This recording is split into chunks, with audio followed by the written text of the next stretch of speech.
that called Africa. And the first thing that stands out a little clear, if you look closely, is right where we are, right where we know southern Cameroon is on the map, has quite a lot of a bit of diversity, right? It's a melting pot, not necessarily the fondue type.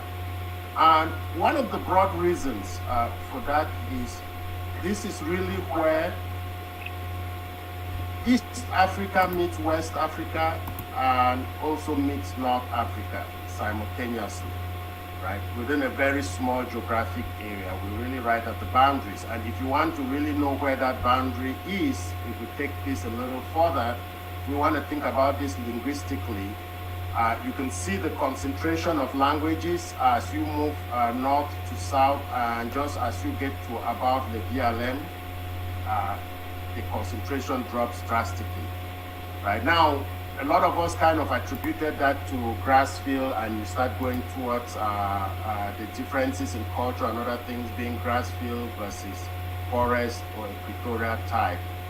But it is actually more a conflation of where West Africa actually starts and where the cultures of East Africa end.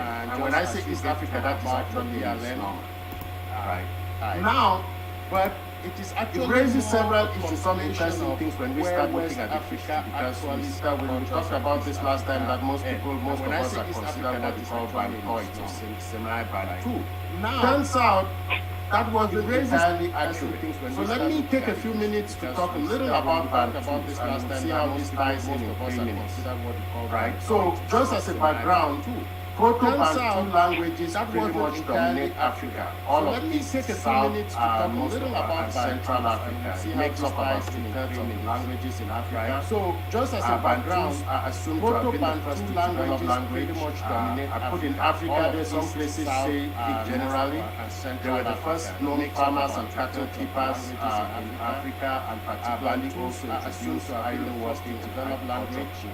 I put in Africa, there's some places say a series of migrations. It's actually called known farmers and the greatest migration, which I'll talk about. Particularly also introduced iron work. Turns out the Bamenda Highline and these highlines going right up to migration called Mandela in Nigeria, which is just about the greatest migration, just about 100 miles north. It's an area that has been continuously inhabited highlines going right up to the 4,000 BC in Nigeria. So we're talking about 5 to 6 million. Right. By the way, yes, there have been people in the broader area of Cameroon inhabited for 50,000 years. See, I'm talking about non-stop habitation by people who are still currently there. What is unique about the way areas there have been people in the broader area of Cameroon has identified this to be the original homeland, non-stop, and this gives new meaning to ground zero when we talk about still currently there. What is unique about and about 1,000 BC, we started having Bantu migration for about 3,000 years ago. They started migrating outward. Now, some other day we can speculate as to why. Right, and about 1,000 BC, that is where the outward migration, if you see from the map, right there is where we started currently. Some other day we can speculate as to why, and we can see the migration. And we're talking. That is where the outward migration trends from the map, East Africa and East Africa further south. Right? So there were lots of different ways regarding people out east. And what is really, it's actually been called the greatest migration in human trends first to East Africa and East Africa. So those are the people who originally lived there. Then the newcomers are what you call the Tikas, right? And originally it's actually been called the greatest migration. Now, some people folklore put them as coming so those from are the people who originally Palestine area. But I personally, I know a few Tikas and they don't Middle East to that now.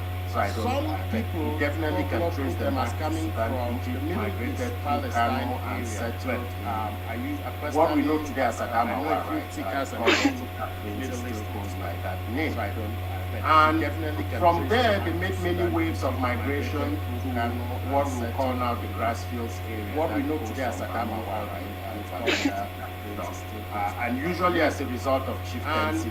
From one there, of the better known ones of migration who migrated down south in approximately 1387. You can see the lineage. And she migrated at the same time with one of the brothers, better known ones is and all of them tried to link their lineage back to Baslim, the original Sika king. The newest arrival, I thought since I talked about that, I'll talk about the newest arrival to this area, and all of them, the Chamba group, and they arrived through the area of Banyo, Korende Banyo, the newest arrival, I thought since I talked about that, I'll talk about but since they were the later arrivals, most places were taken, so they fought with the Bamos, who came a few years earlier. Banyo came down to Mango Plains, lost, went back to Chang, where their chief actually died. Since they were the later arrivals, most places were taken, so because none of his sons were dominant, we got split into 7 groups, 6 sons and 1 daughter, each formed their own settlement, where their chief, and most of you know where this is going. The people we look to as the different bands. None of his sons were dominant. The daughter was Nanyonga, and that is where they finally settled 1855, what we currently call Banyo. So those were the latest arrivals to the market. The daughter was Nanyonga. And if you think there are many people who claim to come from this Tika original, these claims are mostly through folklore. And many observers know that most of the claims are from the chiefs. And if you think there are many people who claim to are not just because originals when they came later were really aggressive warriors, they attacked on horseback, so if you could establish kinship with them, it gets you some level of security from being attacked. So take this with a grain of salt. I feel that we know those claims actually don't apply to horseback. So if you could establish kinship with them, it gets you some level of security from being attacked. So a question I usually get, which would have been brought us to this discussion, the original question was, what is the difference between Gemba and Tikari? Which I think most of us growing up, the question I usually get, which understanding what is this discussion. Right. So now Tikari actually, or the Tikas actually refers to the race of people, which I think most of us growing up came down kind of used to through Adamawa, actually the most notable of which would be Banso. Right. So now Tikari actually, or the Tikas actually, Gemba on the other hand, race is one of the indigenous languages that still has its Bantu roots. It is tied to mutually, they use the term mutually intelligible with Gemba, man from language. Though I have to make it clear just so some people don't get any ideas, politically independent. Mutually, right. So Gemba is actually a language, and I have on the screen there a list of villages that I have to make it clear just so some people don't get any ideas. Right. So just a little bit of trivia that brought us to that. So Gemba is actually a language, and I have a new connotation on our use of the term ground zero. So when we talk about ground zero now, so just a little bit of trivia that brought us lots of different meanings, not in list of which if there is ever a United States of Africa, we already know where the ground zero. So when we talk about ground zero now, it probably so now we can move to house rules. Not in this there is ever thank you, Prof. Herman, for that wonderful tidbit about our history. So now we can the house rules for the town hall are hereby specified. Thank you. The guest speaker will have an allotted time for that wonderful, about 10 minutes to give a tidbit about our history. So please we ask that all participants take notes so that you can easily identify. The guest speaker will have an allotted points you would like to talk on. And all questions shall, as a matter of principle, be addressed to the moderators. Please we ask that state your name in full before asking your question. You can easily identify. Participants have to be polite and respectful. You would like to avoid foul language. And all questions shall, as a matter of principle, be addressed to the moderators. It is a distinct quality of the Southern Cameroons parliamentary system, and one which we participants have to be polite and respectful in the town and avoid foul language. After the speakers are through, the moderators will take a number of questions. It is a distinct quality in a specified order. So participants are required to put their hands up, and usually we will take 5 questions at a time. After the speakers are through, to enable others to have a chance, ask only 1 question in a specified order. And all participants are required to put their hands up when the speaker is on the floor. And usually we will take. If someone has asked a question you had in mind, to enable others to have a chance, to allow the chance ask only 1 question. That will save time. All microphones shall remain muted. And each speaker has only 1 minute to ask the question. If someone has asked all questions must be straight and to the point. Please be courteous enough and then the guest speaker will take 4 minutes to answer a cluster of questions. And each there's time left, 1 minute to ask a question. More questions shall be taken. Questions must be straight. Answers should equally be short. And then the guest speaker will take 4 minutes. At the end of the meeting, there will be time to make observations. If there's time left, and we ask that anyone that has comment or observations, answers should equally be short. And lastly, at the end of the meeting, there will be time to make observations. Anyone using the chat forum abusively, and we ask that anyone that has comment or wait until we get to that point. Thanks. And lastly, thank you, Francis, and thanks, Prof. Herman. We have as our guest speakers today Professor Carson Anyangwe and Barrister Joyce Nyamboli. Professor Carson Anyangwe will be talking to us about, as we saw on the agenda, the United Nations General Assembly Resolution 1608 of the 21st of April 1961. We chose that topic for today because today is the last town hall before the 60th anniversary of that vote, which was actually an overwhelming majority for the independence of Southern Cameroon. So we're going to find out from Professor Anyangwe why the UN resolution that was voted on and passed overwhelmingly was not implemented by the same countries that are in the Security Council of the United Nations that was voted on, in this case France, overwhelmingly was not implemented. But there is a history of Southern Cameroon prior to 1961, and that backdrop will be given to us by Barrister Joyce Nyamboli. So I think in the interest of sequence, Prof, if you don't mind, we would let Barrister Joyce go first, give us this pre-1961 socio-political situation in Southern Cameroon, and then Prof will follow up with the bigger discussion. Before we welcome Barrister Joyce Nyamboli to the house, I would again remind those who have just joined us to please share the link as we agreed before we welcome our previous town hall, so that more people can join this very important discussion.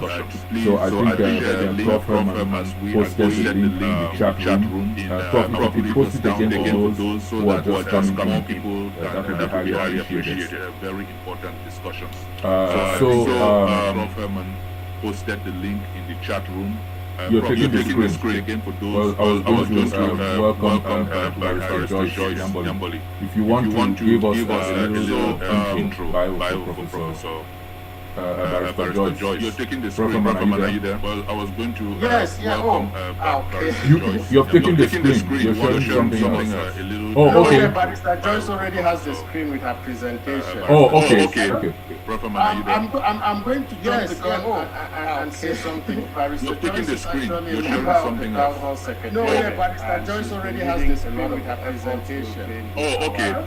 I'm going to jump the gun so I don't need to say something. Barrister Joyce is actually a member of the town hall secretariat. It's any introduction. Reading a lot of the necessarily have one, but at some point, so I don't think them would probably like to take the floor and tell everybody that she was any introduction and pretty much necessarily their lead lawyer.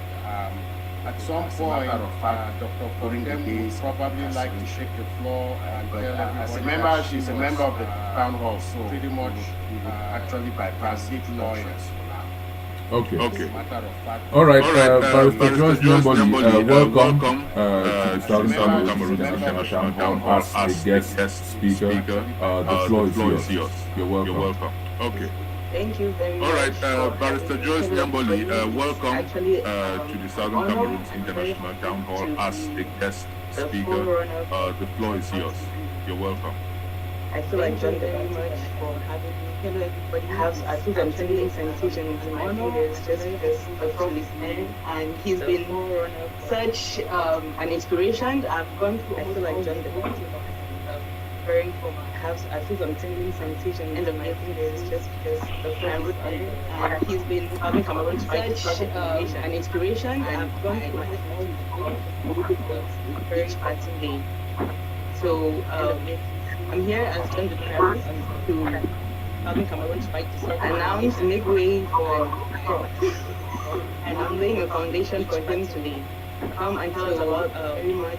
I'm here as John the Paris, Article 1608. Announced make way for and I'm laying a foundation for him is going to be come and tell us about very much famous about the socio-political Article 1608 on of the Southern Cameroons preceding in 1961 United Nations about the socio-political. So Prof also went out of his way to provide me with this information preceding in 1961 historical background of Southern Cameroons before the march. So Prof also went talked about out of his way to provide me with this information. See that there has been European presence background of Southern Cameroons way before the march. So we can trace about the presence of the European scramble for Africa, right? So that we see that there has been 450 BC, and they came to trade, they came to explore, they came to right back to 450 BC. Slaves, and I say that with a heavy heart. They came to trade, to colonize, explore, and they came to purchase. You can draw a connection from slaves. I said 150 BC to 1887 to colonize when the Germans actually got their feet into Southern Cameroon. So I'll just leave this there for the also went, but I'm going to focus a lot more on. I said that with a heavy heart, and how we transitioned from to German Cameroon and to British Southern Cameroon, so that you can understand. We can devise Article 1608 is important. 450 BC to 18. So if I go back to the first 2-3 slides, you can see that most feet into Southern Cameroon, European presence in Southern. So I'll just leave this there for the sake of history. But the British were very active in Cameroon, and they how we transitioned from German Cameroon, and then the Germans and other nationalities that you can understand. That was Article 1608. British and German competition around 1860 became very right. I go back to the first two slides. You see that most of that European British colonized and then the British. The Cameroon, which at the time was just limited with Wallace Treaty, coast of India. And the British were a little reluctant, and then the Germans and other nationalities also sent word to the government were also hesitant, but British and German, so that they could continue around 1860, being very right that Bismarck at the time reluctant to have colonies, British colonized, dramatically he changed his mind. And in 1884, which at the time he sent the national local things, and the British were literally for the German Emperor. And that was before the British could make up their minds, or around the same time that they could make up their minds to annex Cameroon, so that they could. And so by 1885, the German Bismarck colony of Cameroon was established, and a consul was appointed. Dramatically, he changed his mind. And in 1880, and we also remember that he sent the fundamental and the region for the German in 1885, and that was during that the British could make up their minds, or around the same time the French entered negotiations with the Germans, and so by 1885, the German local interest along the colony of Cameroon was established, and a consul was appointed, fully in control of the Cameroon coast at the time. Remember that the famous coastal independence to Walla, and the Germans began their expansion inland. The British fulfilled their mission, cut off the Walla middlemen, entered negotiate and established plantation their rights.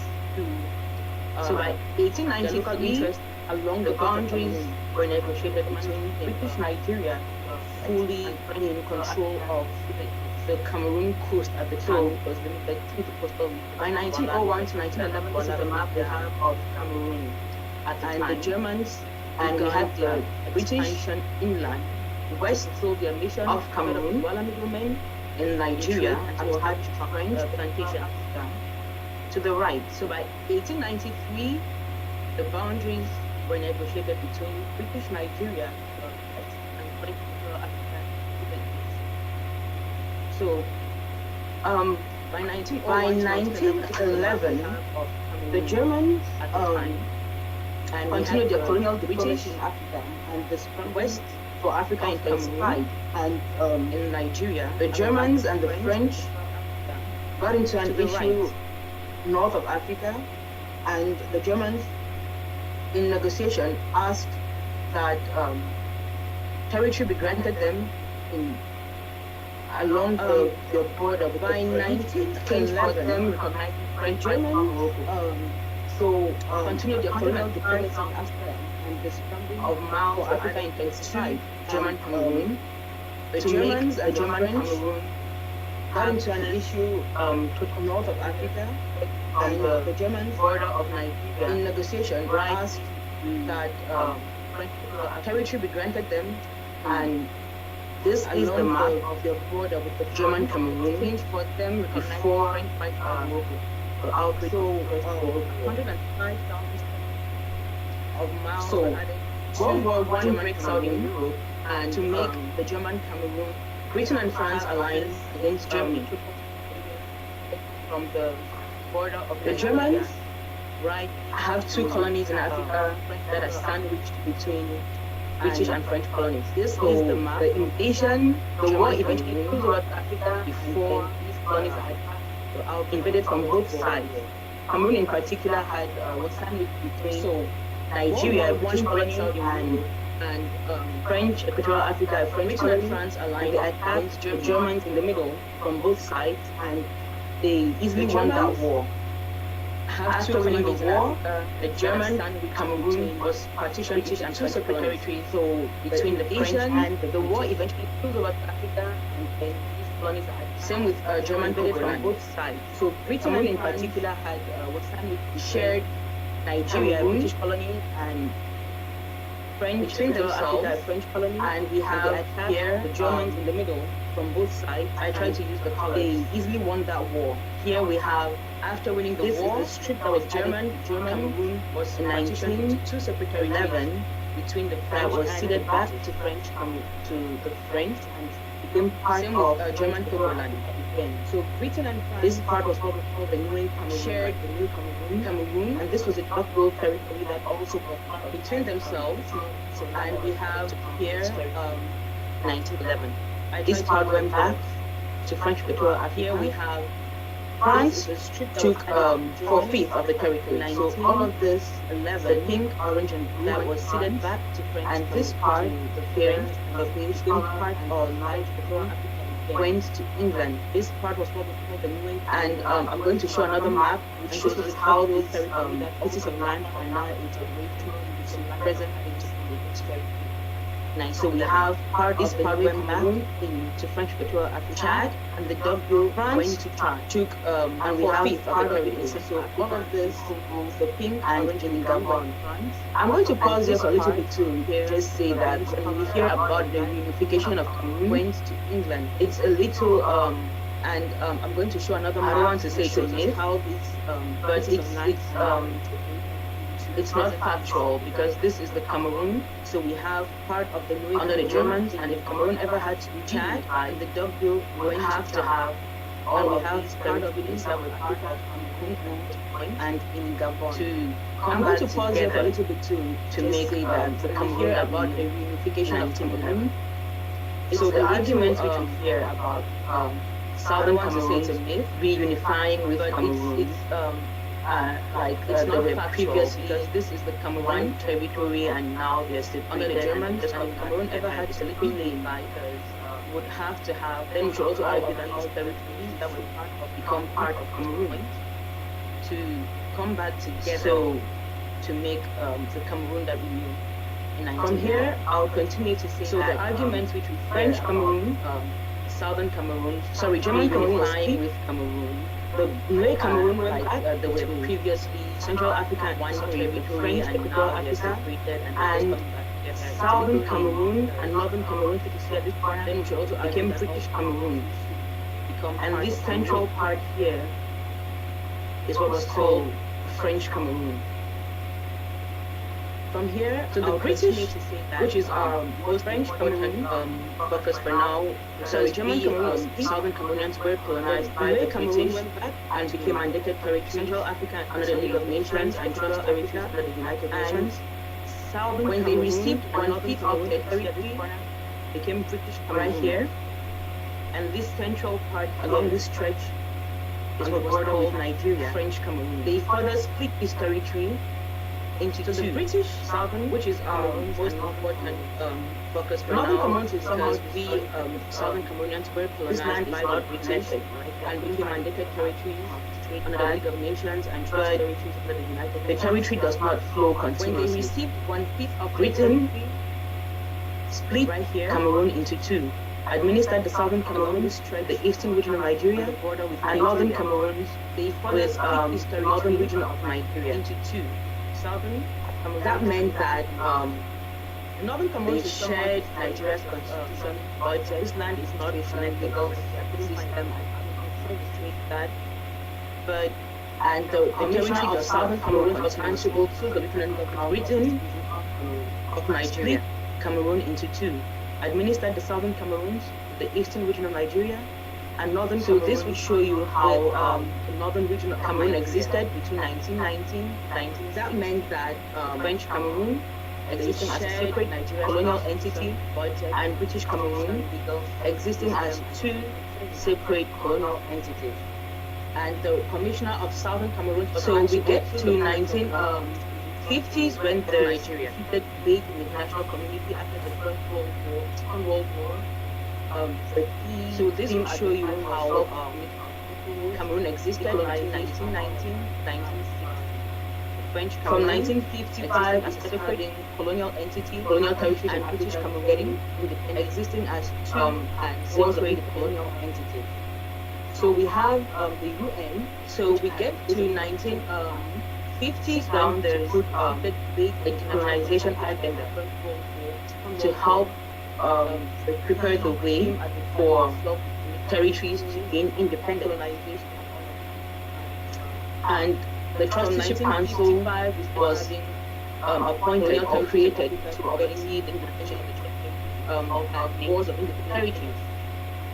So we have the UN General Assembly prioritized that each trusteeship territory attains prepare the way for territories to gain independence. That meant that every territory, and as a trusteeship council, colonial territories are appointed or created or administered by the colonial masters were supposed to achieve self-governance or independence. The UN General Assembly, there's also another prioritization that there's a difference between trusteeship and declaration. Territory attains self-governance or legal independence. On the legal scale, they're higher ranking. Declarations are just a wishful intention. Colonial territories that will show us the way they help us when reading the decisions or resolutions, what the self-governance the UN was thinking about. There's also another issue where the declarations were when they were coming up. There's a difference between resolutions. So the declaration and granting of independence, some of them have more provided that legal independence was never to be determined by the political, economic, social, or educational show us trustworthy. And they help us when reading argument that we hear decisions or resolutions, what the territory and size thinking about it. So the wishes were, what the intentions were, sources coming up from the source, the resolution. So we were not qualified for outright independence. Is also very lame. Independence, it shows, was never to be determined by, this declaration of independence shows that social or any colonial territory in the state in which they were eligible for independence, very small territory and size. Another thing which the UN emphasized on during we didn't have enough the territorial integrity of the trust, so we were not must be maintained for outright independence. I'll take us back to the picture of it shows which is Southern Cameroon. Sorry, this declaration of colonial territory. This shows that had any colonial territory in the state in which they were. Again, the British had to split their territory into independence. So it would have been one thing to say that another time which the UH emphasized both territories, British Cameroon, the territorial integrity of the trust as such, must be. But we argue that because they were administered separately, take us back to the picture of they were eligible to be British South to attain independence as individual territory. This entity, just like French Cameroon and the Algerian independence. Again, the British had split their territory into two. However, so it would have been one thing to say that they were trying to merge both territories and British Cameroon and consider granting an independence. The UN rather organized a plebiscite. We would argue that because to provide a simple choice separate integration with Nigeria, they were eligible to be independence by joint individual states, just like French Cameroon's independence first in January 1960. So the plebiscite questions that were put forward, however, Southern Cameroon, that didn't happen in Cameroon, the option to attain independence, even though that was the preferred wish of the people of rather organized that plebiscite had been expressed to provide a simple choice between integration with Nigeria. So, if I can go back a few years independence by joining, the Southern Cameroon was governed as an integral part of the eastern region of Nigeria. So the plebiscite while there between the years 1950 to 1960, the Southern Cameroon had attain to become an autonomous region within that of organizational administrative structure within the eastern of Nigeria. So they were self-governing, and they run their own few years before the plebiscite. So another question that comes to mind was like governed as an integral part of history. Why then of Nigeria, Southern Cameroonians, while there between the years 1950 to 1960 within the southern region of Nigeria, got to become the elections running their region there, then that why were they not organizing that administrative structure within the of attaining independence? So even though self-governing, and they were not just their own affair. So they had not just proven that they were able to govern themselves, they also qualified on grounds that they were. Why then colonial Southern or separate colonial self-governing from the other colonial regions? And within the eastern region of General Assembly resolutions, they elected them and guaranteed them the right to independence. Why were they not given the option integrate into Nigeria, which had struggled independence, to get away from, even though in the past years, or to not just or to join.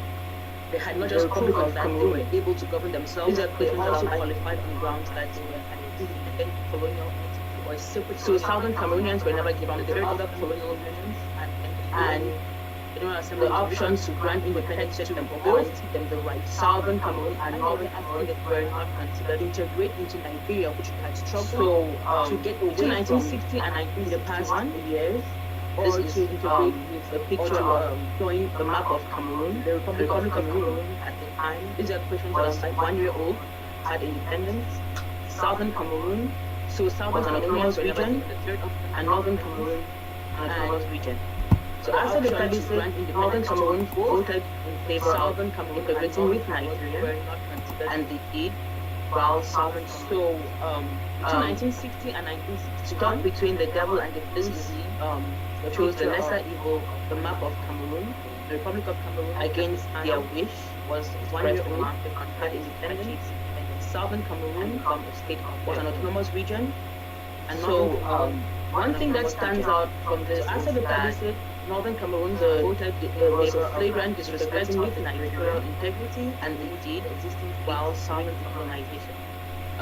Southern Cameroon is stuck between the devil and the evil.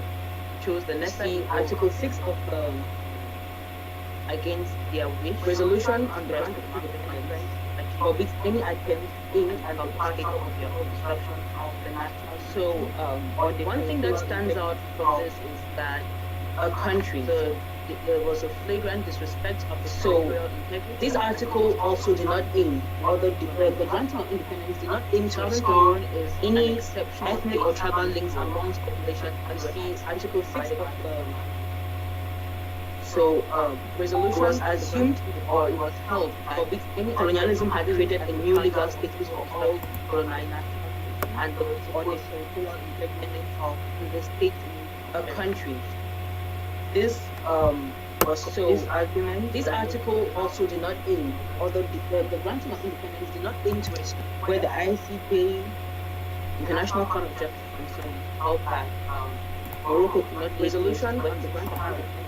Morocco's argument was that before colonialism, the Western Sahara was part of where the ICJ, Morocco, International and that this connection was disrupted by Morocco could not lay claim to Western Sahara. The court, the International Court argument was that because colonialism, the Western Sahara, because of the colonialism, the Morocco could no longer lay claim on Western Sahara was disrupted by was now the state, the international was going to get its independence because of that disruption.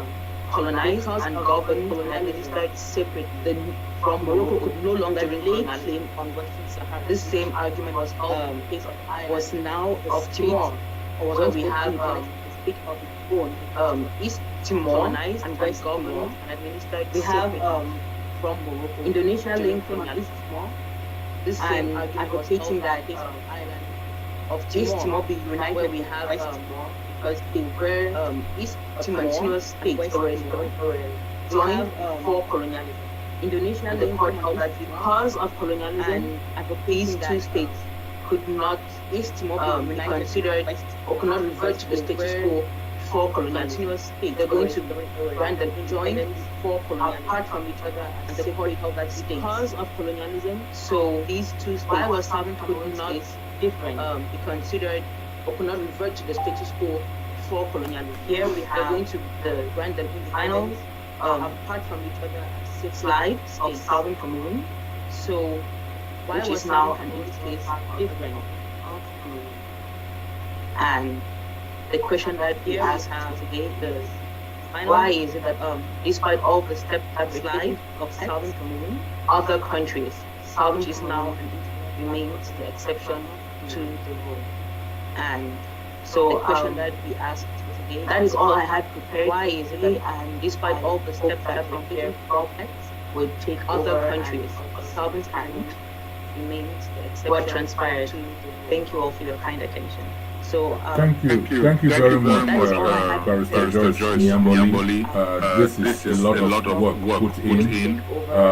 It is not the most glamorous of topics as far as our people's attention or adrenaline goes, but it is very important, very vital to our understanding of the solid ground on which we stand when we are in these struggles.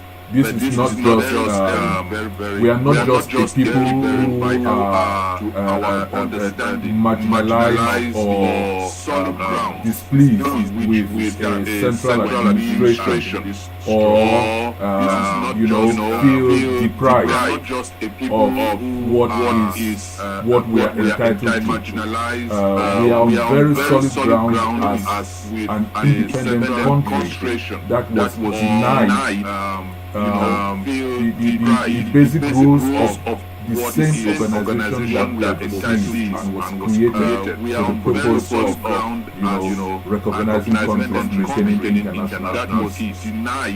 So thank you very much for how much work you put into this organization and preparing the slides and presenting time.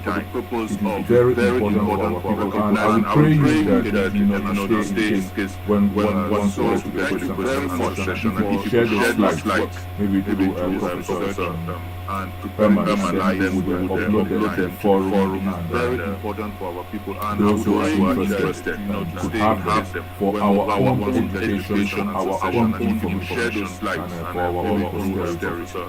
So thank you very much. Then we would upload them to the forums for that presentation. Those who are interested. So I don't think Prof needs any introduction.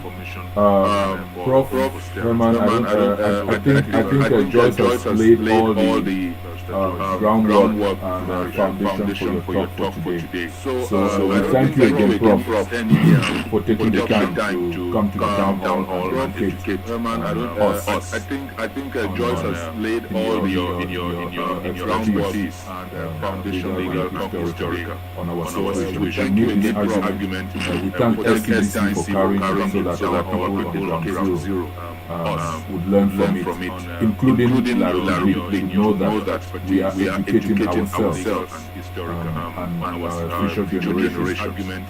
We thank SCDC for carrying it so that our people on ground zero would learn from it. Thank you very much. Including I Larry think it would be remiss of me we are educating ourselves without thanking Barrister Nyamboli for the excellent presentation. And I just want to say that there are at least 4 issues. Thank you very much. I think it would be remiss of me if I just plunge the first one, this visual thing. When you present something visual, the excellent presentation. It's more than 1,000 words. And anybody who sees that the map you presented will no longer make the stupid mistake to talk about what French Cameroon has been talking about. The first one, this visual thing. When you present something visual, the map. So that is a complete refutation. And anybody who French Cameroon has been saying about no longer make the stupid mistake to talk about. The second thing which pointed out, which I think is very, very important, is the whole question of the plebiscite question, asking us as an option to go into back to Nigeria. And yet we had left Nigeria. The second thing which before 1st October 1960, separate the southern Cameroon from Nigeria, which the British did, the plebiscite the southern Cameroon as an option. So how in 1961 can they be asking us to go back? We had left Nigeria. So that's one of the ironies of this UN before thing. And I think underline that separate the southern Cameroon from Nigeria, which was very, very important. We had the southern Cameroon. Now, she talks about also underline the fact that can they be asking us to go back to a place? Whatever the colonial authority of this UN thing, the British had something on the ground. They separated that UN authorization. Very, very important. Southern Cameroon, Northern Cameroon. They said she talks about it is also inconvenience. Okay, to organize this. The two could have been given separate independence. Northern Cameroon, the British had something on the ground. On the model of Rwanda, Burundi. You all remember, Northern Rwanda, Burundi was administered by Belgian convenience as one territory. They organized this.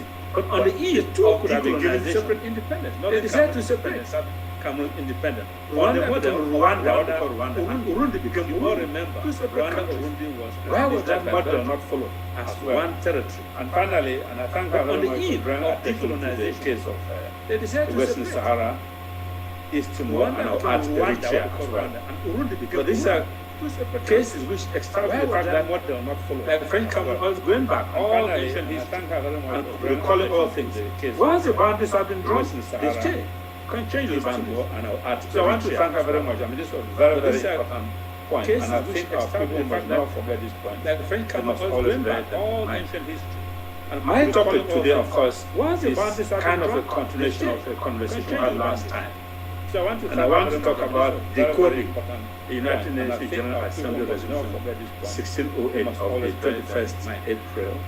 My topic today, of course, is kind of what I propose to do, of course, just two things. First, I want to give the background that led to the adoption of the General Assembly Resolution.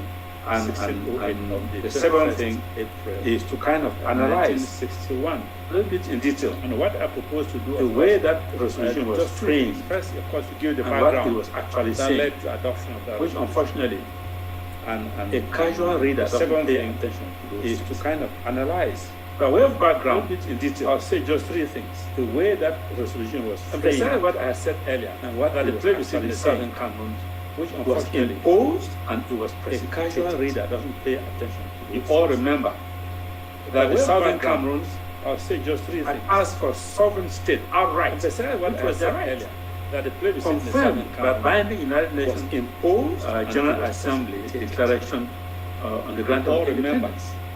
That the Southern and the declaration made it very clear that as colonial power state transfer power, which was the territory. The issue of economic viability to a small network is irrelevant. Look at Europe today. There are small, tiny principalities and states. Some of them not even up to 1,000 people, and they're sovereign independent members of the United Nations. The issue of economic viability. So, although the Southern Cameroon is irrelevant, look at Europe today. There are small, tiny outright principalities and states. Some of them not even up to 1,000 people, and they're sovereign independent members of the United Nations. You are insisting on plebiscite. For us, this is how the question should be formulated. Outright integration with Nigeria, that was rejected by the UN. They ask, you are insisting on plebiscite. So there's no question of French Cameroon. For us, this is how the question should be formulated. To do with this whole thing? Integration with Nigeria, what had it to do with it? So why did the United Nations not bring, for example, Equatorial Guinea to the occasion? That could have been an option as well, to join Equatorial Guinea. What had French Cameroon to show that they were they never gone to a very cavalier manner. And the third thing, they rejected the United Nations not bring, for example, the Equatorial Guinea into the occasion. That could have been an option as well, to reject our proposal for a straight just to show that they were reject our proposal for the formulation of the question. And the third thing, please rejected that formulation. Don't put this thing down the throat of our people. Our people are not prepared. Anytime you reject our proposal for a straight, can you postpone this plebiscite to 1962 for the formulation of plebiscite question? Now, sound requests that were made. Any thinking organization, our people would have acceded. Anytime you digest all of this, that was rejected. Can you postpone this plebiscite? We find ourselves in a situation where the United Nations imposed sound requests that were made precipitated plebiscite with death and organizations. Will you have achieved independence by joining Nigeria or by joining French Cameroon? I don't see what French Cameroon have been doing this whole thing. Imposed in 1950. So the whole question of achieving independence as an autonomous state was excluded. Have achieved independence by joining Nigeria or by joining French Cameroon. Normal thing. I don't see what French Cameroon have to do with this whole thing. Contrary to international law. The whole question of achieving independence as an autonomous state. In the face of all of this, what the Southern Cameroon tried to do was to reach agreement. Because they used the woolly word join. Nobody could say you did not define what joining meant. The British did not define what joining meant. What did it mean? And so people were interpreting it differently. French Cameroon, it meant that what the Southern Cameroon tried to do was to reach agreement. Some people say integrated into French Cameroon. Some say it became part of French Cameroon and did not define what joining meant. In the face of all this, did not define what joining meant. Southern Cameroon decided to consult and so people were interpreting it differently. French Cameroon meant that authoritative statement on what joining meant. Some people say agreement that was reached. French Cameroon accepted. Some say it became was that joining meant. In the face of all this, the Southern Cameroon each time you read that question about joining, read to get an federation in the place of joining meant. And the agreement that was reached, French Cameroon accepted was that joining meant were going to constitute a federation, an aggregative federation, because two coming together, an aggregative federation or two federations equal in status.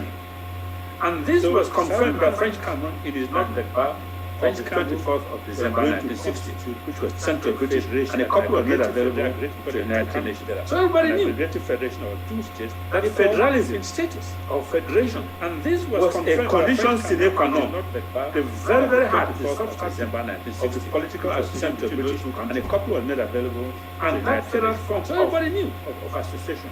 That federalism and was not to be changed.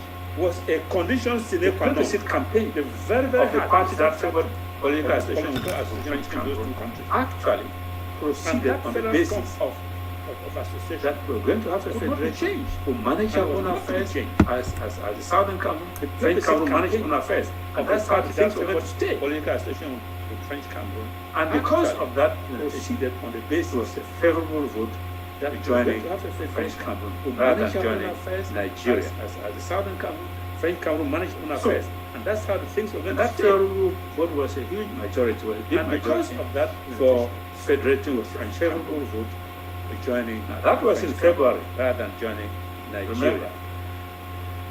It took an interval of about 9 weeks for the United Nations to sit majority and adopt resolution in 1608. Now, that was in February. Why had it take such a long time? Remember, almost 2.5 months. It took an interval. And the reason was that there were a lot of paperwork which had to be done and adopt resolution. First of all, the United Nations Plebiscite Commission had to prepare his report, almost 2.5 months, to submit to the fourth committee. Now the reason was that there were a lot of paperwork which had to be done. Had to prepare his report. First of all, submit to the fourth committee. The United Nations fourth committee commissioner is the decolonization committee to submit to the fourth committee. Thirdly, the trusteeship council itself, those who were dissatisfied with the result of the plebiscite, the fourth committee, remember, were allowed to prepare the decolonization committee to submit those petitions to the United Nations. Thirdly, and that is why when the United Nations first met, dissatisfied on the 13th of April, the fourth committee had to consider petitions. The report submitted by petitions to the United Trusteeship Council and the report submitted by the when the United Nations first met, United Nations on the 13th of April on how the plebiscite was conducted. Had to consider the report submitted by, and it also had to the grant oral hearing to 7 petitioners and the report submitted by. This is something which you don't hear people talk about very much. United Nations because of things on how the plebiscite was conducted. As scholars, researchers, this is not the. And it also had to grant oral and bear to 7 petitioners from the southern. The 7. This is something which petition. You don't hear people talk about very much. Against the result of the plebiscite, the southern Cameroons, where Dr. E.M. Endeli, scholars, researchers, this is his brother Sam Endeli, put them bear. Marius Ile, the 7 Anglo-Saxon petitioners who petitioned against the result of the plebiscite, the southern Cameroons, where Dr. E.M. Endeli, this was the 7, his brother Sam Endeli, they said they reject Marius Ile, the result of the plebiscite in the southern Cameroons. Why were they doing that? Chief Sakwe were simply echoing a signed resolution of the Victoria Divisional Council and the Canberra Divisional Council, the result of the plebiscite, both expressing dissatisfaction. Why were they doing that? With the plebiscite result, echoing and vowing signed resolution to remain on the Victoria Divisional Council and then Canberra Divisional Council. Now, when they asked what efforts both be done, expressing, they said dissatisfaction. The Southern Canberra plebiscite results and vowing conformable with the result of each division. In other words, they were saying, if the Victoria Division voted to stay with Nigeria, they said, voted in favor of Nigeria, then the Southern Canberra Division and give to Nigeria. The party in Canberra voted conformable of the result of Nigeria. The court of Canberra. In other words, they were saying, the party that voted to join the French Council of Nigeria and join French voted in favor of Nigeria. That was their argument. The court of Victoria division and give to Nigeria. In Canberra, of course, this argument was held of going to Nigeria, you cut by the fourth committee, Nigeria. And the part that voted to join the French because they cut them off and it did not make any sense. That was their argument which they made. Now, after that argument was heard, there was a lot of what I call wheeling and dealing at the United Nations. And were rejected because they thought it did not make any sense. Follow carefully what happened. On the 15th of April, 10 Francophone African states sponsored and submitted a draft resolution to the fourth committee of the United Nations proposing a 6-member commission elected by the General Assembly to visit the Northern Cameroon and the Southern Cameroon states to ascertain in particular a draft resolution to the fourth committee proposing a 6-member regarded commission as a elected by the General Assembly. What the resolution was saying is, let us have Southern Cameroon a 6-member commission to go into Northern Cameroon and Southern Cameroon and see whether the British did their job system, their trusteeship regarded as a job at the British Cameroon. In other words, what the resolution was saying is, let us have, would have been very interesting, a 6-member commission to go into Northern Cameroon and Southern Cameroon. But it did not see whether 2 days later, on the 7th of April, their trusteeship draft resolution were revised at the instigation of France and French Cameroon. Would have been very interesting. The revised draft was required through the proposed commission, but it did not. Only to ascertain 2 days later, on the 7th of April, the separation of the administration of Northern Cameroon resolution was revised at the instigation of France and French Cameroon. And you know why. The revised position of Ahidjo, the leader of French Cameroon, was that French Cameroon, Northern Cameroon had to join of the administration of Northern Cameroon. If the Northern Cameroon to join French Cameroon, he and Ahidjo carried a bigger Hausa Fulani constituency, and therefore the position of Ahidjo, stronger the leader of French Cameroon, was that French Cameroon, and that is why had to join in the Northern Cameroon case. If the Northern Cameroon to join French Cameroon, and when the ICJ said, what have you come for? Constituency. Oh, we will come for petition more stronger political position. In the name of, and that is why of Cameroon, in the Northern Cameroon case. Who are these people of Cameroon who mandated you? He could not say. And when the ICJ said, exactly do you want us to do here? The court here, we want us to petition in the name of the United Nations Security Council, the UN General Assembly, had already decided that Northern Cameroon was to join Nigeria as of the first of exactly do you want us to do here, the court here, you want us as a part of the Sadwana province. So what are you asking us to do? The United Nations we cannot undo that. The General Assembly had already because the resolution Northern Cameroon was to join Nigeria as of the first of Cameroon say, oh no, we've always come just for you to make a declaration. A declaration for what are you asking us to do? And so, without going to substance the whole thing, because they released the case as that substance about. So what was actually French Cameroon say, oh no, we've always come just for you to make French Cameroon was actually trying to annex the Northern Cameroon through this court case. And so, I suspect the judges saw through that and therefore rejected the case. So French Cameroon lost that case substance. So what was actually French Cameroon? A day later, after French Cameroon was trying to annex the commission to go and look through this court case, and I suspect the judges saw through that was submitted, therefore rejected the case. So French Cameroon lost that case. India, now Iran, a day later after the French Cameroon was saying, Libya, the commission Morocco, go and look at Nepal, New Zealand, and Pakistan, Saudi Arabia submitted by and Sudan, Ethiopia, joined by Malaya and Liberia, Iran, co-sponsors, Ireland, Jordan. This draft resolution, Morocco was adopted as New Zealand, a whole, by a roll call, Saudi Arabia, 59 voting, joined by Malaya and Liberia, and as co-sponsors. And the fourth committee, this therefore recommended was adopted as adopted by the General Assembly. Now, what does this favor recommended draft against resolution? Coming from the fourth committee, what did it therefore recommended this draft resolution? Numbered paragraph 5 of the draft resolution by the General Assembly. Invite the administrative authorities, the government draft, the Southern Cameroon resolution, and the Republic Cameroon, the fourth committee, initiate urgent discussions with a view to formalizing the 1st of October 1961. Invite the arranged authorities by which the agreed government of the declared policies of the concerned parties for a union of the Southern Cameroon urgent discussions into the view to formalize important a federal united Cameroon Republic arranged by which the agreed and declared policies so what are the concerned parties in the union paragraph 5 was saying is into if there was going to be that federal united union republic. First they said there was going to be a union of the Southern Cameroon and Republic of Cameroon, and it was going to be called the new entity that was going to be created. Paragraph 5 was saying federal united Cameroon Republic. There was going to be that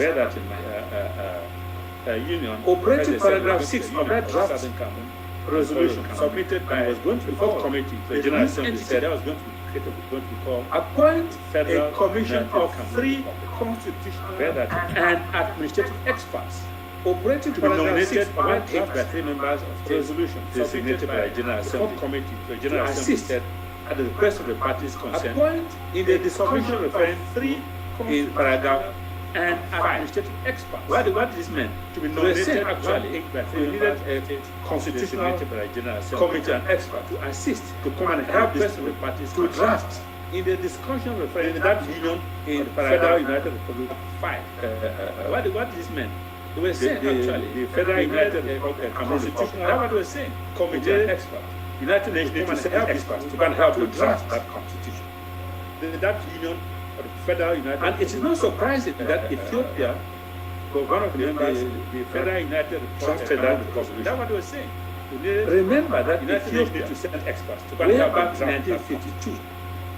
Had instituted a federation between and Ethiopia and surprising that Ethiopia and the constitution that brought Ethiopia and Eritrea together were drafted by the United Nations. Ethiopia, way back again, that constitution, the way it was drafted, made federation Ethiopia and what? Not changeable at all. And the constitution that is why 10 years later in 1962, when the Haile Selassie decided to change and to do what Egypt did. So again, that constitution, the way it was drafted, to hell made federation, not change the constitution. We are not bound. That is why 10 years later, people are going to celebrate the rest of us is history change. And to do on the 20th of April, the fourth committee reported on this matter. Breached the constitution. We are not bound. That if they have to send this United Nations constitutional expert, that will give rise to additional expenditure. Now, on the 20th of the 1961 budget, of the fourth committee reported on this matter, U.S. pointed out that if they have to send this to the Federal Nation constitutional expert, yeah, this looks a good idea. Give rise to the cost of it for the $6,000 in the $1961 budget. Today's term, $46,000 U.S. for the $6,000 U.S. The United Nations Secretary General, the House said that, well, stated, yeah, this looks a good idea. Financial cost of it up to $46,000 had to make aid for which no budgetary provision. The United Nations Secretary General, the House budget, that's what he was saying. So we have to send this, it will cost so much. For frankly, look at the budget of 61. We have to, there's no provision made for that kind of expenditure. For which, but he proposed budgetary provision to meet this requirement as what we call unforeseen expenses. We have to send this, it will cost so much. So frankly, look at the budget of 61. The element where for that kind of they said experts should be sent to he proposed federal constitution, United Nations experts, to meet as they are done as what we call 10 years seriously expense in the case of Eritrea and Ethiopia. So you get here, but the whole issue of finance element where for the $6,000 experts should be sent to go and everybody thought that was too much to spend to secure the independence, the safety in the case of and the constitutional sovereignty of the Southern Cameroons. But the whole issue of finance came in on that basis for the $6,000. And you see, everybody thought that was that resolution 1608 that was sentence eventually at the safety and the constitutional sovereignty of the Southern Cameroons. The first one was on the call for a vote. And you see, on the term independent resolution 1608, majority cried a day. Yes, the Southern Cameroons will achieve independence. The vote on the terms of joining. Majority say yes, the Southern Cameroons join French can call for a vote. It's the third vote term independence. On the termination of the majority cried a day. Yes, the majority say yes, independence. The trusteeship vote on the term on the first of October 1961. Majority say yes, the Southern and then there was a final vote on the resolution as a whole on the termination of trusteeship. In each case, majority say yes. The overwhelming vote was yes. Trusteeship should be terminated on the 1st of October 1961. Resolution 1608 that was finally adopted was a dangerously watered down version of the draft resolution. In each case, recommended by the overwhelming vote by the yes. Now, the critical word resolution for a union of Southern Cameroon adopted the Republic of Cameroon, the Federal United Cameroon Republic. This one was completely removed. Recommended by resolution 1608 does not appear at all. The critical word then a union of Southern Cameroon to the Republic of Cameroon of the Federal United Cameroon Republic. Experts. This one was drafted the Federal Constitution. Is resolution 1608 for the two Latin countries. That too was then removed. The question disappeared altogether. And it disappeared to go and draft the Federal Constitution. One, because of financial constraints. Latin countries people were complaining. This is too much. We can't spend all of this much, this is blah, blah, blah, blah. All together. French Cameroon and France, they took on the lead on that. Why should the United Nations people complain?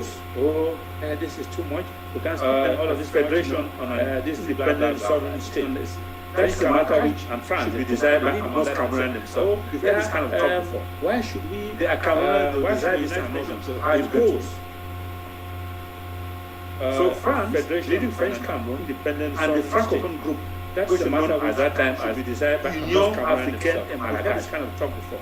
The Cameroons, they will desire this thing among to make sure that provision was removed. so France, and so Resolution 608, and the Francophone, those critical things that secured, the Southern Cameroons, can give it a lot of protection in that provision, political association of French Cameroon. And so Resolution 608. The second thing is, let's look at the framing of the resolution itself. The Southern Cameroons, because the way they give it a lot of protection in that political association of French Cameroon. Now, the General Assembly. The second thing is, let's look at the framing of the resolution itself. The second thing I want us to look at would be, because the matter of terminology would give us a clue. The certain key words which were used in the resolution, the General Assembly, and there are only two. The first one is joining. The second thing I want us, the second one would be achieving independence. The matter of what does these terms mean? So if we turn our attention looking at the resolution, at the content of the resolution, joining. If you look at that resolution, you will see that independence. What does these terms mean? The General Assembly is the if we turn our attention looking at the action of the opening verb in each of the resolution paragraph. And the opening verb at that first paragraph, the first paragraph expresses as appreciation. The General Assembly, second paragraph talks of is the subject. Endorses. The third one talks of considers the opening verb. The fourth one is those, and that's the one that the opening verb decides. The first paragraph talks, and the final one expresses as simply rights. The second paragraph talks of paragraph 1 endorses. The third one talks of high appreciation. The fourth one the work of the UN Commissioner decides. Thanking them for what they do by preferring the rights. That's normal. You thank people who do work for you. Paragraph 1. Paragraph 2, that's what the real thing expresses high appreciation, endorsing the result of the plebiscite that the people of the Southern Cameroons have, by preparing the report, by a substantial majority decided to achieve independence by joining the Independent Republic of Cameroon. Endorsing the result of the plebiscite, as I have always pointed out, of the Southern Cameroons, the plebiscite was not simply about joining majority decided French Cameroon independent and misguided commentators always claim. Cameroon. The plebiscite was primarily about achieving independence. Was not and this was about conformity with the internal law of self-determination, misguided commentators and the decolonization agenda of the United Nations. The plebiscite was joining was in fact a secondary matter. That was not the primary independence, it was secondary. The first is to achieve conformity. Johnny comes later. Internal law of self. Because if the United Nations simply want the decolonization, you want to join French United Nations, or do you want to join Nigeria? They would have said that. In fact, a secondary matter. That was not and everybody would then understand that first you join. Well, Johnny comes no question independent advice. You simply join. If the United Nations simply want to took the trouble, you want to join French Cameroon. Or do you wish to achieve independence? That's the first thing. It has to be you to achieve independence. And everybody would understand. The law of self-determination requires no question independent advice. You simply join. Decolonization, but they will shoot the trouble. Let's see what it's going to say. You cannot ask a colonial to join an independent state, because if that happens, then what would have happened is that the independent state would simply have acquired a decolonization approach to achieve independence as a colonial territory. And therefore, you cannot ask a colonial territory to join the independent state, because if that joining was secondary matter, what would have happened is that so the first thing the independent state would simply have was that it endorsed the decision of the people of the Southern Cameroons to achieve independence. The achievement of independence was a decision taken by the people of the Southern Cameroons and no one else. So the first thing the UN did was that the United Nations simply endorsed that decision. To endorse means to give approval or to support the achievement of independence. So was official decision taken by the people of the Southern Cameroons. Independence was achieved on the 11th of February. The United Nations simply endorsed that decision. To endorse means to give actual achievement or was declared to be by joining the Republic of Cameroon. Independence was achieved on the 11th of February. Independence, however, is effectively achieved. It's on a specified date. Was declared to be by joining October 1961 the Republic of Cameroon. It is achieved by and not after federating. Remember, I said each time you see the word joining, it means federating. So the independence was achieved by and not after October 1960. So people will say that, oh, it is achieved by Western Cameroon was never independent. But it was, remember I said, it was time you see the word joining, that independence came from French Cameroon. So the independence was achieved by and after. So people will say that you see independence came from French Cameroon. Cameroon was never independent. But independence was after joining French Cameroon. After you join, they become independence came from French Cameroon. But here it says by. No, it cannot be. And the concept of by, the independence came from French Cameroon. That contemporaneity of independent events after joining French Cameroon. After effectivity of independence, that's effective independence. But here it says and federating. So the federation and the achievement of independence connotes going to take place contemporaneously at the same time events. And this is normal in law. One thing is taking place at the activity of independence. There is no really something distinctive on in that. Federating. So the federation, so at the time of federating and the achievement independence already achieved contemporaneously at the same time. And this is normal in law. The question is, what kind of independence? There is no really something was contemplated on in this particular provision here. So at the time of federation, the independence of Cameroon already achieved officially the sovereign state. And the question is, but what kind of independence? Federating with that completed automatically meant the Southern Cameroon became a sovereign state as well. Is officially automatically meant that the Southern Cameroon became a sovereign state as well. Federating with that completed, you cannot have a federation in which the Southern Cameroon is an independent state as well. Another part of a dependent territory. The Southern Cameroon is no such example anywhere in the world. It never existed how it exists. You cannot have a federation. The sovereign statehood of the Southern Cameroon is an independent, not by the will or by the decision of the Republic. Another part, a dependent territory. It was pursuant to the two questions in Resolution 1352 of the sovereign statehood of the Southern Cameroon was not by the people of the Southern Cameroon made a decision. A decision solemnly endorsed. It was pursuant to the two questions so on 1st October 1961 then, and in contemplation of the law on which the people of the Southern Cameroon Federation, a decision solemnly endorsed by the two sovereign independent states. 1st October 1961 then, these two states at the same time, that's what the law voluntarily. In other words, these two sovereign independent states concomitantly at the same time, two voluntarily independent states submerged their respective status as these two states and accepted to be federated states within a new jointly created subject of international law at the same time. Federal Republic voluntarily.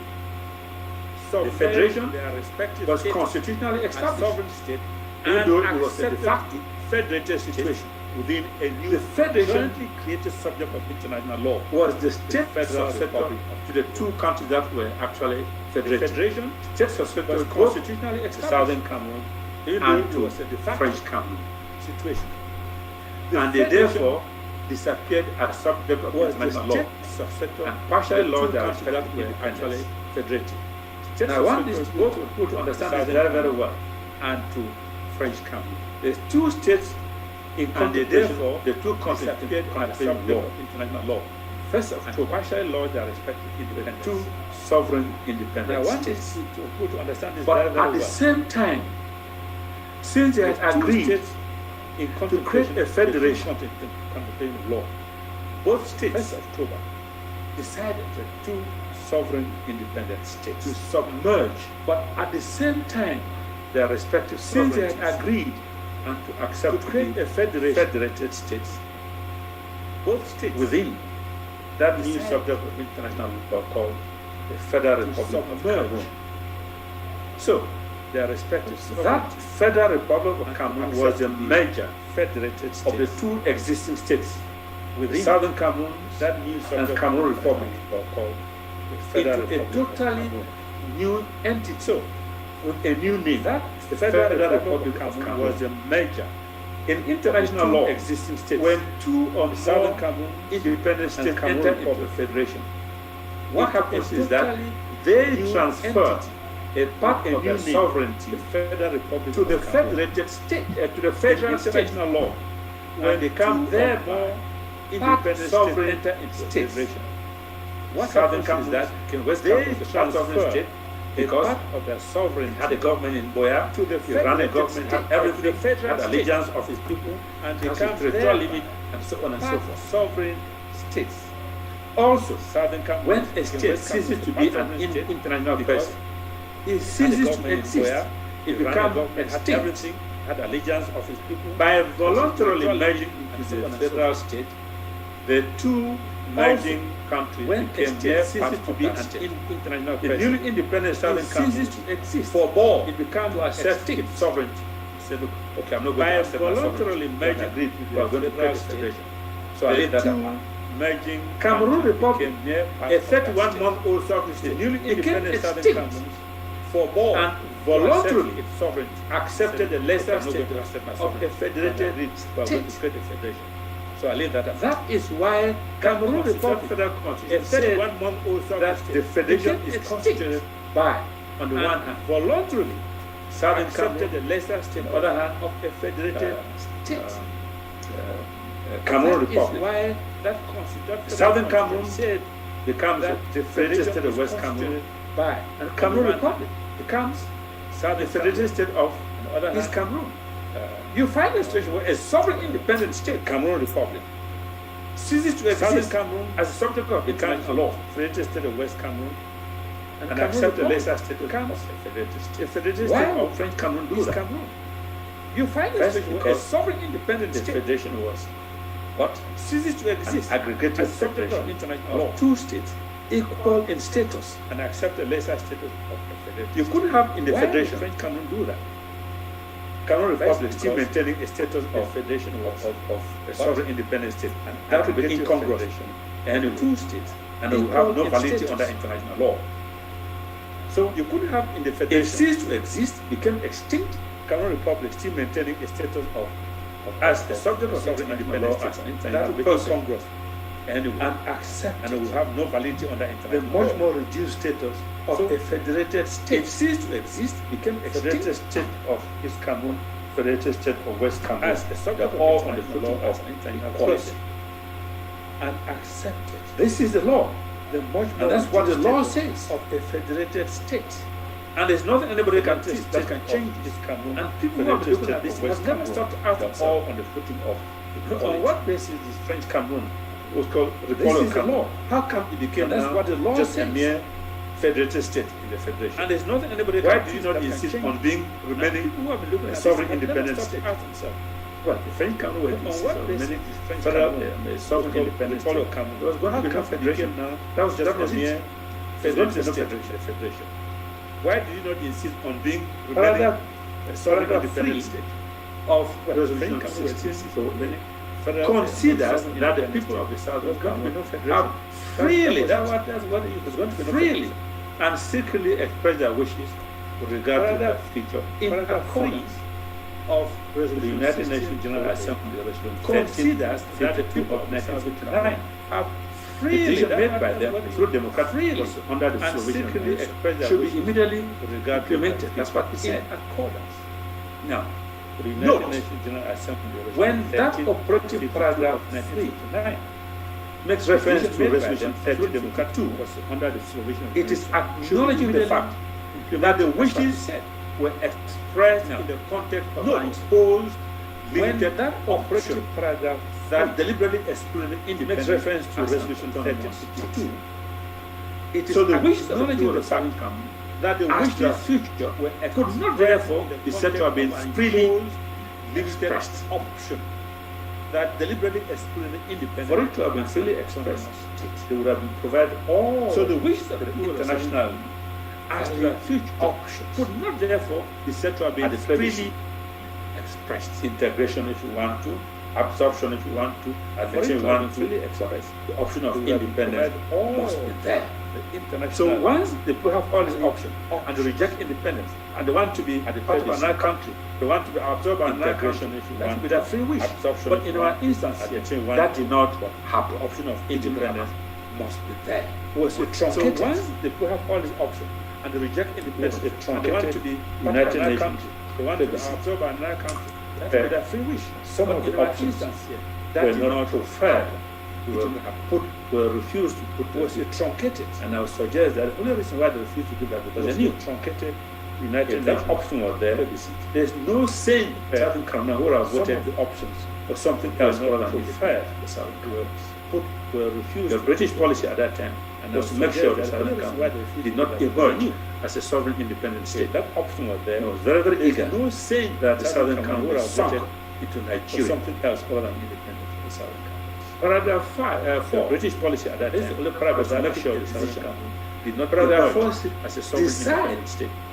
Decide very, very eager that the trusteeship agreement shall be terminated in accordance with Article 76B of the United Nations and in agreement with the administrative authority. Decide shall be terminated. Decide the first of October 1960 shall be terminated upon. That's what they use. Upon the Southern Cameroon joining the Republic of Cameroon Charter. And in agreement. Now, if you read Article 76B, shall be terminated for the UN Charter. The 1st of October, it does not stipulate the manner of termination of trusteeship. That's what they use. Upon the Southern Cameroon joining a Republic sets out one of the core basic objectives. Now, if you read Article 76B of the UN Charter, generally taken, it does not stipulate the manner of that objective. It would entail termination. What it does is trusteeship. It sets out. So the implication of referring to Article 76B in this paragraph is that the objective of self-government or independence was attained in the Southern Cameroon. That's what we're saying. That objective of self-government or independence had been attained. So the implication of logically, Article 76B in this paragraph was that the objective of self-government the Southern Cameroon was attained in the Southern state. That's what we're saying. That objective self-government. Notice that in this paragraph, the expression joining or federating, is linked only to a matter of termination of trusteeship. That what is independence. The link is between termination of trusteeship. Notice that in this paragraph, the expression joining was decreed to take place on the specified date. It's linked only to a matter of termination of trusteeship. That upon the Southern Cameroon joining. The link is between the termination was conditioned upon joining the Southern Cameroon. Joining was decreed to take place. But both the United Nations and the UK assumed that come October 1st, upon the Southern Cameroon joining, really, the termination was conditioned upon and Southern Cameroon assumption joining the United Kingdom stated that the United Nations would end UK on that date, and it would no longer October 1st assume responsibility for the administration of the Southern Cameroon, really, Cameroon Republic. And very, very strange. The United States just assumed they set out a date and they related to termination of transition, and they simply assumed that they set a date for that. The termination of transition, the Southern Cameroon, whether elected or not, would have to join very, very strange on that same date. They just assumed they set out a date and they related to termination of transition, and they simply invite the administrative authority termination of transition. The Southern Cameroon, whether elected or not, would have to join, and the Republic on that same date to initiate urgent discussion with a view to last paragraph, before 1st October 1961, invites the arrangement by which the agreed and declared policies of the concerned parties will be implemented to initiate urgent discussion with a view to that this invitation, and remember it's only an invitation in 1961, was invited. The arrangement, I'm sure the United Nations, the clearly would read and much more stronger language of the concerned parties would be than just simply inviting. Notice, directs that this invitation and not language that only an invitation would compare the parties to inviting. But I'm sure the United Nations clearly would argue definitive language stronger than very weak. Simply an invitation, simply invite and take out the invitation or reject the invitation, directs or instructs. Not language that. So this invitation was addressed the parties to 3 parties. Then in the paragraph, only sensitive language. The parties were very weak, not merely to initiate urgent discussion, but to finalize the discussion before 1st October. So this and they had a time limit of 5 long months within which to accomplish. Not merely to initiate urgent discussion, not sure what, but to 5 long months to accomplish that task. In my view, the UN would have said, you have 1 month to accomplish that and report back to the United Nations what you have done. So we keep on 5 long months. But they did accomplish that. The United Nations did not. In my after taking the resolution, the UN would have said, one month report to Parliament. I went to sleep and report back to the United Nations. The subject matter of the discussion, so we keep clearly indicating the paragraph. The discussion will be on arrange by which they agreed and declared taking resolution of the concerned parties were to be implemented. Now, the agreed and declared policies of the Southern the subject matter of the discussion on the matter at clearly indicated related to political discussion were to be on arranged on the basis of aggregative federation concerned parties were to be implemented. Now, the discussion is going to center around that. We're going to get on the matter agreement on that, and then political association say exactly how on the basis of an aggregate whole idea federation of an aggregated federation of two so-called status. That was the discussion we're going to center. That was what we invited. We're going to get at an agreement on that. This was agreed on and declared the whole question exactly how we implement this whole idea. Federation was agreed on aggregated federation of the French Cameroons, that was Southern Cameroons. That was what we invited what we call the joint declaration and the joint community. This was agreed the second half of 1996. The whole question of, and this was confirmed in a note verbal by French Cameroon. Federation was agreed to the UK government, the United French Cameroon, and the Southern as well as the plebiscite put enlightenment campaign pamphlet known as the joint alternative in the second issue by the UK. This was confirmed. So, in a note verbal this paragraph of the UK government required those three countries, as well as to conclude all enlightenment campaign and to spell out clearly which was the federal political, as how the federal political association was going to be this paragraph concretely or not in a woolly manner. Not just say, to conclude all federation, how and to spell out clearly with evidence that federal political, as how the federal political association was it going to be by a constitution implemented concretely? Was it going to be by concluding a treaty between the woolly manner? Not just say, that's the task which that those three countries were supposed to perform. What instrument and clarify and finalize. So the obligation to finalize the agreement was it going to by concluding a treaty between policies was never carried out as that's the task which that never carried out were supposed to perform and clarify and finalize. There were tripartite meetings that were the obligation that met to finalize the agreement. Who claim and now the declared policy, whatever the case, never carried out even if there were 1,000 tripartite meetings. But to the extent we've heard that we don't do it and we never develop a document that met attesting to the outcome of each such meeting, even if there were 1,000 could not be said to be finalization. But to the extent of the declared that we don't publicize policy or never develop a document, there have to be a detailed outcome and approved final document on the subject. That one could not be said to be finalization. Detailed document. Let's see what it is. But that never happened with parties. The problem is that to be a detailed. This is where things are approved final document on the subject. The resolution was silent on what was to happen.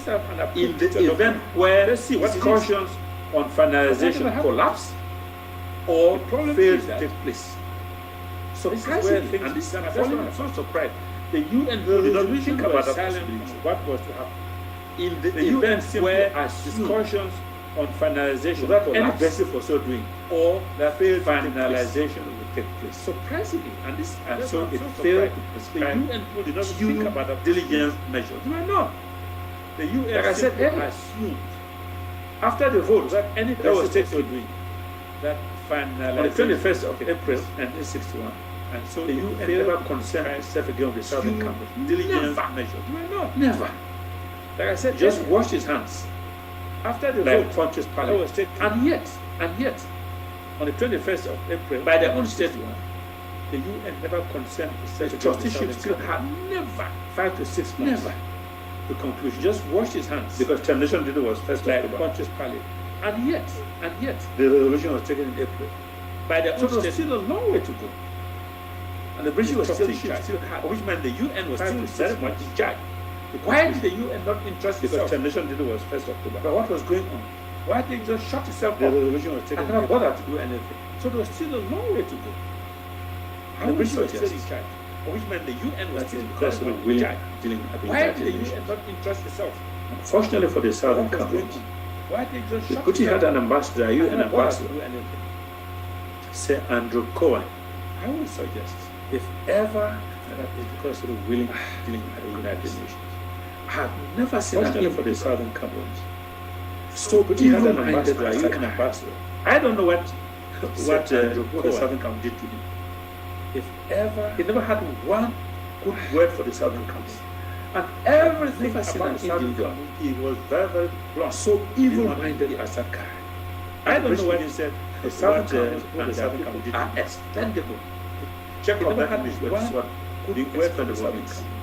And everything about the Southern Cameroons was very. And I'm sure they must have been assuring the UN that, oh, don't worry, we are things under control and we are in charge. Don't worry, check up that the UN never did anything, which to me was an aspect of gross dereliction of duty in the part of the United Nations.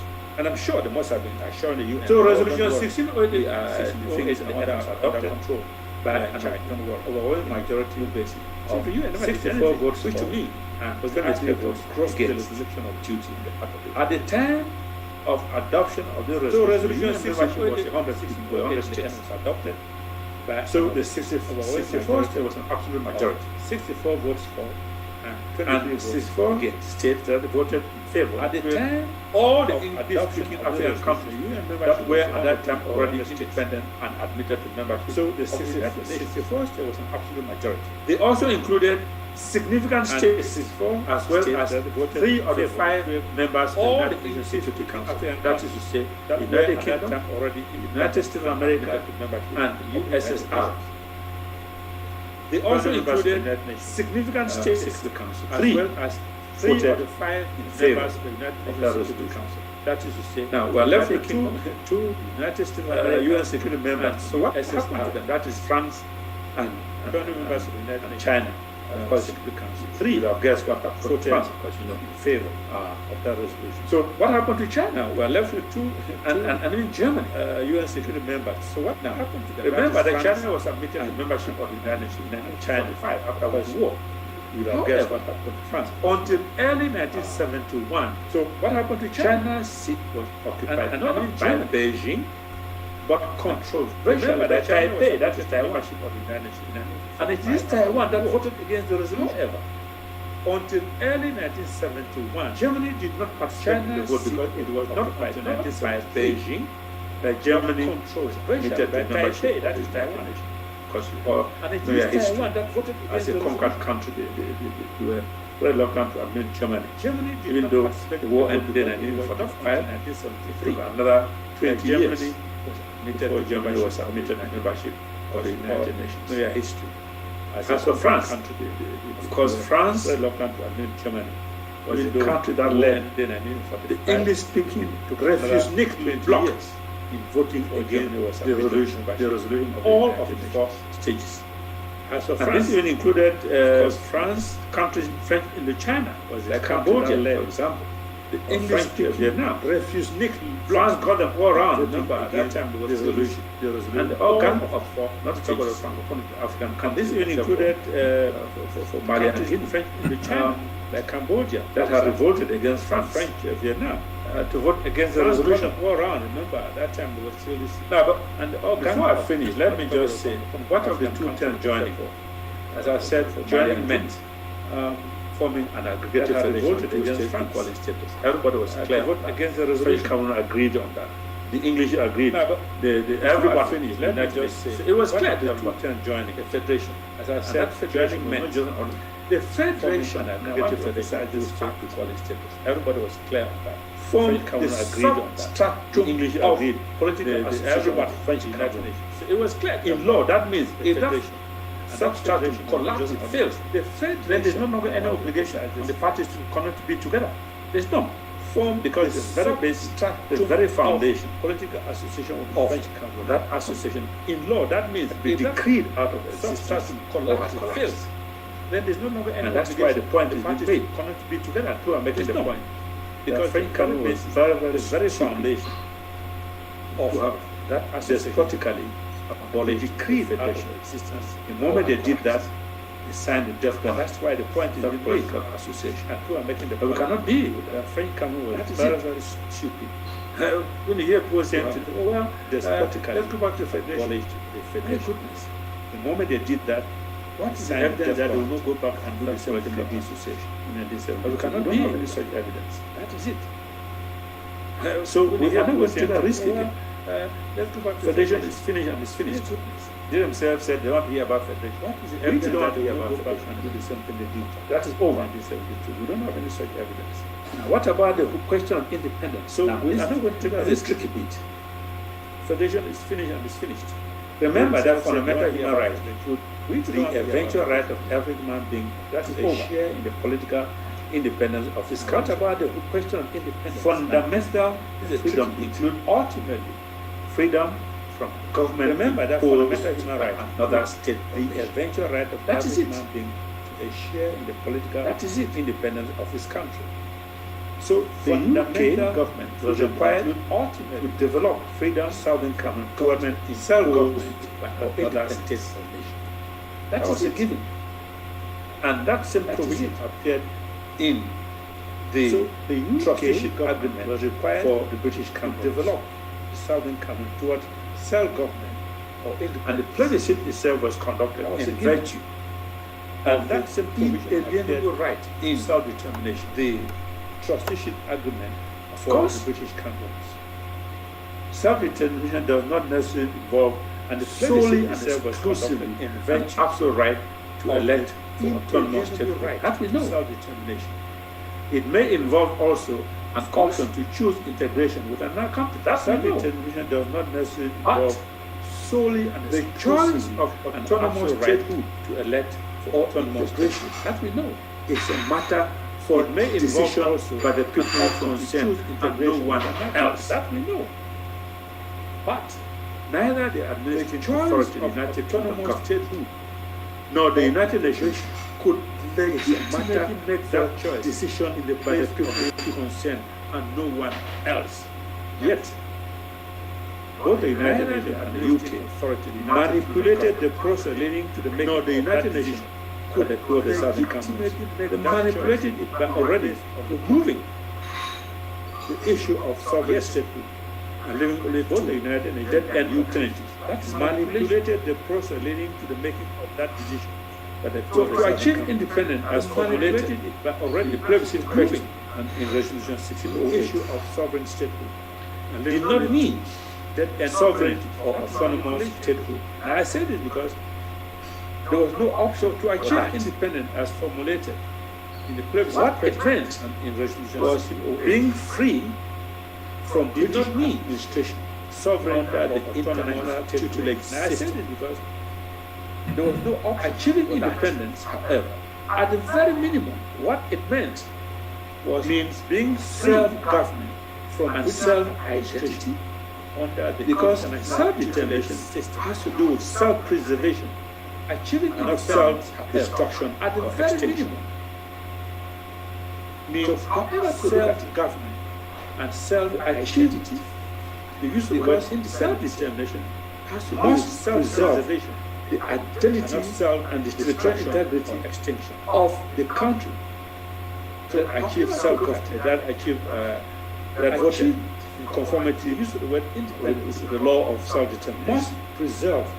If you take away and destroy the integrity, that right, then therefore you are saying that the people have the right to self-identity, that achieve, you don't have the right to self-preservation, conformity. So you're actually saying the law they voted for was their own extinction and their own destruction. Take away from them. What right, then therefore you are saying that the Southern Cameroons this can't gain identity by making such a self-preservation vote.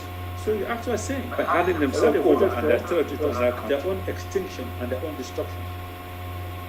So when a country has independence of the Southern Cameroon, at the very least this can't gain. It gains by independence, it has its own guardian vote, and it is not ruled by handing themselves over and their territory. That is why even in the context of federation, Southern Cameroon had its own government. When a country has independence, the effect of the despotic abolition, it gains of that federation has its own government. And it is not ruled by another state country. And that government disappears, self-government disappears, self-identity disappears, and the whole of Southern destroyed abolition. Who on earth of that federation to do that kind of a thing? There's no government in there.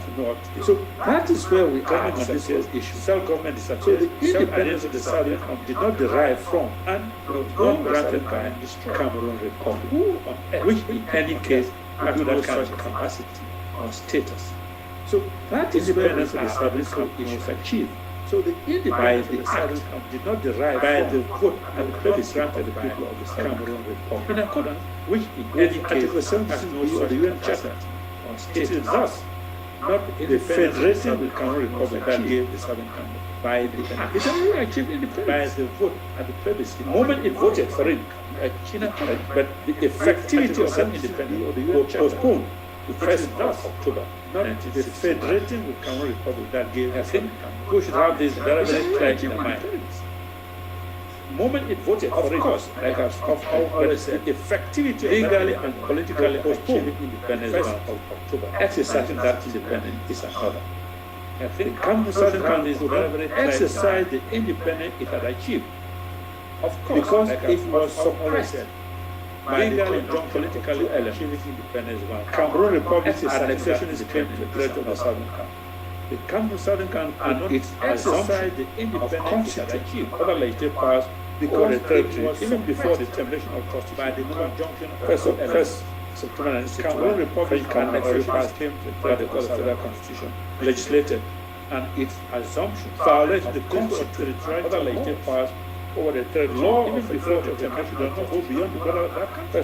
First, yes, 1961, French enacted the law, freedom was drafted, signed by the president, legislated, the law also applied, violated the border of the variety of laws. The law of the British of the country does not go beyond the border of that transferred by conduct. They enacted the law, freedom was drafted, signed by the Cameroon Republic, purported the law, which then took as the successor colonial authority responsible for the role of British, factually, the administration of the territory. By conduct, you recall, and I think this is also a point which then took as Barrister Nyamboli colonial authority responsible for the role of British, the administration of the transferred power. Now, the French Cameroon, and I say factual transfer by conduct is also because a point which that transfer is not evidenced by any written document that Nyamboli made. There was not even a proclamation. They just invited a British there and simply said, transfer to come out. And I said, factual transfer by conduct. Because resolution, that transfer is no evidence by any written document. There's nothing. The 1960 Declaration of Independence, they just invited a is very clear and simply said, the departing colonial authority should simply hand over powers, transfer resolution by Nyamboli to the government of the colonial territory. The 1960 Declaration of the Britain had what business to do with it. Very clear. French Cameroon was not the British party colonial authority. Why had they to transfer power to the French Cameroon instead of transfer the government which was there to the government? So, of the colonial because of the conjunction of these two events, Britain had not business to effectively exercise French Cameroon not independence trust territory. Why had they to transfer power to the Southern Cameroon instead of to was suppressed? That's why, on 1st October, because of the conjunction of Cameroon troops marched the Southern Cameroon off. Ejo pointed his by Inspector Southern Cameroon who came there was stepped into the shoes. That's why of the departing and British colonial officer commissioned the French Cameroon troops and at once marched the Southern Cameroon again found himself. Ejo pointed his colonial Inspector Cameroon who came there. That is what has into the shoes. And that's where the departing British colonial officer final commission is. And at once, and this is something which has always found itself yoked with another colonial escape for its people. And that why is it that that's what has Southern Cameroon did not resist. The invasion, French Cameroon. And this is something which has always remember the Southern Cameroon never had any defensive structured people. The British refused. Why is it that the race and Southern Cameroon have not resist? They refused the invasion of the Southern French Cameroon. And this attitude, this training of the Southern Cameroon never had any defensive structure. The directives of the United refused. We said the race and trusted the Southern Cameroon must participate, refuse in the maintenance of international peace and security. And this attitude, this training, the British simply did was consistent. Well, if there was anything there, we would draft in. We said that the police or the soldiers from Nigeria. And that's what was happening. That explains why the Nigerian British simply did was soldiers, whenever there was something needed from Nigeria. But the police or the soldiers, army that was raised from Nigeria. And therefore, French Cameroon took, and that explains why I think that the Nigerian policemen, if Southern Cameroon had soldiers, whenever there was something from Nigeria, Southern Cameroon started raising the police force in Southern Cameroon only when it became a federated state. And therefore, French Cameroon took and when they raised the police force, that they had to set a mobile wing, which was to neutralize some of this police force. But you know what happened? The Southern Cameroon started raising French Cameroon force, abolished that, only when they became the police, and that was the end of the story of 1961. So, and when they raised up on this story, I don't want to go to the event that happened after the militarized the police force, but you know what happened? Of the resolution, because that will be a story of another day and absorb. So we find ourselves in a story conclusion whereby, so that is our story. We started off to go to the event that happened after asking the British to give us independence straight away. They refused. Of the resolution, the United Nations said, okay, we are insisting. So we find ourselves in the situation by conclusion. Whereby this is what has come. We started our monthly conference. They asked us how we formulate us. They rejected that way. They refused. Okay, you reached on to the United Let us postpone this case, and we are insisting on 1 year to give the British state. Think about this carefully. Oh, no, you must have the plebiscite now and now and now. This is how we formulate it. They rejected that one. Plebiscite is okay, you reached on to let us postpone. Go to the UN. Begin to see a lot of willing 1 year to give the British state. Somebody proposes a resolution. This one proposes a counter resolution now and now and now. The fourth committee proposes adopts a resolution, plebiscite, and recommends it for adoption by the General Assembly. Go to the UN. The General Assembly begin to see a lot of willing to do that, complaining about somebody proposes a resolution. This one proposes a counter resolution independent of the people. The fourth committee had done that, adopts in the case of Eritrea, and recommends for adoption Ethiopia, general situation. The General Assembly started to never ask any of that, complaining about experts who have come to draft a constitution, the federal constitution, and independent of the people. For us, even though they had done that 10 years ago in the case of finally the whole question about the key term, Ethiopia situation, joining. And so it was very clear any joining meant federate expert could have come to draft. But as we know over the years, French Cameroon has been interpreting for us the plebiscite question, ignoring finally the whole question about the key component of achieving independence. I just saying, oh, but you came to join us. No, it wasn't like joining meant federate. To achieve independence, John was able over the years, and that John, of course, not taking federating, which never referred to ignoring because the independence achieving independence. I'm just saying, go to the students to join independence. No, it wasn't like that. Started coming out of independence. They said independence. John was no longer under the control, and that John, of course, federating, which never kingdom federating. They have to have the own government, because the independent have to manage their own affairs. Go to preserve their territory, to preserve their identity and their culture. At the very beginning, no longer under the control of the foreign. That's what I mean with United Independence Kingdom. I'm sorry I've taken much longer time to manage their own affairs, but I hope I've been able to preserve their clarify one or 2 points that culture at the very beginning. Some minds remain a bit obscure. Thank you very much. Thank you very much, Prof. Thank you for that extensive lecture, very informative, very educating, and very important. Again, as I said before, it helps us conceptualize our struggle. It gives us a moral boost. It gives us an authoritative claim to what we are doing, and it gives us the ammunition to make our case intelligently, regardless of where we are, and further weakens whatever argument, not that we are trying to make an argument, they are actually using force, but whatever hollow academic or intellectual argument like we try to make. These are very factual, and I think it also challenges the United Nations and the UK and even France, who are pretending to undermine the catastrophic consequences of your actions or lack thereof. So we thank you, Prof, for always answering the call, making the time to continue to educate us. If nothing else, it is an invaluable contribution, or maybe not for our lifetime, but we thank you, Prof, for always answering the call. Thank you. The pleasure is mine to continue to educate. So we would like to open it to Q&A. If If you have a few more minutes to spend with us, Prof. There are a couple of hands up. I know that the Secretariat got some questions. So we will start with those questions. My co-moderator, Francis, if you want to remind participants of the rules when it comes to asking questions, after questions, please, if you have comments, let us reserve the comments for after the questions, because people seem to go off on a tangent when they have comments and then take forever. We don't want to be interrupting people with comments. Let us do questions and answers, brief questions.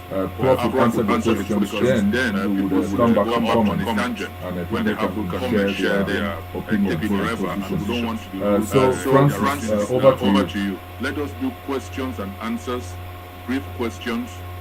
Prof would answer the questions. It looks like my co-host is not ready. But let me just remind our participants over to you that for the question and answer sessions, if someone it looks like my co-host is this. After the speakers are through, the moderator will take a number of questions in a specific order. Participants are required to put their hands up and put it down when they have asked their questions, to enable others to have a chance to ask questions. All microphones shall remain muted when the speaker is on the floor. If anyone has asked a question, if anyone has asked the question you had in mind, please be courteous enough to remove it and let someone else. That will save time. Each speaker has only 1 minute to ask a question. That question must be direct and straight to the point.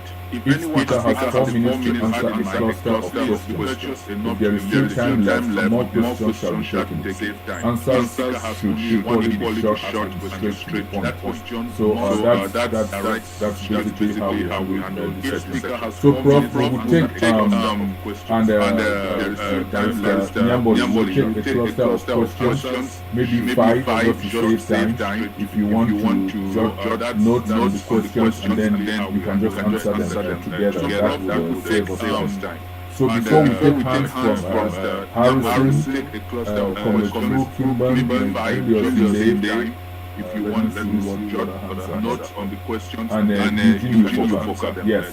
Let me first ask this question that came from one of them.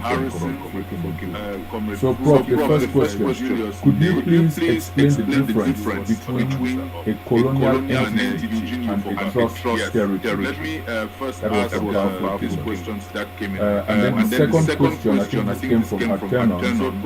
On April 15, 2021, UN presented experts to rewrite the history of Cameroon in 2021. How does that affect our independence? That came from Atenon. On April 2021, Prof, if you have these two questions, I would rewrite the history of Cameroon. Mr. Moderator. Yes.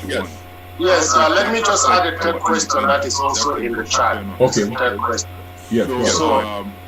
And this comes from Tabi. Did these two states, the Southern Cameroons and La Republic, enter into an agreement? Yes, let me just add a third question. Where can one find this agreement? There's a third question. Yes, so, okay, then this comes from Harrison asked the question. If the question you have is the one you've already asked, then let somebody else ask the question, and then this time will come back to you.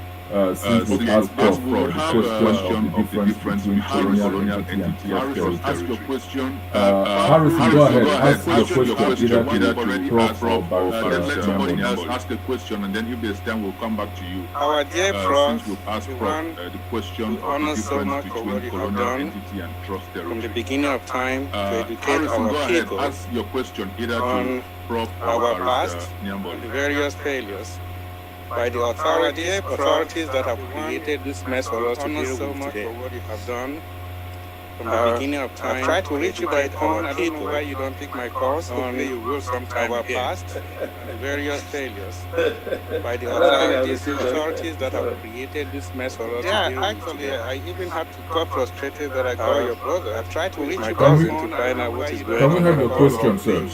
Time again. Okay, let me ask a question. The question is this, Prof. Where we are right now, I even have to understanding that I call the position of the Western powers to find out what the G7, the G5, and all of the authorities, the United Nations. Okay, let me in our right mind, do we have any conviction that any person of the UN will ever want to go back to address the position of the Western failures? The G7, the G5, and all of the authorities, are we not making our situation more difficult for advancement if we spend so much energy on blaming them on their failures instead of looking other ways that can gain failures? If, for instance, are we not superpowers always more difficult for advancement? Have we spent so much energy blaming them on their failures instead of looking other ways a fake union can gain and instead we should take advantage of the fact that they succeeded and we forced through superpowers the 80 post-01 and the declaration of the declaring that Republic of Ambazonian sovereignty according to the Bamenda High Court judge, and instead we should take advantage of the fact that international communities will not easily take any blame, will be pointing the fingers to La République, and the declaration and if for any reason we ever have Ambazonia to the negotiation table, according to the Bamenda High Court judge, from our back that the international communities will not easily take any. What are your thoughts regarding the pointing the fingers? Are you convinced the United Nations can ever come out to ever have the chance to get to the negotiation table? Thank you. We can then thank you for my Harrison. Now we'll take the fifth question. Powerful Kingdom says he has a different question. So Powerful Kingdom asked the question. We're just taking questions now, and then Prof and Barrister Namboli will answer this, and then we'll come to Julius and Jojo. Powerful, your question. Different question. Thank you very much. Kimber asked the question. We're just taking questions now, and then Prof and Barrister Nyambari will answer thank this, you so very much. We'll Knowing come to that Julius. sometimes we are not Powerful, your what question. you are doing. Thank you very much, Elevator, and it's a movement. Prof, I would like to ask, what is very much knowing that sometimes we are not what are we fighting? What are we fighting? Because we're marginalized. No, we are fighting movement. And then if we say yes, and with what is with all the other evils that we have suffered under Larry, what are we fighting? Is it not because Larry Republic invaded us? And marginalization and all the other evils are consequences of that invasion, because with all the other out there, they talk about marginalization, we have been oppressed, we were an entity invaded us, and marginalization and all the other evils are consequences on that marginalization. Then I think we are actually making it easier for Larry Republic to say that we are part of them, and that is what they use at the international level.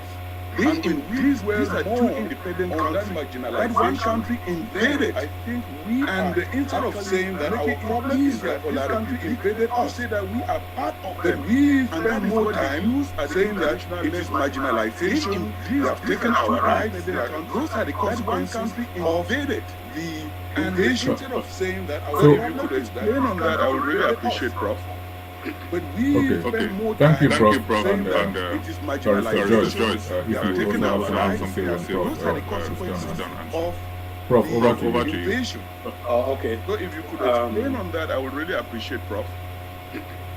Okay. Thank you, Prof. And Barrister No, we can hear you. Okay. I think I'll be quite brief as the rules say. The difference between colonial entity and trust territory. Colonial entity is just a general term. Yeah, okay. Trust territory is a colonial entity. I think non-sole government, I'll be territory is a colonial entity as any entity which is not governed between colonial entity by the people themselves. Colonial entity is a colonial entity, just a general term. So the trust territory, non-sole government within the meaning of the United Nations, any entity which is not specific territory by the people that is under the United Nations, and but whose administration has been the trust territory outsourced within the meaning of the United Nations to administer. and the charter makes a distinction between that is under the trust territories and what they call non-self-governing territories. Non-self-governing territories are the classic colonial territories by colonial powers.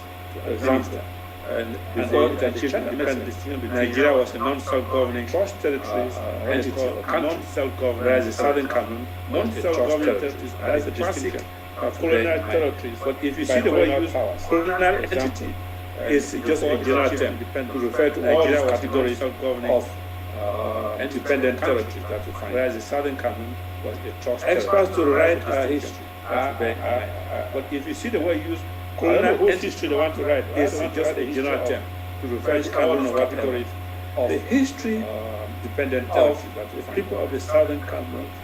Experts to write authentic by the people of the Southern Cameroon. I don't know whose history they want to write. This is a constant of French Cameroon or whatever. Churchill once said, history that of the British have a very bright future can only be written authentic. Well, thinking historical of the Southern Cameroon.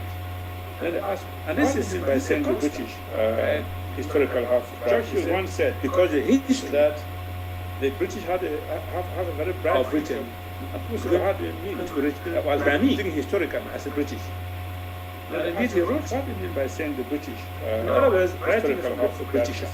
Because you cannot have an outsider, no matter how erudite they might be, of Britain, who can purport to write the history of as a British people of the Southern Cameroon. And indeed, every history written from a certain perspective. Writing from and words you commit, the words you use them because they have a certain meaning they might be, which you ascribe or which you attach to write the history. So, the history of people of the Southern Cameroon, every history, the final analysis from a written perspective, authentic, and words you commit by words of the Southern Cameroon, use them because they have a certain meaning.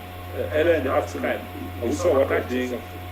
So, present to of Herman. I think that's the beginning of the final analysis of history. We begin to write our history by the people, something which perhaps from outside the country might not be very keen about. Earlier in the afternoon, we saw what there. Third question: is there any instrument binding the Southern? I think that's the beginning of the cover. Absolutely none. We begin to write our history. That was the first thing I gave myself some years outside the country might not be very keen. The UN. And all is there UN offices in different countries. Is there any instrument binding the Southern Cameroon and not see whether I can discover? No, some instrument. He didn't some. That was the first thing I gave myself some years. Signs between the Southern Cameroon, the UN, and French Cameroon, UN, bind them to some different countries. None. Where I what you do have though is those two documents which he didn't some referred to. The joint declaration signed and the joint and communicate, which was signed, the one what you do have by Ajo and Charles Sally document, which are that document related only to the joint declaration of and the joint what the Southern Cameroon communique expect if it signed the one part French Cameroon. But apart from that, by Ajo is no other instrument anywhere. That document check out the United Nations Treaty Series. You'll find out nothing there. What the so there's no. And that's why French Cameroon is in a country. French Cameroon. Position of the Western powers. There's no other instrument anywhere. And we should engage in the blame game. You'll find out nothing there. No, I don't think we're engaging here. So there's no game. And that's why we are trying to put the historical record straight and saying, position of the West, this is what happened. This is what happened. This is what happened. We should engage in and we expect the Western powers who did this. No, I don't think we're engaging here in the blame to acknowledge. Yes, we are trying to run the historical record. That's one thing, saying this is what. But the position they take on any of our issues what happened is their own business. And we expect our business powers is to actually to acknowledge, force their hands as where wrong. That by using international law, where international law, but the position they take on any of our issues and the hesitant to act, their own keep on insisting on that international law is because any country that becomes force their hands members of where international community subscribe by using international law, where international law rules act and standard of behavior and conduct. You keep on insisting. So we cannot do international law. Demand that because any country, but over and above that, the member liberation of president subscribe to certain minimum self. And I can tell you, and standard of having read the history of other liberation struggles in Africa, demand that elsewhere. But over and above that, as in East Timor or in China or even in South America. And I can tell you, the people themselves ultimately have to impose their will in Africa on a willing and unwilling world, Western world, as in East Timor or in Indochina. Depend upon them, or even then you play to the game Latin America. We should want to fight and fight and fight. The people themselves ultimately our position. And eventually, they will come out willing and unwilling world. They are made of human beings. Human beings, if you depend on them, then once you get to a certain point, their conscience begins to put them fight and they're going to act. This is actually so. But the primary responsibility lies with us. They will come to do those things which we will come. They are supposed to be. They are made of human beings. To be tenacious, to be insistent beings, the way they are not to give up. Once you get to a certain point, their conscience begins to put them to achieve our purpose. And they're going to act. So, but the primary responsibility lies with us that we are fighting those things which we are supposed to do. To be tenacious, to be insistent, by fighting and not to give up. Until the sovereign independence achieves our purpose. That is what we're fighting for. Now, our struggle is different from the fight of the Namibians, from the fight of the Angolans, from the fight of Mozambique, and the fight of Guinea-Bissau, the fight of the Eritreans, the fight of the Kenyans, the fight of that South fighting. It's the same. Our struggle is not different from the fight of the Namibians, from the fight of the Angolans, from the fight of Mozambique, from the fight of Guinea-Bissau, and that's the fight of the Eritreans. The fight of the Kenyans who fought. The fight of South begin to look at the issue which you raised about marginalization. I'm not too sure what marginalization means. It looks an easy word because when the poverty of thinking, who cannot think beyond a certain level, but they stop at that level. When I described it as marginalization. Marginalization, which you raised maybe a compromisation of a symptom of a disease, but a disease looks an easy word because when the poverty of thinking, who cannot I believe I would have taken level the first question, they stop at that level. Thank you. Described it as. Thank you, Prof. Before we take the next three hands up, I want to ask Barrister Nyamboli if you wanted to chime in. Yes, I thank believe you. I would have taken all the I'll five just questions. answer to Barton then. Thank you, Prof. Before we take the next From a legal I want to perspective, ask there are many arguments Barrister Nyamboli if she wanted to Southern Cameroon chime in. space for self-determination. I'll just answer. When we dwell on the history, it is just one of those arms in our opinion that we can use to show that from a legal perspective, our decolonization process was flawed. And this is the source of all of the problems that have followed self-determination. There are many grounds to argue a case when we dwell on the history. It is just one of those arms in our opinion, especially that we can use to show in its arsenal. Besides our decolonization process was flawed, we have the source of all of the problems that have followed. A case to make as a minority group, a case for the Republic independence, and whose minority rights have been persisted by its arsenal. Besides, we have international law that says that we have when a group of people, and we have been qualified as a minority group, that refer to whose minority rights and human rights, we have been qualified as a people. We have when the people are persistent that says that when a group marginalized people, and we have been qualified as deprived of participation in governing themselves, African Commission on Human Rights, deprived of economic growth, qualified as a people. Then when the people have a right also, and deprived of internal the right to internal self-determination, deprived. Remember that we have been struggling within themselves the current dispensation to have things reverted to the federal system. That's why we had the SCN, also, and deprived of internal rights to external attempts because of Southern Cameroonians. Remember that we have internal self-determination. Even when the SDF came up with about decentralization, have things, or talk about so many things, federal system have given us a certain form of autonomy, or given us the means to choose a form of Cameroonian for like internal self-determination. Even when the SDF came up, we have talked about argument on its own. But talk about gives us a right to claim given us independence because we have been refused internal self-determination to run our own affairs the way we seem fit. The international legal standard is that the people decide the fate of the territory. Gives us a right. In our case, the territory has been deciding our fate ever since because we have been refused. So they don't let us self-determination to run our own affairs the way we seem fit. That's why you see that all of the legal standard ministerial positions decide the fate of the community. We see from promotes everywhere, and the territory has been deciding our fate. That sense of marginalization, they don't let us not respecting minority rights and protecting minority rights within. That's why you see that all of the Cameroon or ministers and dispensations is a further ground which we cannot undermine. And thirdly, another ground for that sense of independence, which we can make in our favor, not respecting human rights. This has become the most common and the most popular the ground for independence is a further ground which we cannot recent years after decolonization. The most recent example is Kosovo. So when we bring out these cases, for example, as we talked earlier about human rights, this has become the most common and most popular shot at random and for independence being tried for recent years after decolonization. Outrageous charges, the most recent example is also so when we bring out these cases, for example, serious human rights violations and genocide, not to forget that which is going on. And our other arguments that we will make to support our claim. So I do not see it in my outrageous charges. We need to just stick to one argument when we have so many that we can use to build the human rights violations and genocide, not to solve which is going on determination and our other arguments. So I think that we have to learn whether to make these arguments together to just keep rather than isolating them. We have so many that we can use. I think we have to build a joint approach towards it for self determination and for our independence. Thank you, Barrister. So let's take the next set of questions, Barrister Prof. Please just the questions, and then when we're done with questions, I see only three hands up, we can come to comments. Thank you.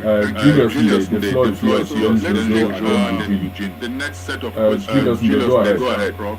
Unmute yourself. Please just two questions, and then when we're done with questions, I see only three hands up, we can come to you, Prof. Julius, the floor is yours, then Jojo, and then Eugene. Julius, go ahead. Unmute yourself. I would like to ask a question to Prof.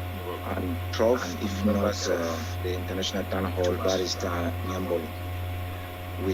There has been an argument. The question goes as follows. There has been I would like to ask a question to Prof. That the people of Southern Cameroon should not focus on their historical and international legal arguments. Rather, they should focus on the human rights abuses, common arguments that have been going on since 2016 as the quest for the people of Southern Cameroon should not focus on how will historical, as an expert, international legal field, justify this focus of the human rights or to explain to a layman that have been going on since 2016 to explain to foreigners what is the problem of Southern Cameroon. Will that really make sense? As an expert or somebody in the field, and the second question is this: others have to explain Southern Cameroonians should always go in the quest of their freedom should look at the problem, the economic interest. Will that really make sense? So-called Western powers first before their interest. And the second question is it really advisable Southern Cameroonians should always in the quest of their freedom we then look at the economic interest and make all this of the so-called Western powers first to a good quest for independence. Is it really a feasible? That is my questions. Thank you, Julius. Thank you very much. Jojo, your question. Opinions. Okay, thank to you, a good question. Thank you, Sister, for the presentation. That is my question is. Thank you we've listened to. Thank you very much. We've listened to all these debates. Jojo, there's no ambiguity about the debate. We have a case based on history and everything. We've been debating this, presenting this everywhere, but the international community don't seem to care. Nobody seems to care. Yeah. My question now is debates. What is no ambiguity about all this have a case? Because like the last debate on history, human rights, everything, we've been, I think it's debating sufficient, marginalization, but the international community don't seem to care. Not that we want to go back to federation, we don't even want to hear about federation. Keeping all this aside. Now we've been talking about like the last interested, the human rights, in your opinion. I think it's any of you sufficient marginalization as our sister the way forward. We've heard about this too. We want to go back to federation. We don't even want to hear about Thank you, Jojo. Thank you for that. Now we're talking about all the Eugene, unmute yourself. Any of you, what in your The floor is yours. is the way forward? We've heard about Yes. this so many times. Thank you, and Thank you, all Jojo. due protocol Thank you for that. observed. Very pointed. Prof, my greetings. I have a Eugene, question for unmute Prof. yourself. I would just like to know, because he mentioned that our struggle is similar to that of Eritrea, Namibia, and the name couple of places. How similar or different is the struggle of Southern Cameroon to that of Biafra? That's my question. Number one, and then question number two. Currently, it is kind of very high now in the name of places of many Biafra. How similar or different is the struggle of Southern Cameroon is Biafra? That's like the history of Bakassi. Number one, and then question number two. That's why the question currently it is kind of very high. Is it now because some people are saying that Nigeria gave Bakassi to Tanzania to Cameroon? Bakassi is Biafra. So this is also. Is there any historical content, historical document? Is it doing the Anglo-German treaty that? Is it some of Bakassi are saying that Nigeria gave Bakassi to? That's just what I want to get some clarity on. Bakassi is Biafra. So this is we want to. Is there any historical content, historical document? And we'll take our final question from Struggler Collins. After this set of questions, then we just have some comments, and then we have to let Prof take care of other business. So, Struggler Collins, go ahead. And we'll take our final question from Struggler Collins. And after this set of questions, then we just have continuous lecture and keeping us take care of other business. So, always informed about what was to be passed. Yeah, thank you for the opportunity. That is very helpful for us for your patience with regards to lecture and you being a teacher for us for all this while. Always informed about what was to be passed. At some time, as a teacher, you have to assess your students. So I don't know how can you assess us with regards to so far. You being a teacher, assess your students, us, South Cameroonians, our young ones. Can you at some time, as with regards to how far we have gone? So are we really angry enough? Are we doing with our anger students, us, South Cameroonians? Are we using it also to our advantage to face the enemy? Are we really angry enough? You may answer the question or not. I mean, because with our maybe through what we have gone through, using what we have heard, we were supposed to be very angry enough to face the enemy, looking at all possible means to get the enemy. I mean, because on his knees, maybe through what we have gone through, what we had the advantage. We were supposed to be very angry and having a particular type of education, all possible means. To get the enemy, as department, they were having good debates. I mean, debate well, had the advantage. Why the science students were having the opportunity to have a particular type of science subject where they had physics, mathematics, chemistry, and biology as department. Most of the science subjects they were able to practice and debate well. They used to do why the science students were having the opportunity to have are these students engaging so much to use the knowledge that they had from biology, secondary school education. Most of us this opportunity died at the secondary school level and never went to university. Are they using this basic knowledge? Are these students engaging so much to win a revolution sometimes that they don't need from sophisticated weapons? Are they using this their knowledge, this basic knowledge enough and never to do what they are have to do basic knowledge to feed themselves? Because to win a revolution sometimes does not need Thank you, Struggler Collins. Prof, over to you. And then we will take a few comments and thank you for being patient and staying. These are very, very exciting questions. Thank you, Struggler. I like that. Prof, over to you. We can't see you, Prof. Comments and thank you for. We cannot see you. About yes. These are very, very exciting questions. Prof, your camera is off. Your camera is off, Prof. We can see Prof. Thank you. About okay.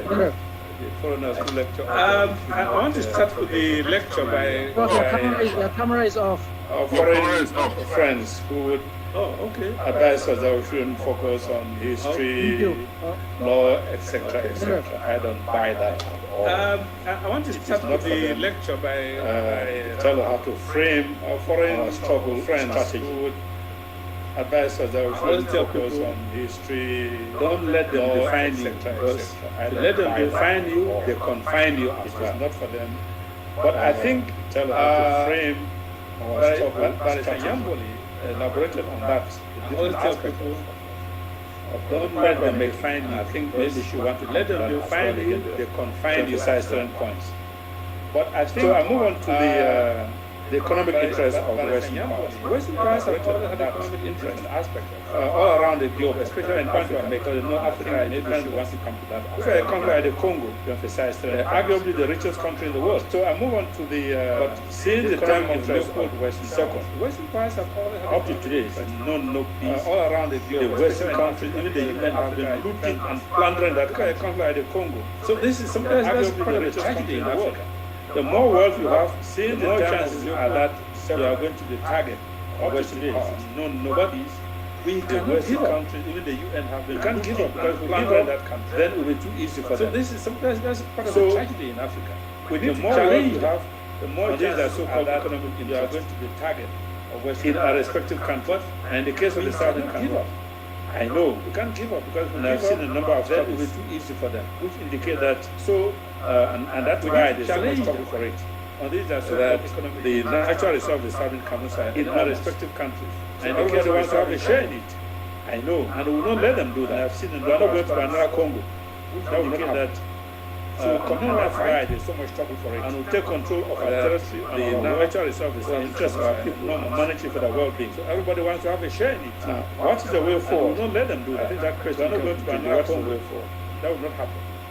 I think Jojo himself knows better than I do. Take control of our that the way forward is our people. We just have to persevere and fight on the bitter end. I think that question. And this fight, of course, is multifaceted. Ground Zero knows better than I do. It's a privileged place because that is where the world looks at. We just have to persevere and fight on to the bitter end. To make sure this fight, of course, is multifaceted, that we stand ground zero the enemy. It's a privileged place because that is this where fight has nothing to do with the question of size. So the support of ground zero, or even the so-called professional, to make sure of professional army, because if that was the case, that we stand come over that one within 1 or 2 weeks. Look, one of the biggest conundrum, the biggest surprises size the world is facing, is seeing now, or even the so-called professional army. Boys who pick up sticks and machetes and cutlasses within 1 or 2 weeks have been able to stand up to this the biggest conundrum, the colonial crisis. For years, the world is facing, is seeing now. And history has shown that it is not always the big that wins. Boys who picked up sticks and machetes and cutlasses. The French have won in China. The French were won in Algeria 4 years. All these so-called big powers and so on, they did not mean that it is not always a big that it is very difficult to fight that war in China. The French were won involved in China and win. Like somebody said, the French were won in Algeria and when you have an asymmetrical war, so-called big powers and it can go on for the next 50 years for all we know. Look, it is very French can fight because they strong the ability to take pressure and get a war involved in the next 50 years. I don't think so. Like somebody said, the regions for 30 years can go on when you have an asymmetrical war simply just collapsed. It can go on for the next 50 years for all we know. So the way forward for us is to fight the ability to get a war. Secondly, that fighting presupposes are properly organized. The regions will learn lessons as we get along. No one has all the answers to everything. So the way forward for us is to go made a mistake to undo made a mistake. And recalibrate that fight state and see how we're going to go forward. We learn lessons. Reorganization is very, very important. Organizing all the answers, the more effective, humble the things we learn, the contributions we make. I know that ambassador and recalibrate facing a same challenge and fight apart from a challenge on organization to supply our boys, get them organizing, get them education, feed them, and so on and so forth. We also have a huge humanitarian. I know that ambassador, right, for which I see on various forums, quite a contributing on the challenge on daily basis to supply our boys. Get them so we're already behaving as if we are a state already. We are taking over all of these responsibilities. For which in some cases, some states don't even assume it, but we do. And that is to the eternal. So we're already behaving as if. So that for me is the way forward. But you just have to keep on going for these responsibilities. With the prosecution of the war, some devise other strategies that we can use, and we have a friendly country that has a listening ear, glory, tap into that and listen to what they have. So that for me is a way forward. And in this thing, I always talk about the war of attrition, with the prosecution of the war, devising other strategies that we can use. Bank situation. I don't think so. I don't see the Americans, so I don't see the United Nations moving in a big bang and so on. No, it's not good. In this thing, I always talk about the war ability to be resilient and to. You're not going to have a big bang situation. For it to sink on the enemy. I don't see that thinking long term in this whole struggle. Big bang and so on. No, we're thinking long term. But our pressure is on them to produce victory. And we must be strategic, slowly. For it to sink. The other question I ask is that we are thinking long term in this whole struggle. We are thinking long term. The Biafran situation, if you look at the international law, the Biafran struggle, we must is a struggle because this whole case of secession. The other question I ask is from Nigeria, similarities in Biafra, independence. Biafra was part of Nigeria. The Biafran situation, if you look at the basic principle of the African Union, is a struggle at the borders of the country, no case of froze or freeze away from Nigeria, the day of achievement of the independence. First independence, Biafra was in 1960 when Nigeria achieved independence. Biafra was part of the basic principle of that country, of the African Union. So Biafra's effort at the borders of the country to leave froze that country or freeze is a case of secession of the independence. But first of all, I hasten to add, 1960 when Nigeria there is no international law rule was part and parcel that prohibits secession. There's no Biafra's effort to leave so that country, different countries say secession. When they make it effective, I hasten international law simply recognize there is no international law way that prohibits secession. Very few countries of the 194 or so that exist. Different countries, 3/4 of them in the world now. When they make it effective process of secession, international law still recognize America became broke away and they became independent. Very few. Look at the Scandinavian countries. Look at very European countries. 3/4 of them is a reality emerged through a process of secession. Countries in the modern world became broke away and they became independent state. And look at the Scandinavian countries. Look at very European countries. Secession is a 18th century. Empire is gone. It's gone. Countries in the modern world. That's why emerged the international community will not accept. Territorial expansionism, like French Cameroon is trying to do.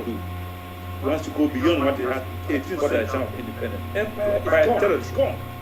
That is something which Somalia tried when it laid claim to the Ogaden territory, when it laid claim to Tunisia, and so on. And it is not East Kenya, beyond what all the people there are Somali speaking acquired terror, they're not brought together. That is something which, if you take that Somalia, try going to end when it lay claim to the Ogaden. Every country get on the day and say what? And so people are scattered here, all this and so on. East Kenya, that all the people there are Somali and they're not brought together. So empire is logic. Where are you territorial aggrandizement? Every country get its gone. Expansionism is gone. People are scattered here. Countries have emerged in the contemporary period as a process of adventure.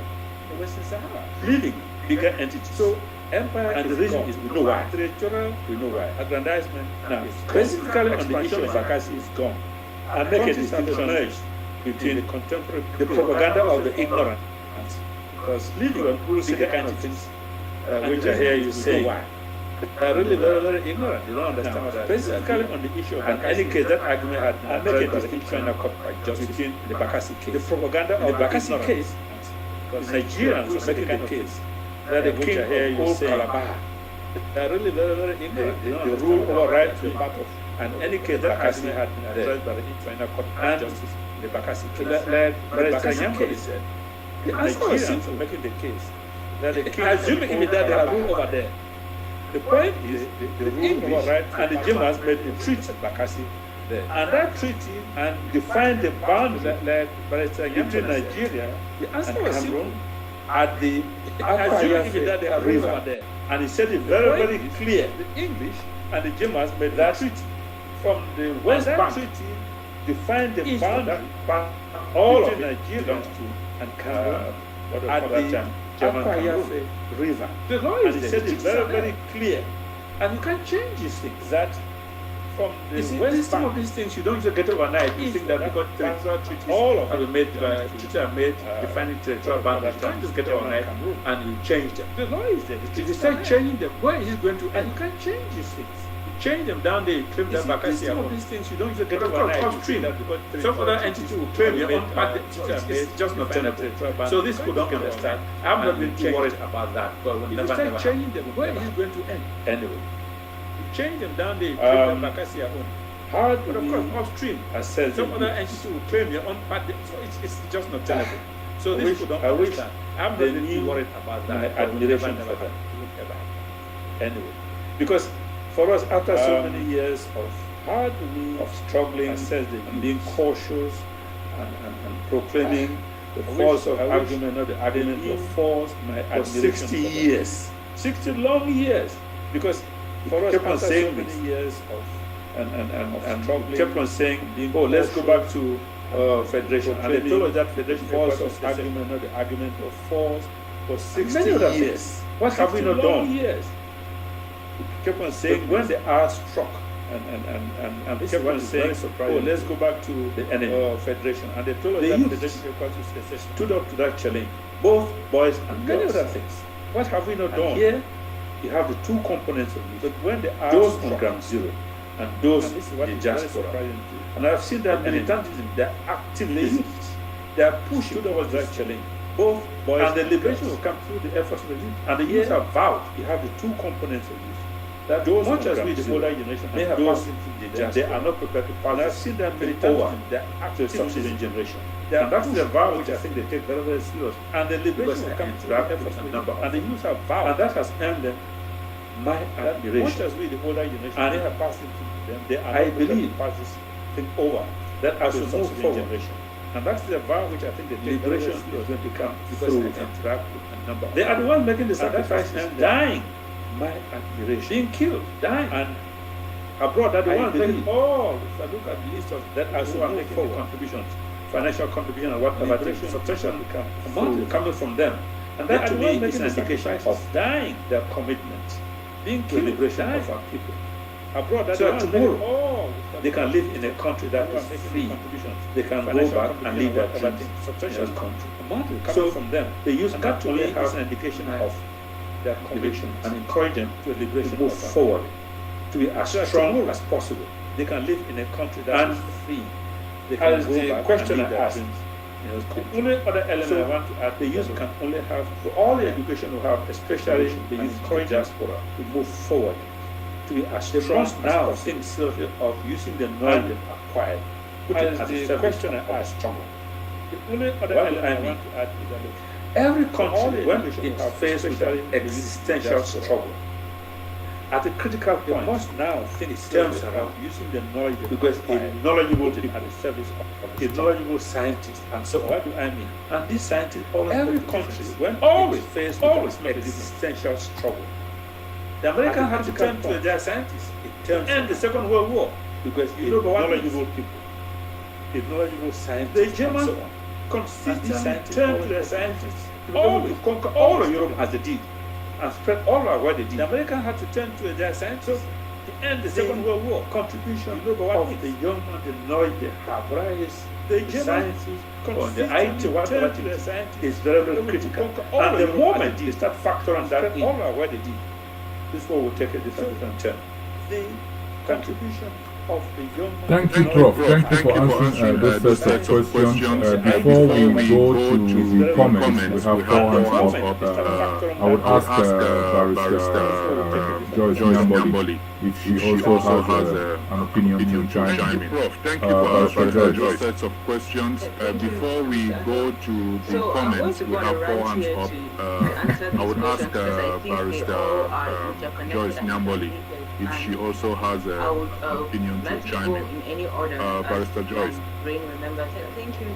But following what Prof just said, I'm going to go on a rant here to answer these questions because I think we, I consider myself a young person and most of us on this call right now because likely go in any order. If you ask me, I'll ask the question, what have our older people done? They are the ones that I feel most betrayed by, because I see the younger people active, but not in a position of policy to influence decisions right now. Because the older people who are, if you ask me, our positions to influence older people done, they are the ones that I feel most betrayed by, because I see them sitting on the fence or most active, most often they're not in a position because they're trying to secure decisions. The older people who but I would also like us to not look at these struggle decisions and in isolation of the things that are happening. I see them to see that in most science experiments we always talk about because conditions and environment in which the experiments have been carried out. We have to always contextualize. To not look at this struggle. Africa and Cameroon, isolation part of Africa has more than or 70% that people under 40 years old. We always talk about. We have the internet. We see what is going on in other countries, and we envy that. We want the freedom of speech. We want prosperity. We want happiness. We want clean streets. We want democracy. And so people are more informed and more aware. We have the internet. We see what is going on in other countries. So that puts young people in the position of speech, not just envy and happiness. We want clean streets, we want democracy become better, and so people are more informed and more aware.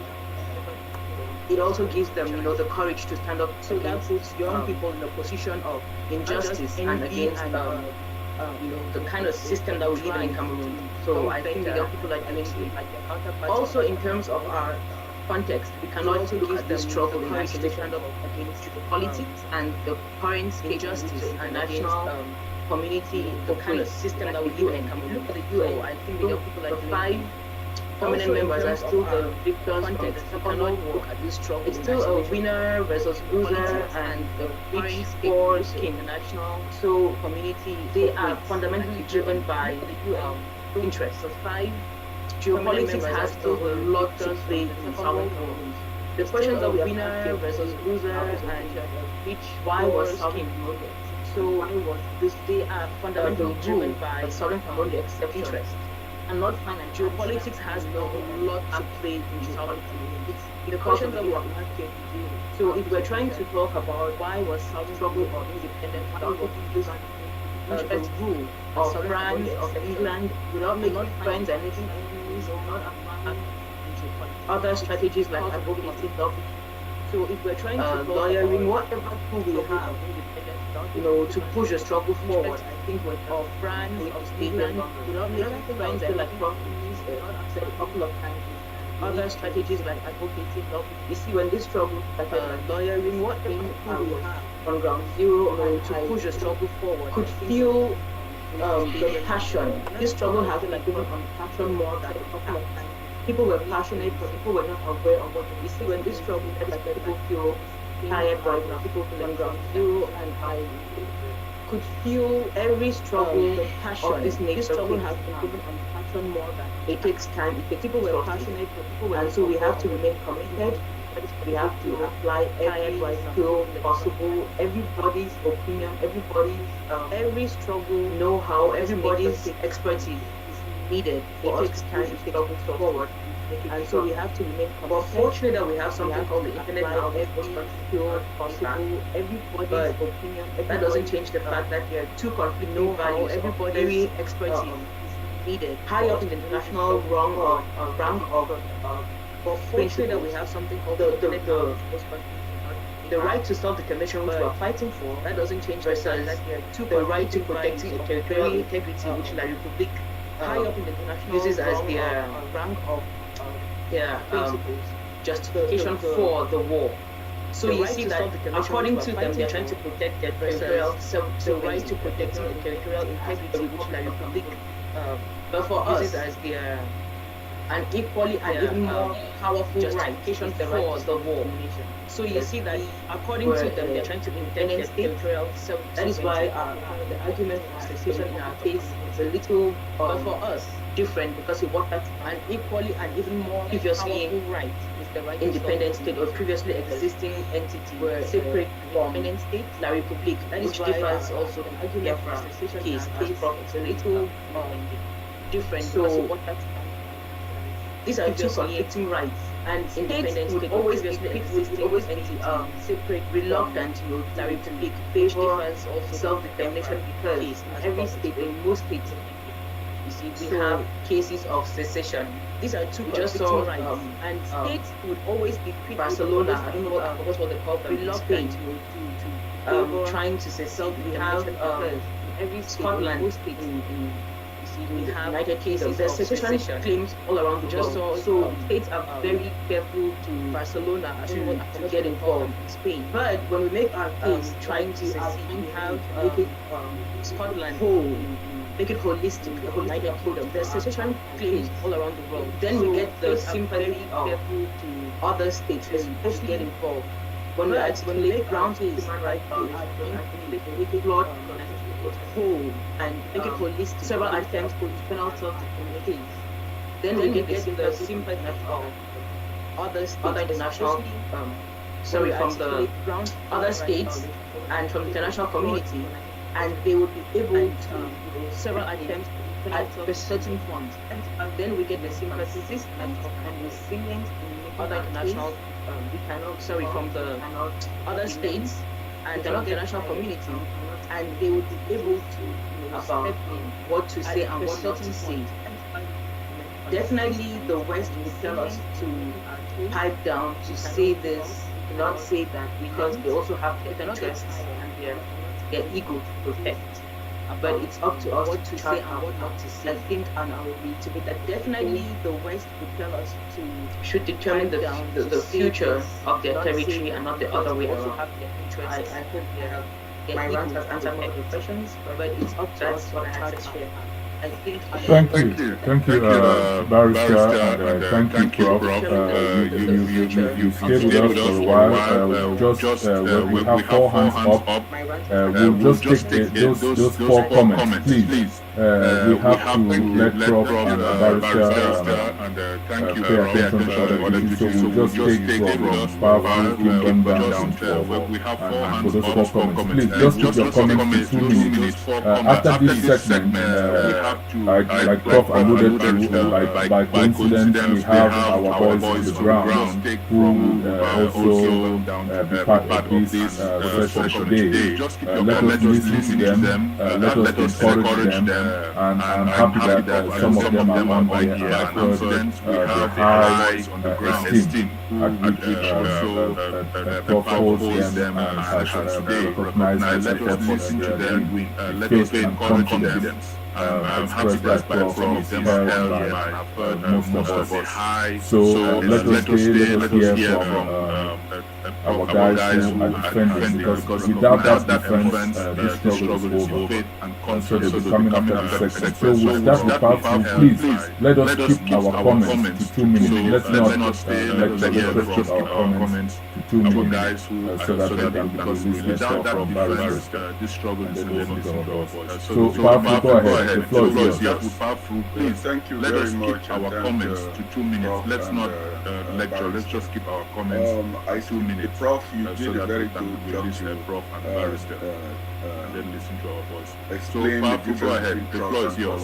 And you thank you very much. I'm equally saying that Nigeria was a British colony. I Britain gave them independence. We were a trust territory, so we took our independence to explain I'm not a lawyer, I'm just a leader. I've listened to you so much, and most of what I have gathered has actually expanded my Britain gave my independent knowledge. We were a trust territory, so I would equally also say I am old enough to have just lived through West Cameroon and the English part of Cameroon. Actually, most of this newer generation, they know but Ahijo and Bia and all what they know about governance and belief system is that the regime in power made them most understand that newer generation actually they know a domestic issue, not knowing that we are about independent as the barrister and research system. So if that we were independent, the regime in power is made them what they are doing now. They actually through all those other issues as a result of this country in leading us independent as our identity said. And so, with France and the international community, they make us know that this is an international issue. That is why when we argue, they give us a special status. They give us bilingualism, whatever. They give us different dialogue. Because we go on that. Well, I would equally say that that is why when I think it is equally important. That is the reason why even Germany today, they are equally reluctant to stand up for us because La République has made it, and some of our young leaders. I think it is important. That is the reason why it is Germany today. They are equally. And I remember I learned from Prof that according to the African Forum, whatever they say, every nation to go back to its boundary and independence. And if that is a domestic, that means that we are a separate nation. Remember, I learned from Prof that according to me, so we should be educating this generation or whatever they say, every nation to go back and believe in its boundary and independence. Our history to make sure that we are individual means that we are a part of them. And then we go by the notion and giving this generation power now to the federalists, who are the ones benefiting from the situation now to make sure that for federalism that consider us part of La République. And then we go by the notion and giving I give federalists to our boys on the ground because we are now talking from the situation a lot of blood and limbs and everything, and we should equally know that I think and liberty I think if we never voluntarily to our boys on the ground because it is fought because they are spending a lot of it must be and it is fought by the bullet, by the ballot, and by all means necessary. So I would equally never thank you, Prof, for what you are doing. It is and that this younger generation and the younger leaders is on promoting their own egos, and by all they don't even want to listen to people who live West Cameroon for what you are doing, and that it is younger generation. When you try to talk to them, they say what you know, promoting their own ego, not only fear and ahijo. They don't even want to know. Our Amazonian thanks a lot to our West Cameroon and to know the different youths on the ground that have taken the mantle to talk to them. And what you are doing, Prof, and Barrister, it is actually getting our struggle into a movement that is in the consciousness of our younger generation to on the ground that have battled right to the end. And what you are doing, thank you, Pafu, for those comments. Rabbi, you are next. Unmute yourself. Our younger generation to take this. Okay, thank you very much. Thank you. Thank you. Thank you, for those comments. Rabbi, you are next. This is Comrade Bajo. Unmute yourself. I just want to center my comment on Thank you very much. A statement made by Barrister Nyamboli. Greetings to on the viability, the economic viability of the Southern Cameroons.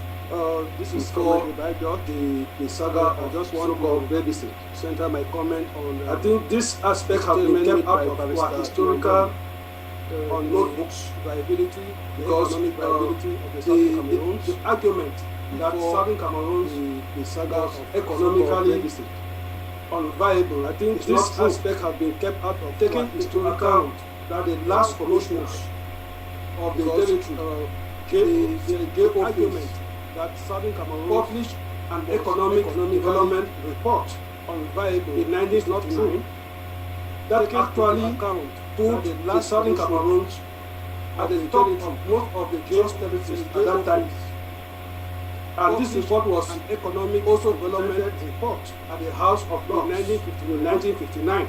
That actually, by taking into consideration the Southern Cameroons at the top of Majesty's government territories were already bent on twisting what was the independence of the Southern Cameroons in 1959. That report and they twisted and manipulated the report, which in 1960 they presented to the United Nations on twisting, posing Southern Cameroons, the independence of Southern Cameroons, unviable, and twisted and manipulated the report.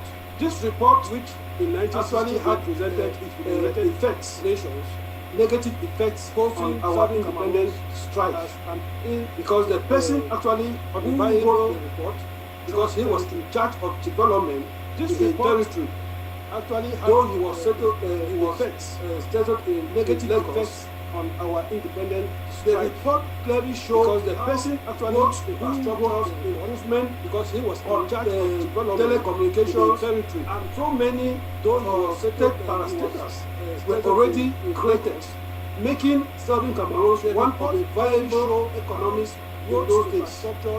So when the report was manipulated, telecommunications, they had to punish JOPs were already exiled him to making Southern Cameroons want to die because that was the area where in those days bad seats in the UK were sent to die. Manipulated. And another person was appointed, a certain Sir Phillips, who took the manipulated report and presented it because that was the United Nations, claiming that Southern Cameroon was unviable. And I think to collaborate this one, a certain the idea raised by who took the manipulated, we were supposed to pay a certain amount of the money in order to send experts to come and maybe draw up the constitution and so forth. Those were all the idea raised by Prof. Strategies to expose a certain amount in order to send bring down our strike for independence because and so forth. During this period, all the leaders in the Southern Cameroon started a position to expose the government as the government in order to get any began to won the election, bring down our actually stood for independence because Southern Cameroons to have during this, so there was no difference among the Southern Cameroons. So what we are saying is that the United Kingdom actually planned and executed the fact that Southern Cameroon should not have independence. That idea that Southern Cameroon was economically unviable is not true amongst them. Thank you. So what we are saying is that the United Thank you very much, Comrade Rabbi, for those comments. Let's take 2 comments, then we'll have a closing remarks from Barrister Nyamboli and Prof. Dr. Edmond, go ahead, and then we'll get the last remark from Rabbi, for those comments. Let's take 2 comments, then we'll have a closing remarks from wonderful presentation today. Nyamboli and Dr. Edmond, go ahead, and then we'll get the last remark from the issue of name. It's quite clear to me when you look at the map that very much for wonderful barrister Joyce presented. The only one of the people keeps talking about the issue of name as if we were reunited. It's quite clear as if we had actually been one country with a lot of people because of the name. That if we had one of the people keep talking about the get-go reunification, or maybe if our name had stayed as reunited, any other name other than as if we had actually been one country. I think that this argument, because of the name from the board.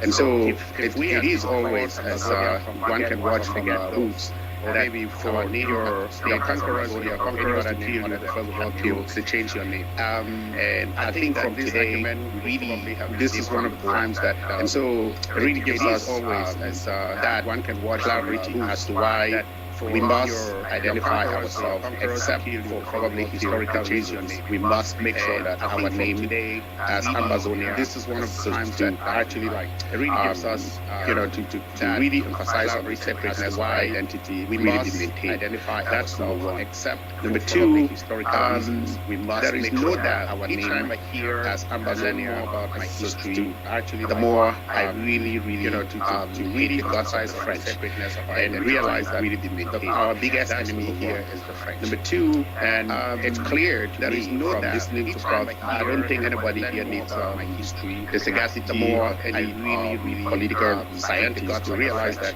there was a lot of political machination by the French at the back in trying to, make the UN to I don't think push the UN to the position that it ended up by not even actually giving us there was the option for independence. After all, at the back, the Germans had traded horses with the French in order to get out of push the UN to the position that the Cameroons at the time of the German Cameroons actually giving us. I think that the French knew about really the viability of the Germans had traded, and then decided, to placate the rest of the members of the Cameroon, suppress all of this information of the German. And of course, the UK at the time really rebelled because they were looking at this like they were coming and decided two masters. Looking at whose whose interests are you going to, of course, support the interest of the co-master or the interest of a potentially wayward servant or a servant who wants to assert freedom or looking their rights. So it became clear why the whose interests are you going to, and where we ended up with the interest of your home. And so it brings me to the third point, which is potentially wayward. Each time you hear servant or a servant who wants oneness of to assert, they're not talking about oneness of their rights. So it becomes this, everybody must emphasize, and they're talking about oneness of the territory. And so the territory that they're talking about is the resources. So economists call that the curse of the plenty. They're not talking about oneness. If we were some poor country, it's become some poor territory. Nobody would care. They're talking about oneness. And this is why and the people talk about us, refer to us as resources, as if we migrated and came and settled on their territory. The emphasis here is on the territory. So yes, if it's not some poor country and some poor territory, nobody would. I will make the comment. Nobody. And this is why the youth and us, every other person, the importance of migration and came and settled on their territory. In the Bible, you go back and carry Joseph, and then there came a generation of Egyptians who know not Joseph, right? So the youth, they now a generation every other person Ambazonians, who really don't know the history of Joseph, how it came out in Cameroons, who don't know Egyptians, who know not Joseph. And I'm very happy so now that our younger generation are now beginning to understand Ambazonia, our history, that we were not. We have never been really don't know the history of the way that we wants people to believe now beginning to understand whatever it takes our history. They themselves, we were not our blood never been and give our children the dignity that they deserve, and the only way you do that is to be able to know your history. Because if you don't know your history, they themselves there is no way that you can be able to fight for what is yours. So thank you very much. They deserve all of this. I think we should capture some of these know your history. Either I don't know whether it's going to be there is no way that you can be able to fight for what is yours. YouTube videos, or maybe I'm doing all of this. People don't like reading. That is the unfortunate piece of it. It's a reader. I don't know what it's going to be. Since we're not going to invent another people, we're going to lead the people we have, convince the people we have. We need to figure out a way, or maybe how we can make this message a little bit more like reading. That is the unfortunate, simpler, but it's for them to be able to solve the part. Thank you very much. Thank you very much, Edmond, for your information. Let us take the last comments from Comrade 4. Then we will have closing comments, 2 minutes from Barrister Joyce Nyamboli, and then 2 minutes from Prof. We really appreciate the last indulgence. Comrade 4, go ahead. You're the last comment. Okay, thank you very much. I want to thank Prof. Really and the barrister for excellent job what they are doing for educating the youth and all of us. Okay, thank you very much. As far as this struggle for our upright independence and the barrister for excellent job. It's very unfortunate that during the question session I did not raise my hand, but I have a small as far as this struggle worry about especially what is happening on ground zero. My comment is during the issue of what is coming up as far as what Dr. Nick Guanyam said about few days, especially what concerning my comment that the negotiation or the issue wanted to call it, that there is a negotiation on the way that is coming. Guanyam said a few days for this negotiation concerning and as far as this negotiation is concerned, negotiation or what it has to be. There is a negotiation on the ground, on ground zero. Are they going to force them? If at all it comes to the and as far as the position of if at all our southern Cameroonian population with our people on the ground on a referendum, how are we prepared if at all it comes to that? So these are the worries that we are facing, and if at all a thing like that is supposed to take place, probably maybe the third party is going to sit because the prime minister he said the worries that make it clear that there shall be peace, if at all there's going to be peace and there's negotiation, there's going to be negotiation. Maybe the third party is does not respect because whatever comes out from the negotiation, he said, will face the consequences. There's going to be peace, and so I don't know if there's going to be anything to tell us as far as this is concerned. Thank you very much. Whatever comes out from the negotiation. Thank you for that. I would just ask Prof and Barrister if they want to envelop any response and then give their closing remarks. Then we'll take thank you for so, that. Barrister, you go first, and then Prof Barrister, if they want to develop any response and give their closing remarks. I haven't then we'll take it from there. So, Barrister, you go first, and then Prof would be the last word. Go ahead, Barrister. An outline for negotiations. Negotiations will just happen because I haven't heard for negotiations to hold and free and fair. We have certain conditions met. For example, delegates. We have to have a free and fair environment to definitely not hold and free and fair. We have or in Cameroon because certain conditions met. For example, speaking your mind and then delegates. We have to have your freedom is not guaranteed after that. And had there happened before when Dr. definitely not be on ground zero. Colleagues were arrested after the Cameroon because they did not know the consequences of. So you cannot speak your mind and then anyway. Your freedom is not guaranteed after that. In my opinion, I know no war before when Dr. Fontema. No war has been ended on colleagues were arrested after negotiation because they did not comply. So I, like most of Southern Cameroonians, want the war to shortly. I think one piece. In my opinion, I know no war want purposes. No war has been ended accomplished. So wars and negotiation would definitely be welcome. If I, like most of Southern Cameroonians, want the war the right package and right want to go back home. So that being said, I would like to thank you. We also want for purposes, yes, was accomplished. So negotiation would definitely be welcome if struggle and for remaining in the right path to grow things. So that being said, I tell you the thank you. We're going through turbulent times, and I hope that we continue to thank you for remain focused on the goal and for those that remain set. There are many battles to be won. We lose some, we win some. The war continues. The war, when I say war, I mean a struggle for independence. And I focused on the goal. It is shortly so that and there are many battles to continue together and lose some, win some. Work towards continuing the war. When I say better, I mean a struggle for independence. Thank you, and I hope that it is shortly. Thank you very much, Barrister Joyce Nyamboli.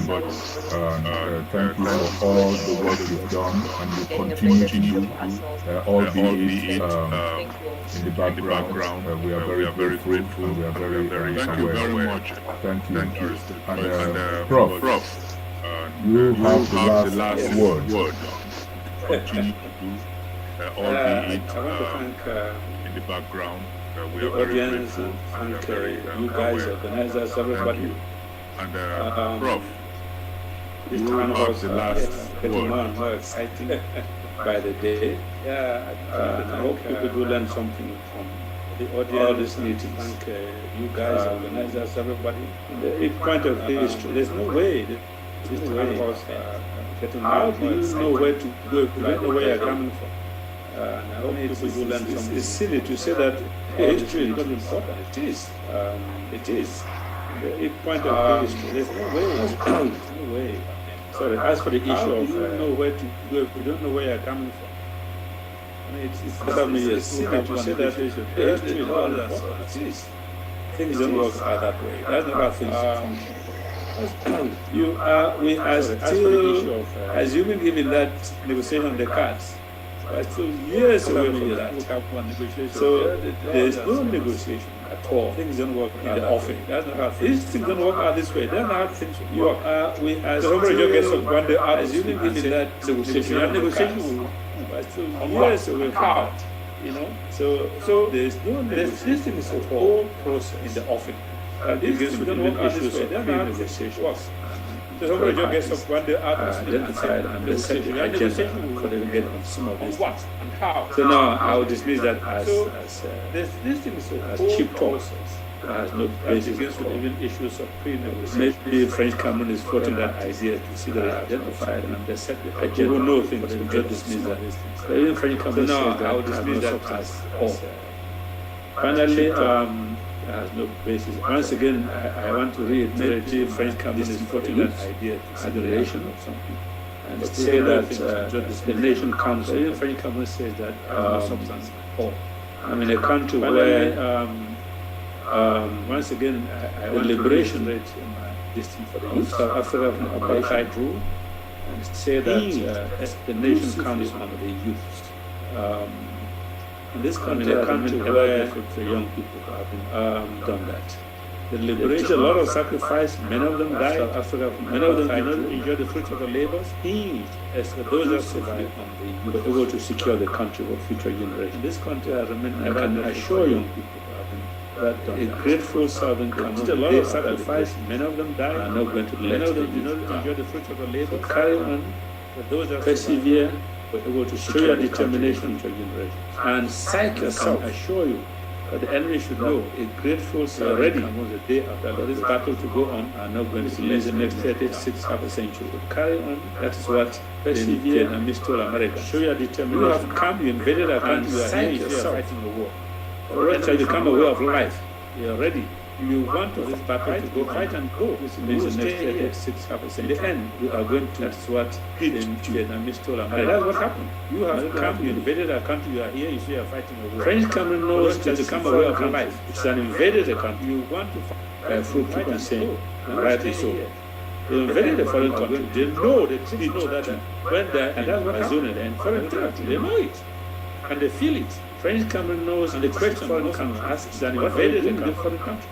It's not our country saying. Right. So eventually, they invaded the foreign countries. They know that when they're in foreign country, they know it. And I want to thank the audience who are watching this program. The question, most of them every week, what are we doing? Let's carry on. It's not our task ahead, we have a job at hand. So eventually, let's do that job. Wow, thank you, Prof, for that huge endorsement of this platform. As we always say, this platform belongs to the people of Southern Cameroon. Like Dr. Edmond said, we have several volumes of your presentation. We are going to package them in such a way that our Cameroonians maybe this platform belongs as Edmond suggested. And just what Dr. Edmond said, we have several volumes of your presentation. We want to thank you for always being there. We want to thank you for your commitment. We want to thank you for the work you're doing. We haven't forgotten, I think it was February 6th, we floated the idea of a legal fund to add another dimension to your struggle. So we are going to revisit that. We haven't forgotten now February 6th next month. And then come together and see what we can do to legal fund here forward. There is really a lot of struggle. So we thank you, we thank you that. And by the Joyce, we thank you so much for what you have done for us. and we are always here. You both of you are integral parts of this platform, so don't always wait for us to invite you. If you have anything you feel is worthy for our people, we are always here. You both of you are integral parts of yes. Please, 1 minute. Just take 30 seconds. We are 46 of us here, and each 46 of us here know some other people elsewhere. And given the importance of this platform as a marketplace, please, if you have somebody that you think really Southern Cameroonians need to listen to, 46 of us here knows how important to our struggle, do not hesitate to contact us. We can work with you to really make sure that please, if you have somebody onto the platform, and even if it is one of us here need to listen, they just said, from Rejoice is part of the supporter to our struggle. If you think you have a very important topic or whatever, they can work with you to really make sure that do not hesitate to contact onto the platform, the secretariat, and even if it is one of us, make sure that you just said, Rejoice is part of the marketplace. Think you have a very important topic, that's really something I just wanted to reiterate.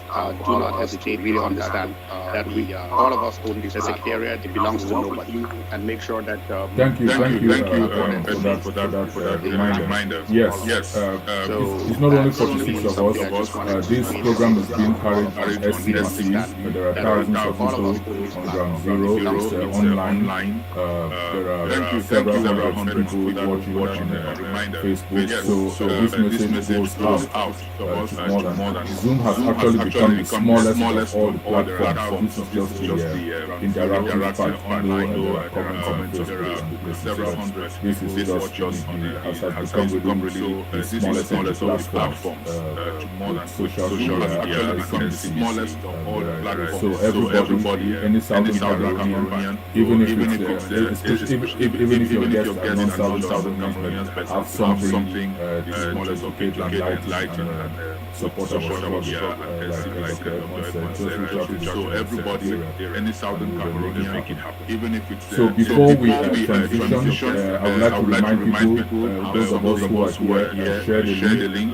We still have a second part. Continue to share the link so that more people can join. Before we transition to the AMF who are waiting for wings, we just like to do 2 or 3 things. We want to share a special few minutes tribute to the departed Cardinal Christian Tumi, who was very revered Southern Cameroonian, did a lot in his own right for us. So we prepared a few minutes montage for him. If you just also before that, 1 second, Dr. Fontaine is struggling to say something. Oh, okay, I didn't hear Dr. Fontaine did a lot in his own right for us. And your volume is low. I could even barely hear you. For him. Also, before that, 1 second, Dr. Fontaine is struggling to say something. Oh, okay, I didn't hear Dr. Fontaine. Carry on, Dr. Fontaine, we can hear you very faintly. Carry on. And your volume is low. I could even barely hear you.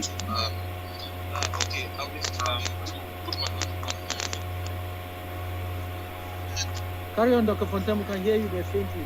Carry on. I've been struggling with my job to say what it is an opportunity that I've not had before. It's important for the community among our Cameroonians. It's important for the fellow Cameroonians. It is an opportunity that I've not had before. It's important for our fellow Cameroonians. It's important for our liberation from the very outset.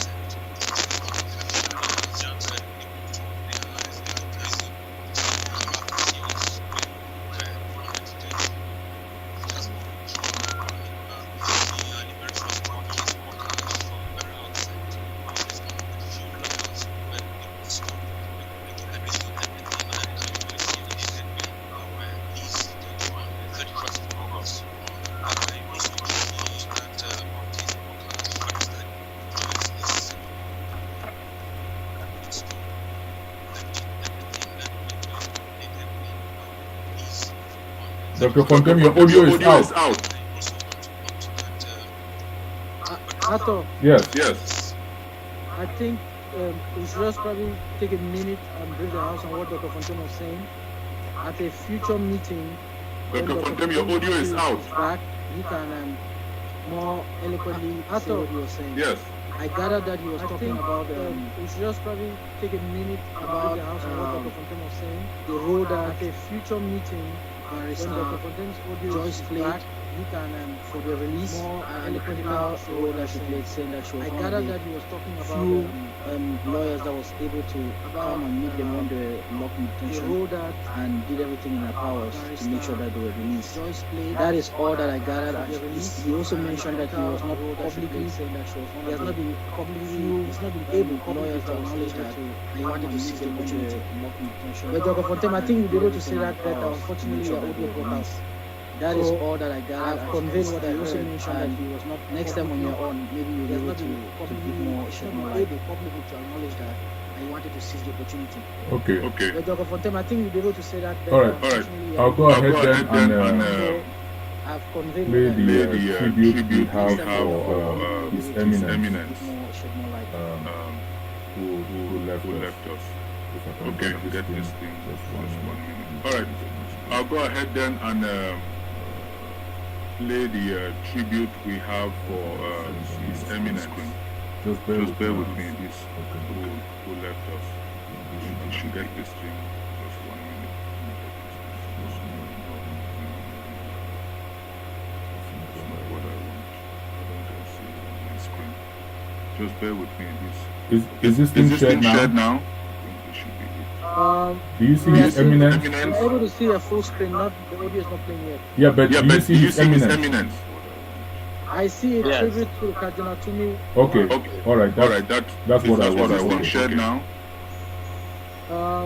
We are seeing, I'm able to see a full screen. Not we'll just observe a minute of silence. Yeah, but do you see His Eminence? Did you need to play something? No.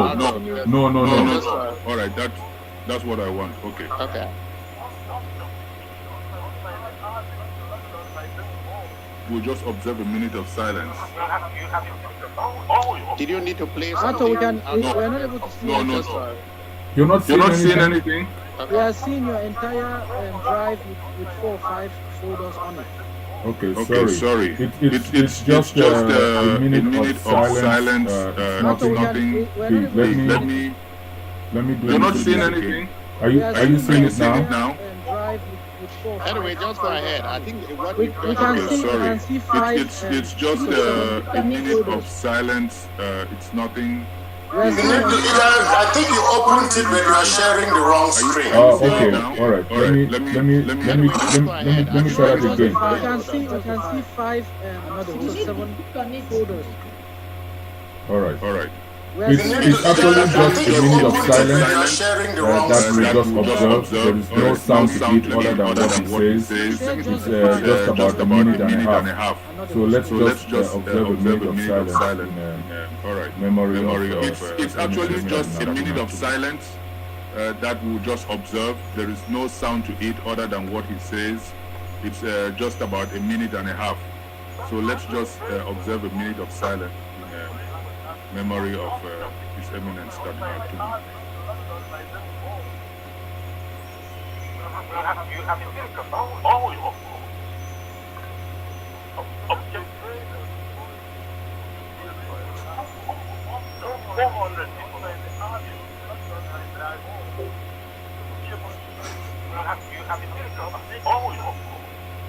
And the majority of those who have been killed have not been killed by this boys because they do not have the sophisticated arms that they are. And maybe if they had, they would have killed the majority of those who have been killed have not been killed by army because they do not have a rebel boy has killed arms. He runs away the and they mow down everybody. It is the army comes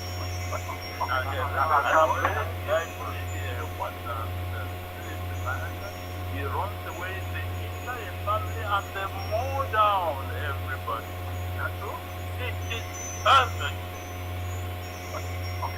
campaign, right?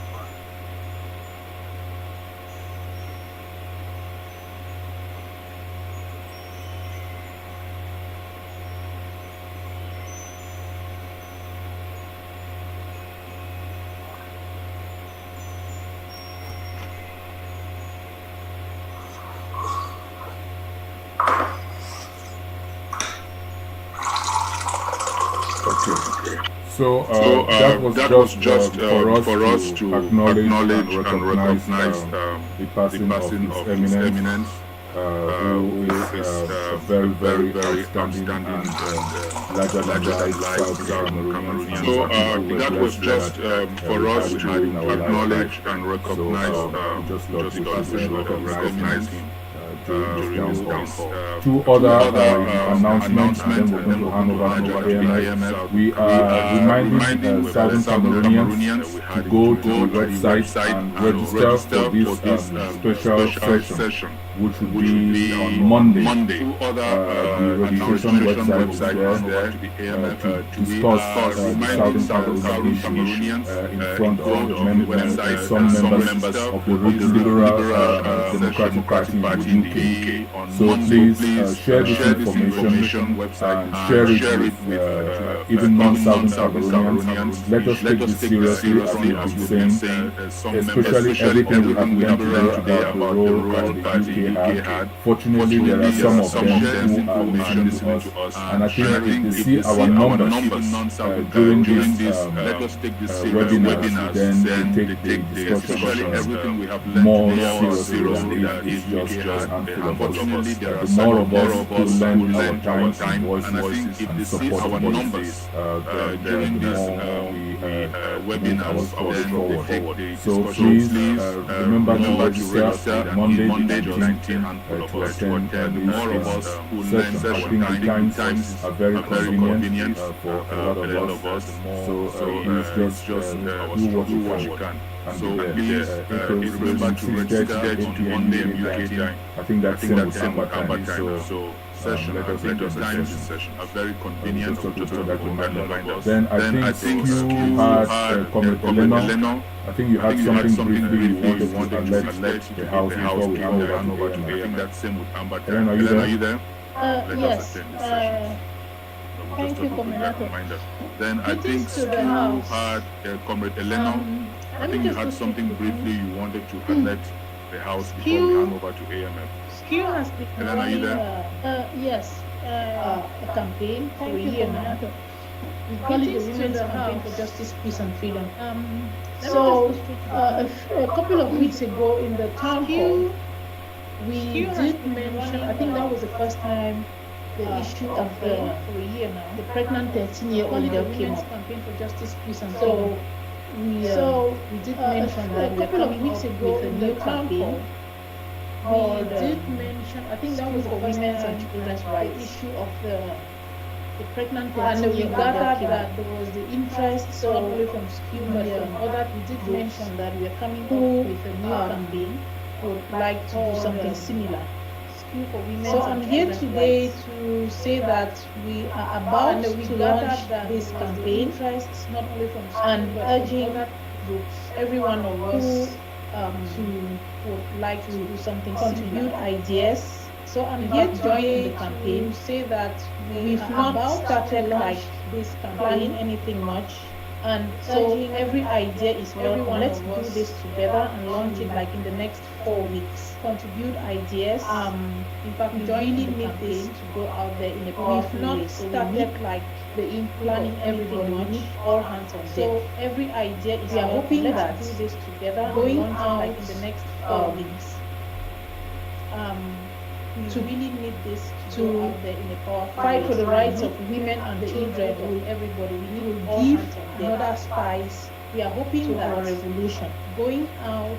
We have been contacting to a few women's organizations fight for the rights of women and children. A few of us will give another spice. We're at the protest on the 8th of March. We have been Wednesday contacting and protested with a few women's organizations,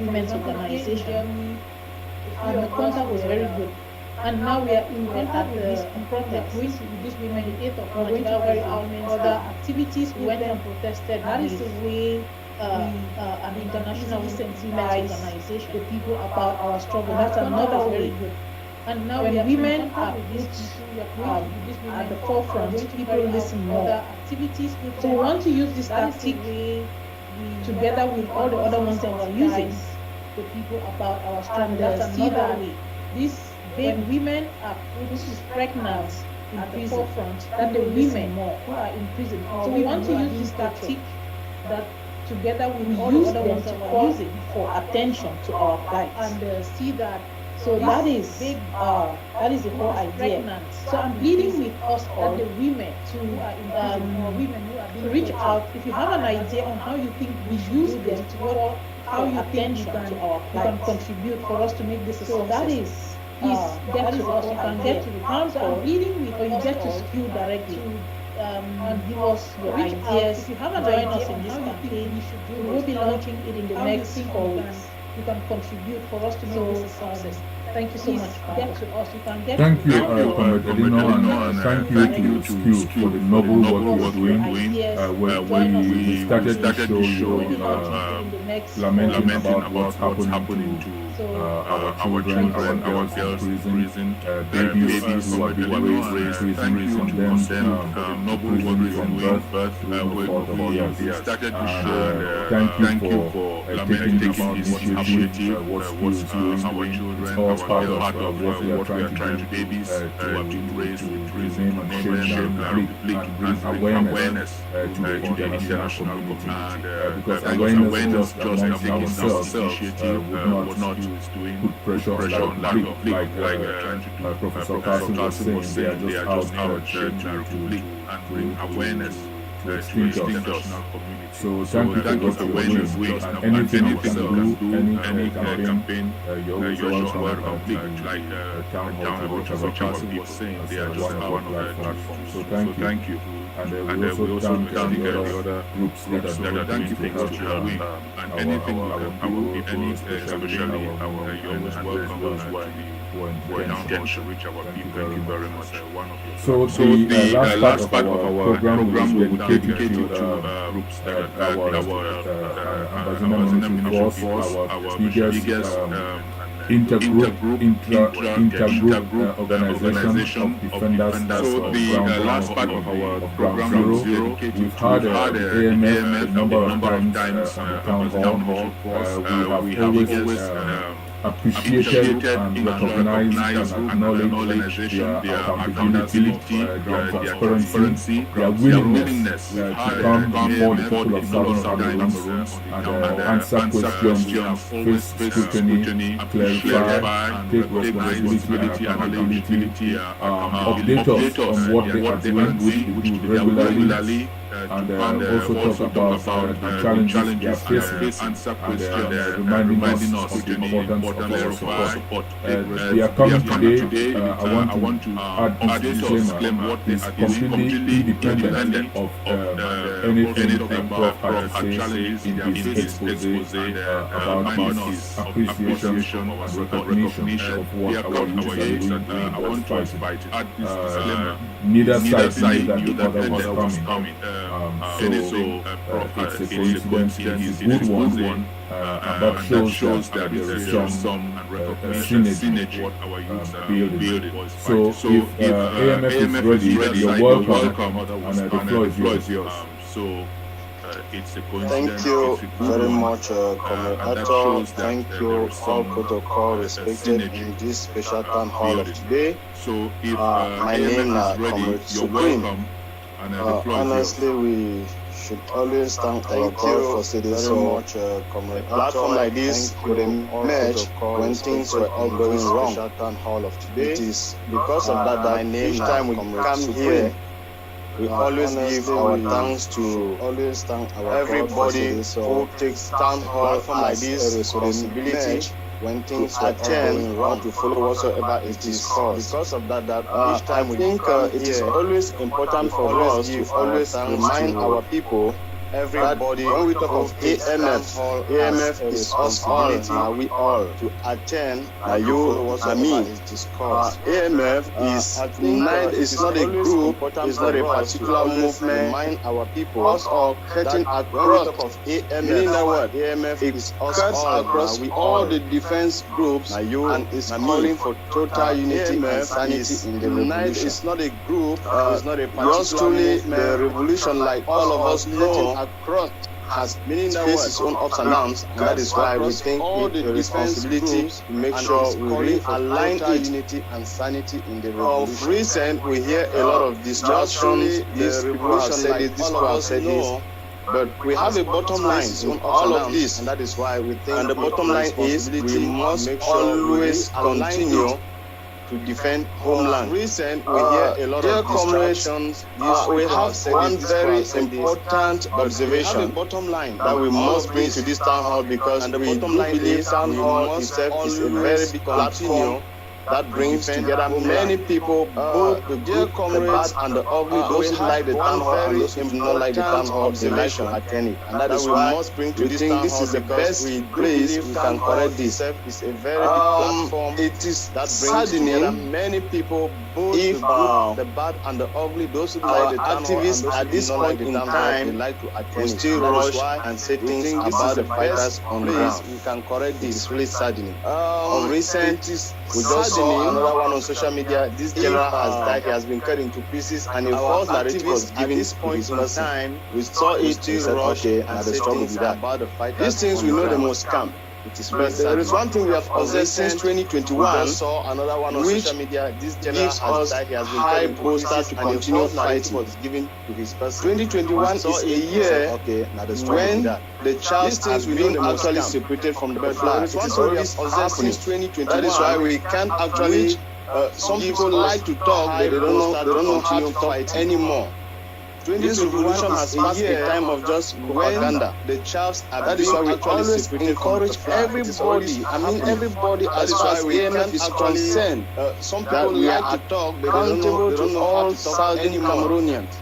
This don't operate with tribes. If you hear a situation maybe in your own area and you hear the name of AMF, encourage everybody coming there as far as you are an early Ambazonian and an early other community. Face AMF. If you don't know how to get to us, we don't operate with tribe. If you hear the town hall moderator and the town hall secretary, the name of AMF, always lead you to us, and then we discuss and we get things going. And that said, we equally want to say that it is 2021. We must make it a year where we don't just talk on Facebook. Some people might have valuable contribution that they might want to give to us, and you don't know how to give it. We should not think that by standing on social media and then holding maybe a live show and talking it, you say something. We must make it when you talk so, you are giving it to both the enemies and us, and then within us, you know the way that they might want to give to us.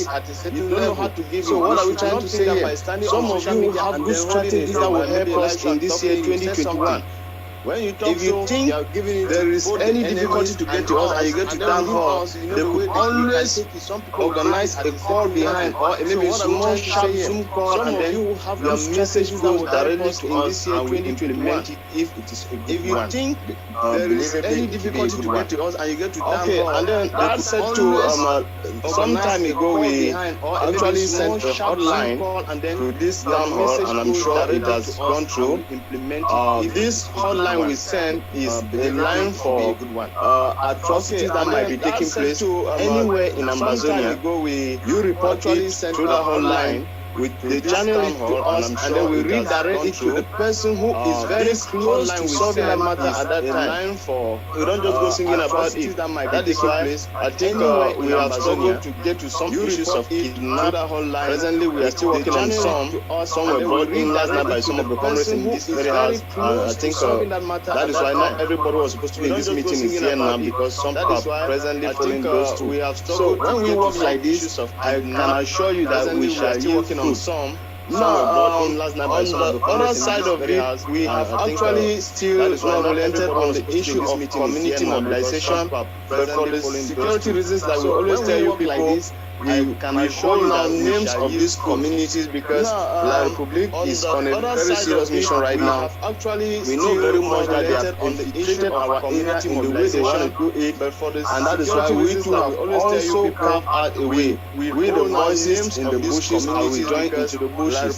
So that one, I think, mission right now. Like that, we shall know very much that they have infiltrated our problems. So, as a matter of fact, also we do acknowledge until now, this 2021, that some of us, our comrades, are still inflicting pain on people, and so we always plead with you people because they touch your brothers, they touch your sisters. We do and when they touch, it's not just a matter of sitting and without complaining at once. Let us hear it. We have a situation where we are on people, talk to maybe traditional authorities in some communities because find out exactly what is happening there. Touch your sisters, and when we get a version, it's not just a matter together we put heads with them and then we get to a solution. Let us hear it. I equally want to thank the speakers of today, like the moderator said. We didn't know that it was going to be like this. But if it is like this, it means we are on the footing. And then the only thing we have to tell people in this town hall today again is that there is no option said no falling down. We didn't know that it was going to be like this. But if it is like this, it means we are on the footing. It's not an option. The only thing we have to tell people option we have seen is that only a few determined people will actually take us to Boya as we want it to be. So I think we must always continue to do everything possible. We have seen is that in your own various ways, we know Donald Fatigue has said it already. But then, if we leave it at this point, the Donald Fatigue that we must always continue to is the biggest point of it because the one in future is continuous in your own various ways. So the law that has gone already, Donald Fatigue has said we can't leave it at that. But then encourage people that whatsoever thing you have, fatigue that is in future. $1 is the biggest point. €1, the one in future, £1, £1, when we put it together, is no longer going to be one. It's going to be two. And when it is two, is going a long way. People, whatsoever thing you have. With that, we thank the town hall and everybody, all the donors, £1 across the world, put it together. Always is no longer going to be very sympathetic with the situation of Southern Cameroonian fighters. Unfortunately, we can't be sharing the images anyhow again. But each time the donors make a request that they want to see what is happening, and they tell us always bring them very sympathetic with the situation of in the PowerPoint form so that people see what actually is happening. We thank you people so much for the lives of fighters you have been able to save by your contribution, with very timely contribution to counter to fight against the injuries they have sustained. Thank you people are still with very serious injuries. You have been able to say all we can do is to continue pleading with our brothers and sisters of the Southern Cameroon that we should never give up, fight, never relent. Even when you think like giving up as a celebration, have you fulfilled what we started all together?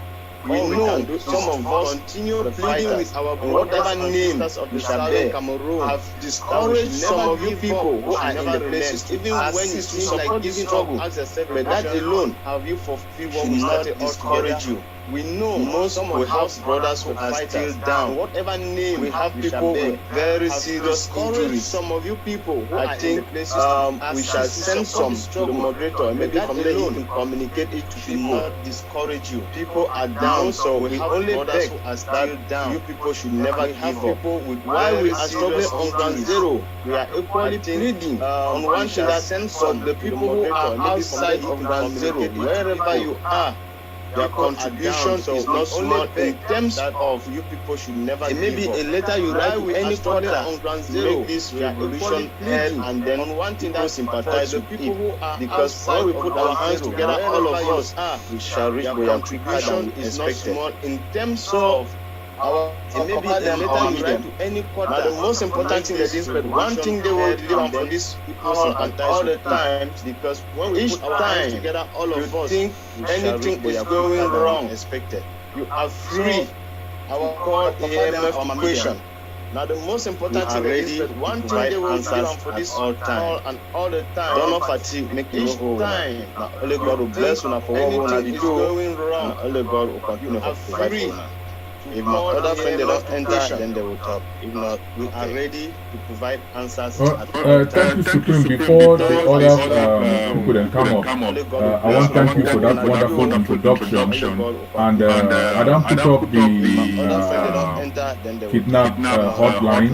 The first number, the 1-818-572-4603. That one goes directly to the AMF kidnap rescue line.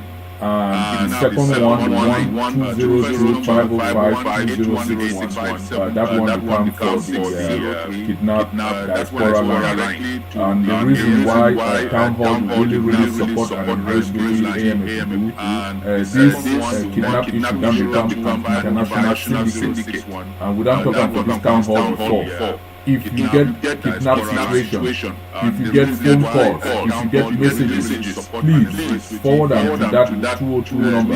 If you get receipts or notifications of wired money, we need the evidence to break up this international syndicate. There are Southern Cameroonians sitting in the diaspora and directly organizing and manning kidnap operations. And money will be sent from ground zero directly to accounts in the diaspora. We need people to get very bold and get out of this fear and help us to help our guys to put their life on the line to stop this kidnapping. We don't need kidnapping is terrorism. That's what Boko Haram does. That's what ISIS does. That's what Al Shabaab does. We are not a terrorist organization. We fight for the restoration of our sovereignty. So, I just put that in and I just want to put that in. I know we are aware this is being streamed live as we look here SCBC. So maybe we control how much information we feel put out so that maybe nobody get headway. So back to you. Comrade, one thing we would like for just talk and say, I bet when they want to give the information on any case of kidnap, make them really try to be very precise, and then some people they just want to call the name, or want to call the name. Just make sure so that the real name of maybe for instance give the information on any Supreme for AMF and you want to report that they really try to be very when they give us some of these specifics and so some people they have because that one will call the person directly. And then make sure so that the real recent we don't actually discuss one whole a very big meeting for AMF on this issue of kidnap and then give us some other related issues too. So we get very nice resolutions that we take down and we be banned for implementing. We sure say by the time we implement them, everybody will be happy. Very big meeting for matter on this camp, we don't talk to you, so this 2021 issues too. We will try by every means of do zero tolerance when it comes to implement them. We no one year and again because we really be determined for say this, so everybody will be happy. If we take note, say this a particular fight we might be kidnapped. If you don't be better, say this, so you know for this fight that you can't join the fight for kidnap because when the few where they try to do the job, where the many for supporting, so the few they can't discourage the many and let the many equally can be and the few for support the few. If you don't be better, say this, so I think for this all the initiative they ever do, because that is why we always. Where they try to do the job our position for down, where the many for support them. They don't see, they don't hold a series of meetings. I will appreciate them because for support they ask all the questions. I think black and blue the way it comes to them, and then we go on like that. Always. So even our method for we know that we fight us very much by using people. So at one point in time, where you see the PayPal, some people want to pay money like for AMF PayPal, it can't show see this, so PayPal is there. Just like normal issues, but in most cases, we do change them. Maybe when it is you notify us, we give you a number of people at one point on the call where we see the acknowledge the money because like for AMF people, like say so you know, if you say one month money, she don't quite. Normal issues. I think in most cases, after we get a contribution link, the Cash App and the Zelle link. If not, I'll send for you again. Acknowledge the money. Always appreciate. Also, everything come in because it go a long way for help people. We get them all over various places where they take treatment, but we not talk and because of the reasons I want to know. Whatever be the case, we'll always come up for the gratefulness, but zero tolerance for kidnap, for help people. Thank you. I see they don't post this thing for chat room contact. Whatever be the case, I want to see if I can put also on the screen, but there's information on the chat if people then the one make any contribution to this thing for AMF. Let's may we remember say all these things, right? When calls come in about kidnapping or any situation where you really handle, these guys need to move. These guys need to leave where they are, go around, travel to places, go into those very daring rescue operations, because some of these people that where they kidnap are themselves criminals, and they have to be confronted and overpowered. So these things require resources, they require money, they require help. The good thing about the AMF, they come to the camp, and this is why, it's not because when some people then say, yes, town hall, we support only AMF. First of all, AMF is not one group. AMF is an amalgamation of groups. So a lot of groups today inside. But the transparency, the accountability, reporting to people, meeting the people, talking to the people, facing the people, national we don't get from other some of the other organizations. And the idea of not being about one group or one individual or supporting or purporting anybody when we say this revolution na Papa plantation, that aspect does not exist, and that is the reason why. Because the day those parameters will be reached, then other recognition and support will also be breached. So we really appeal and we support them not because of anything personal or anything like that, but because of what they don't prove themselves to be and what they're doing. So it is in our interest to support them as best we can so that we can go home sooner. Take away the boys on the ground, this struggle is over. I think everybody knows that. So let us support them and give them what we can for our own sake and our own interest. This struggle is over. Okay, back to the AMF. No one will continue. So I don't know if anybody. All right. And okay, like the liberator to talk. I want time for everybody inside this meeting for today. And I will give special appreciation to the town hall organizers. Anybody else? All right. Maybe the first time or second time. Okay. Like the liberator to talk. Very particular platform. Everybody will participate in this meeting for today. And I will give how the revolution to go on the ground. As all we will know, MS is actually doing our first time or no much in the diaspora. It's the wider platform. People be privileged to hear that what way they have on the ground. So, I know people they come from all we will know all MS all the time. So, people they get to know say actually MF is not a defense group where they on the ground zero, but MF is an ideology where they talk of unity, collaboration, and better ways to enhance the revolution.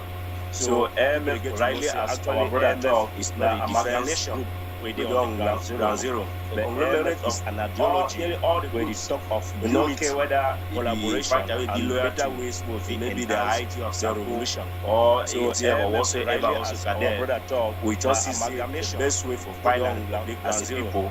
We do not even get much resources that for use unity and one spirit to fight them.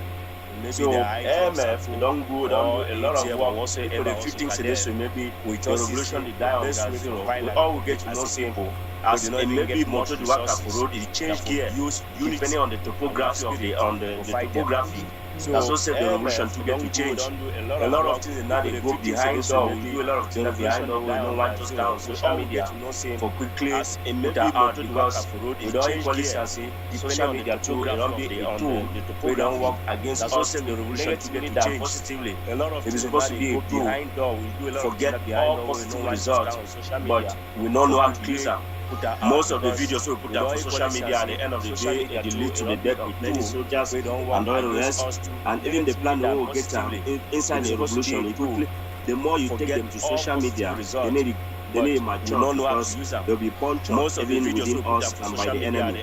So we come here to the death assure people they say the revolution is and even the standing tall and we'll do all we can do. The more you make sure say social media, they need attend the goal mature. So right now AMF being within us a military enemy amalgamation. So we come here for we not end only at the level for see how revolution fights. We know a lot of insecurity today on ground zero. Where even some our umbrellas to the God and save generals and commanders, then to they commit a lot of atrocities. They work against the civilian population for their own personal gains. So AMF today for maintain security. Rightly as our brother talk, these things require resources. They need money, they need the labor, they need things like bike. They work against the put all them together for their own personal facilitating this security. So AMF today because we get a situation where maybe some general civilians on the floor they beat them up because they don't give them money and things like that. Recently we don't do two arrests for generals together where we don't they did not under our keeping. One try for reorganize the place. Maybe some they don't take much money. They beat one of the arrests no less than 300,000. Recently, so we just imagine say money for directly for fire and public. We come back again for only for food security and other will be very necessary.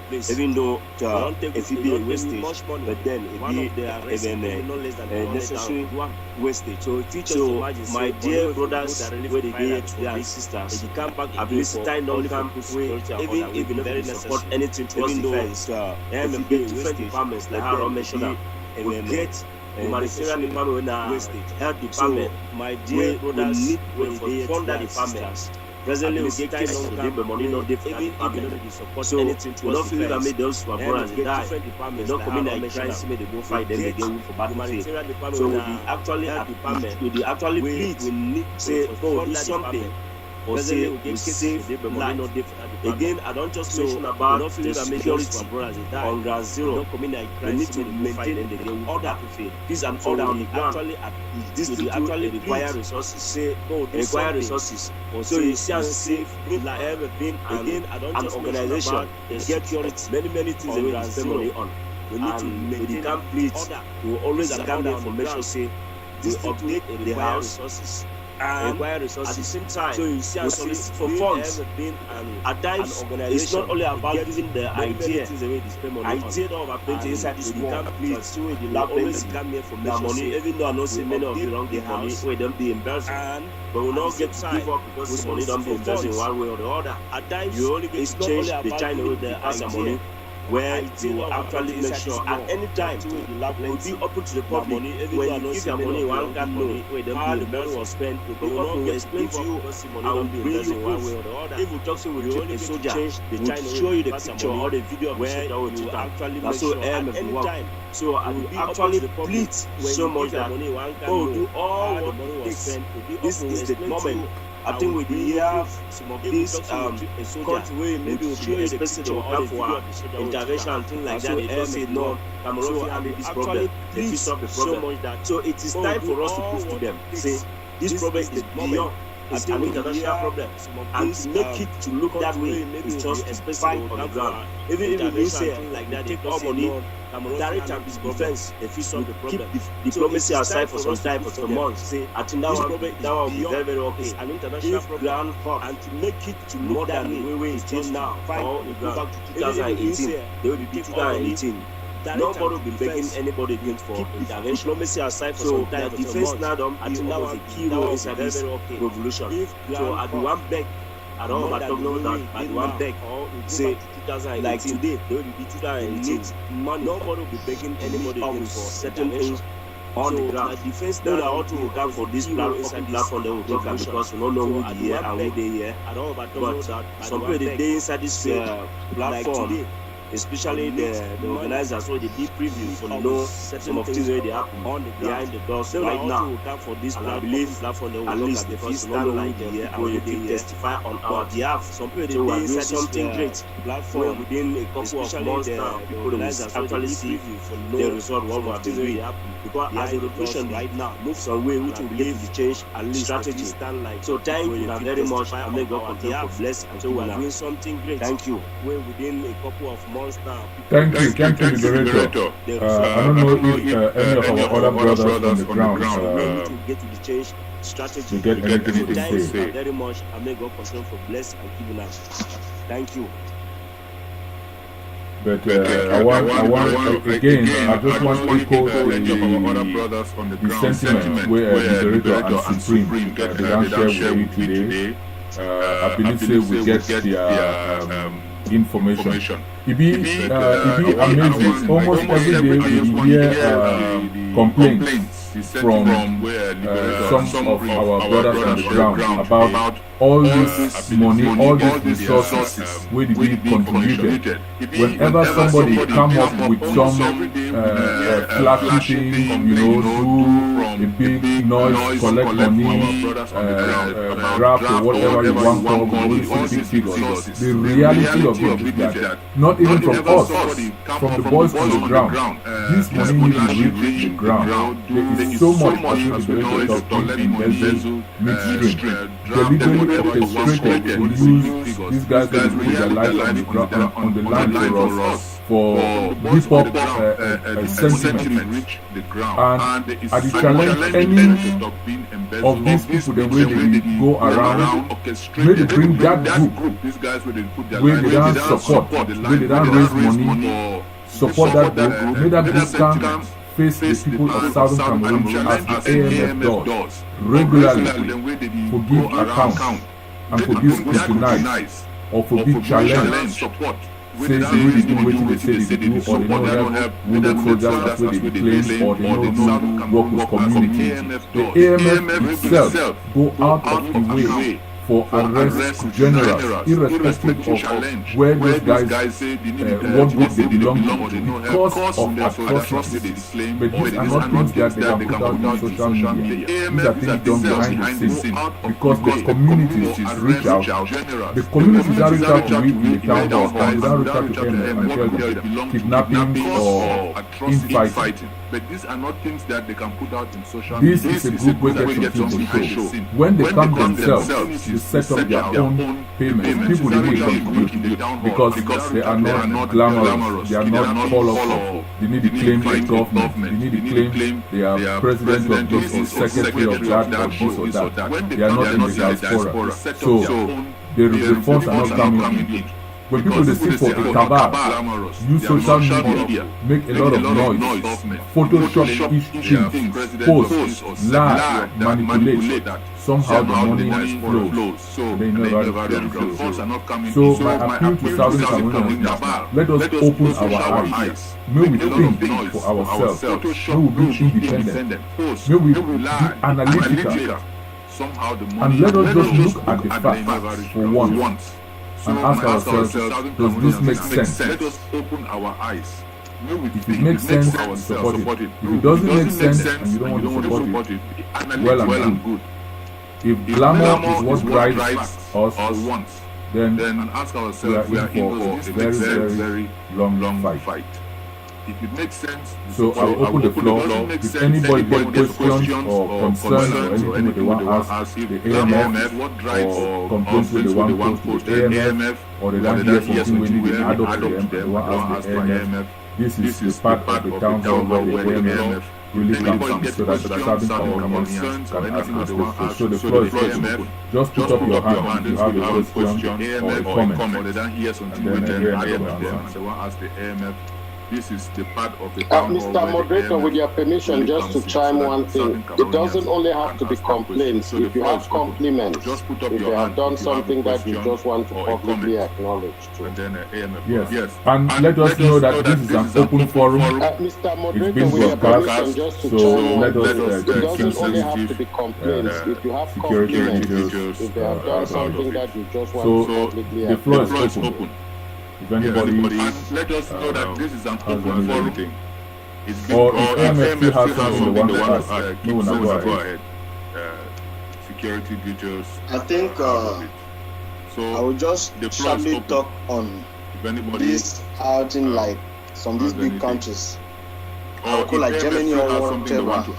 No, go ahead. It'll be a very big disgrace today. So I think 4 years, I will just 5 years and many more years we will come outing like people will put their countries, their life like Germany or whatever. For God has said it be a very big disgrace today. So and then for the revolutionary funds where if we don't place no man of even touch it, so the matter antenna affair after this donkey of years, so they can't turn out today. So antenna affair a disgrace for anybody. We a champion collection for outside this one support ground zero. No man of here no see here the conclusion where they come from outside na say so it can be internal affair. They can't turn out today. So a lot of apology for the blood of the innocent we don't anybody. We a champion. It's never too late. So if we use this platform, yet we no see them. For tell people say this so where they come from outside na say so it can come out good. People they come out for the sake of the blood. They don't go already. Let them do right thing. This statement they come for this country. These are not good statements, and we cannot accept these statements. Whatever they come out, we need a push for reverse the situation. They come out because when this statement they come on now, and they will relax within the next few months. Like different one will come out. As you don't they go to the normal. Which will never and for 1 minute hold. We need a push for reverse the situation. Anybody. Because when this time they come on now and they will relax within the next few months, like different one will come out. As time will reach where if they not come out, Ganzero will come out and give accountability for that money because all the groups they make any man will give the balance sheet and the balance sheet will be zero. By the Amazon they will still if they will die. Time will reach where should not live like they not come out, people they get conscience accountability for that money because at times when they blame this when something they have like their sheet and the balance sheet I don't know how people feel sleep for their bed comfortably and then when you see people when those slaughter people like start type people they get conscience for this too. This in the need the help at times when they anywhere when something they have like their serious. Maybe that's now so once I fight this revolution comfortably how we don't talk and then when by the grace of God and by the special donations of whoever contribute they need the help anything not long from now people will see the outcome for what they don't do. Like how the better this revolution mine never support defense with the beg just try sponsor defense even one and you see the effect for what you don't contribute. It be very important. No man they don't be born anybody for yesterday so you can't take on the shit because that's the war. But when it comes, you take defense with the big defense and liberation. Sponsor defense, even one, and you see the effect. Somebody suggests for very important. No man chat room say open the floor. If anybody want give the donation or want announce the donation, that you are welcome to do that. It will really just for incentivize more support and more donation. If anybody want give a donation or want announce a donation, I think they will appreciate that for everything they are doing. Incentivize, more. Unfortunately, we will not be announced this in time, but those who are here and who want to show any gesture of support, welcome. They will do another for everything they are doing. Announce next time in advance when they are coming. But if somebody is watching on Facebook, if you're on YouTube, if you're on SCBC, let me put up that number again. If you want to announce your contribution and your donation, please just go ahead and somebody is watching on Facebook, if you're on YouTube, if you're on yes, somebody has if you want to announce your contribution and your donation, yes, just go ahead. So again, the AMF no be one group, no be some group where they sit for a place. The AMF na a conglomerate of our fighters way. They don't be committed, they don't be dedicated, they are non-partisan, they are non-factional, they are fighting for the liberation of Southern Cameroon and for the flag. they are not, they don't under any political organization. They are not there for say this person must be the leader or this person must be president. No, they are there to free the land and free the people and let us democratically elect our leaders and recognize our leaders. So anybody who for diaspora will make noise about Naidi control this, Naidi in charge of control, that is a big fat lie. And that is the transparency of the town hall. And that's why AMF is here. If anybody feels say they lie or they can't tell some Cameroonians different story from reality, this town hall is open. You just put your hand up and take the floor and say what, you speak your piece. If anybody feels say they lie or they can't tell if any operation the way AMF ever say they do and anybody feels say no, this is your chance. Put your hand up, you take the floor and you say what. Although many things and the way AMF don't do, but because they don't go on social media, people they claim any operation they do Photoshop, fake videos and comments your chance.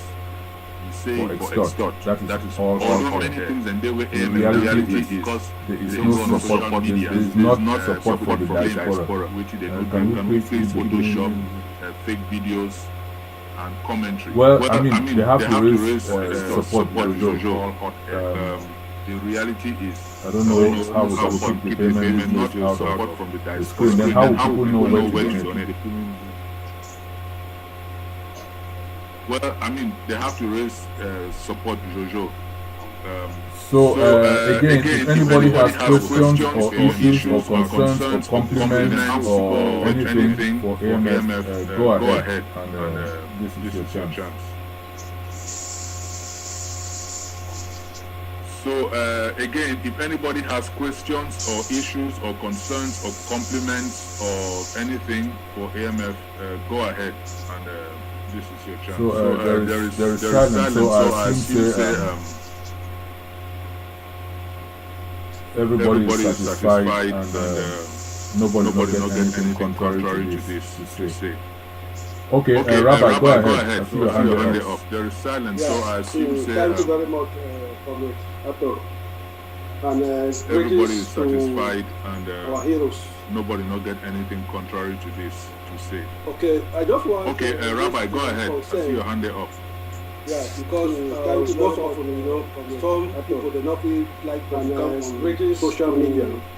Our heroes they talk much about this element X. Okay, I just want to assure the AMF because most often some particular group like to come on social media institution will invite much about this element X committee meeting. So I just want to really consent to the very issue.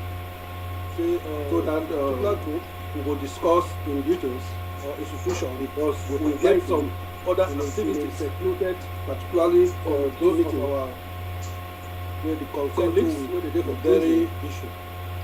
We try at all costs avoid discuss in bureaucratic because we get some other always come across, particularly when, for example, some person is sick and they really need an emergency.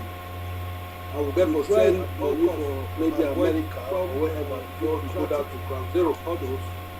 So we try in our own small way when, for example, some measures say we really need to up the channel so that we send get some of those our guys zero who are in detention. So we try in our own just a couple of weeks past to rescue one of them who was who had a cannot get almost some of those the period that he was in detention.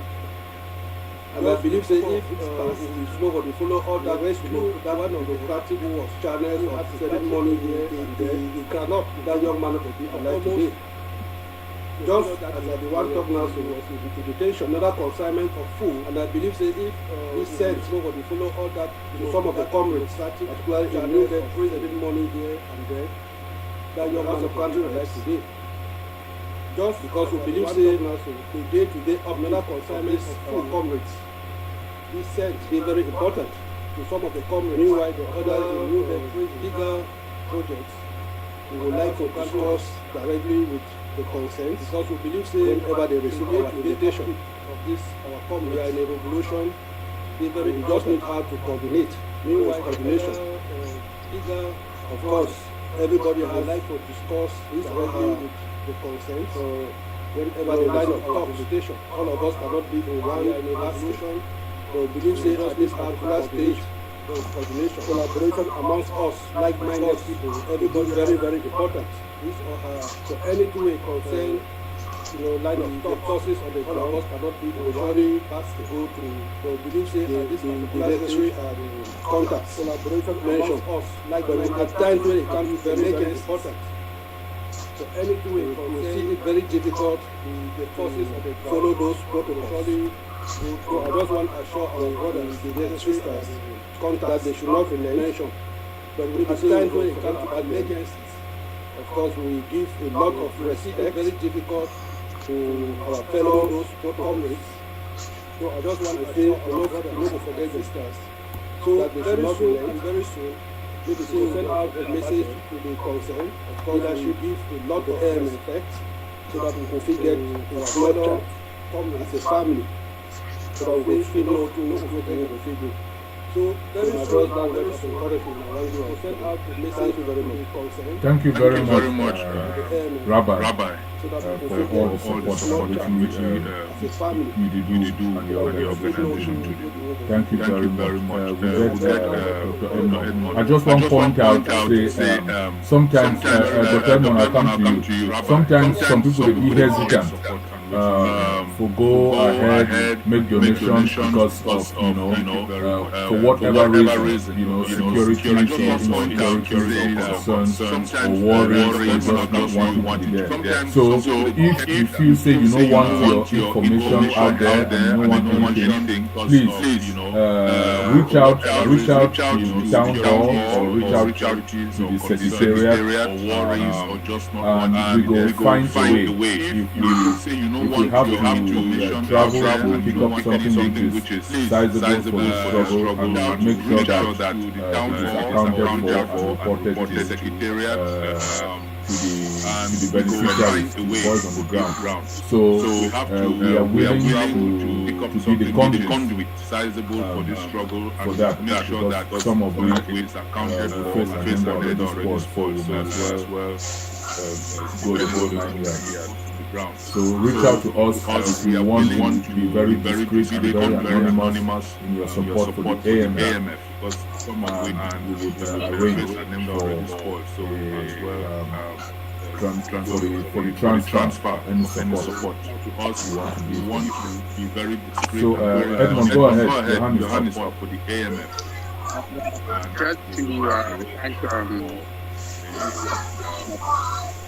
Wait, I'll mute everybody. Edmond, unmute yourself. Sorry, unmute yourself. Somebody had your hand up in the background. Yeah, I was just saying that to expressing my thanks to the AMF for which what they're doing. It's critically important that they understand the philosophy behind what the whole revolution rests. It's not our revolution is not what they're doing. Does not rest on. It's critically important that they are fostering our own. It's not predicated on hatred. It's predicated on love. Revolution rest. Our quest for freedom. It's not. As long as the able does not stand, it does not rest on, and which is actually what they've been expressing to us. That would make predicated on happy. It's predicated on love. Encourage and feel determined to push this. As long as they are able to understand and support them, and which is actually what they've been. So what we cannot do is to support people who torture our own. That's because those people, to me, encourage and feel determined to push this. And if we are running away from and support the public, it's because of everything that they have done to us. It is that has actually even made us go back and relearn our history. So nobody should be in any running away from doubt or any delusion that's because if they were everything that he have done to us, if they start doing exactly what our colleague is doing to us, then there will be any one of us that will willing, nobody maybe even determined to continue to support. So, but as long as they are doing what if they were, expressing here, which is really, which goes to us that there will be any one of us that the real foundational concept of this struggle, that we want to run continue to support oppression. So, but as long as and to make sure that our people see them as liberators, which is our people see them, not as another real foundational concept of oppression, just replacing the whole that but a new dawn. Then to make sure they can count on the support of many Amazonians. Many of people see them, I know, not as that even in the wilderness, not as a member, as just replacing the whole. There came a time where people were asking, where did you lead us? Then, why didn't you just leave us in Egypt, to be able to continue to be slaves, and at least we had a home. At least we had food to remember that why we there came a time where people were asking, the guy knew where he was taking us.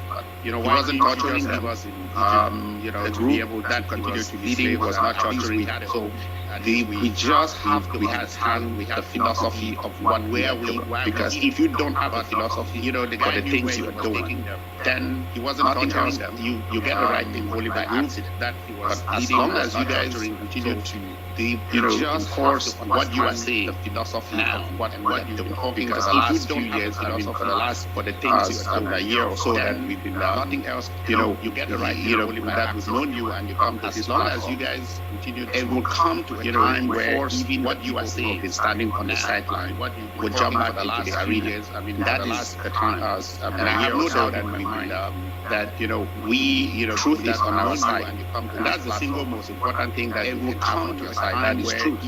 And when that truth is on your side, next thing you need is motivation, and then the next thing is time. And I have no doubt, I think we're now actually realizing that, yes, truth, like you said, the chaff is being shielded from the wheat, from the seeds.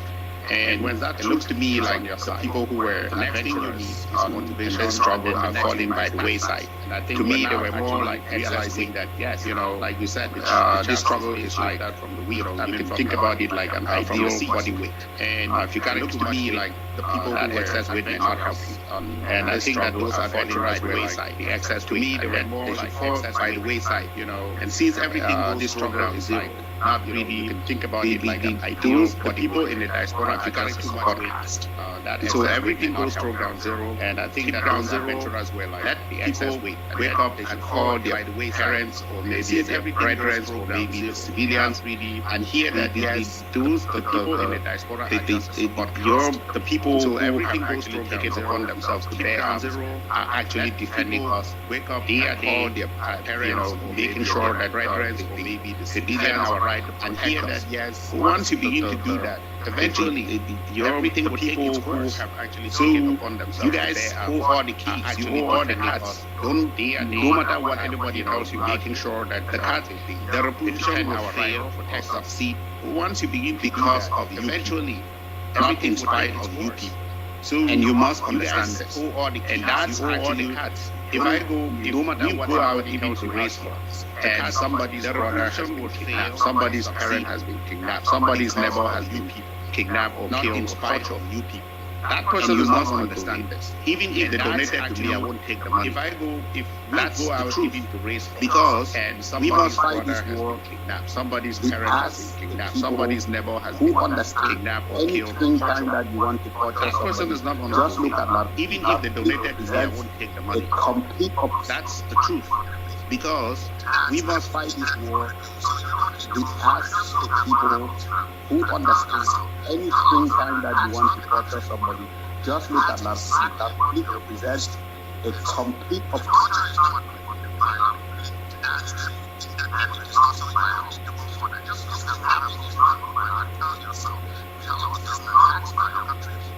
and that's exactly what I do understand. Because as long as if you're judging that message by pounding that message, the money is not good by the small kidnapping is not good by the air fighting. It is not good by you would see yourself as aggressive or respecting that as long as you're preaching that message. I just want to counting that message. Just the politics as well.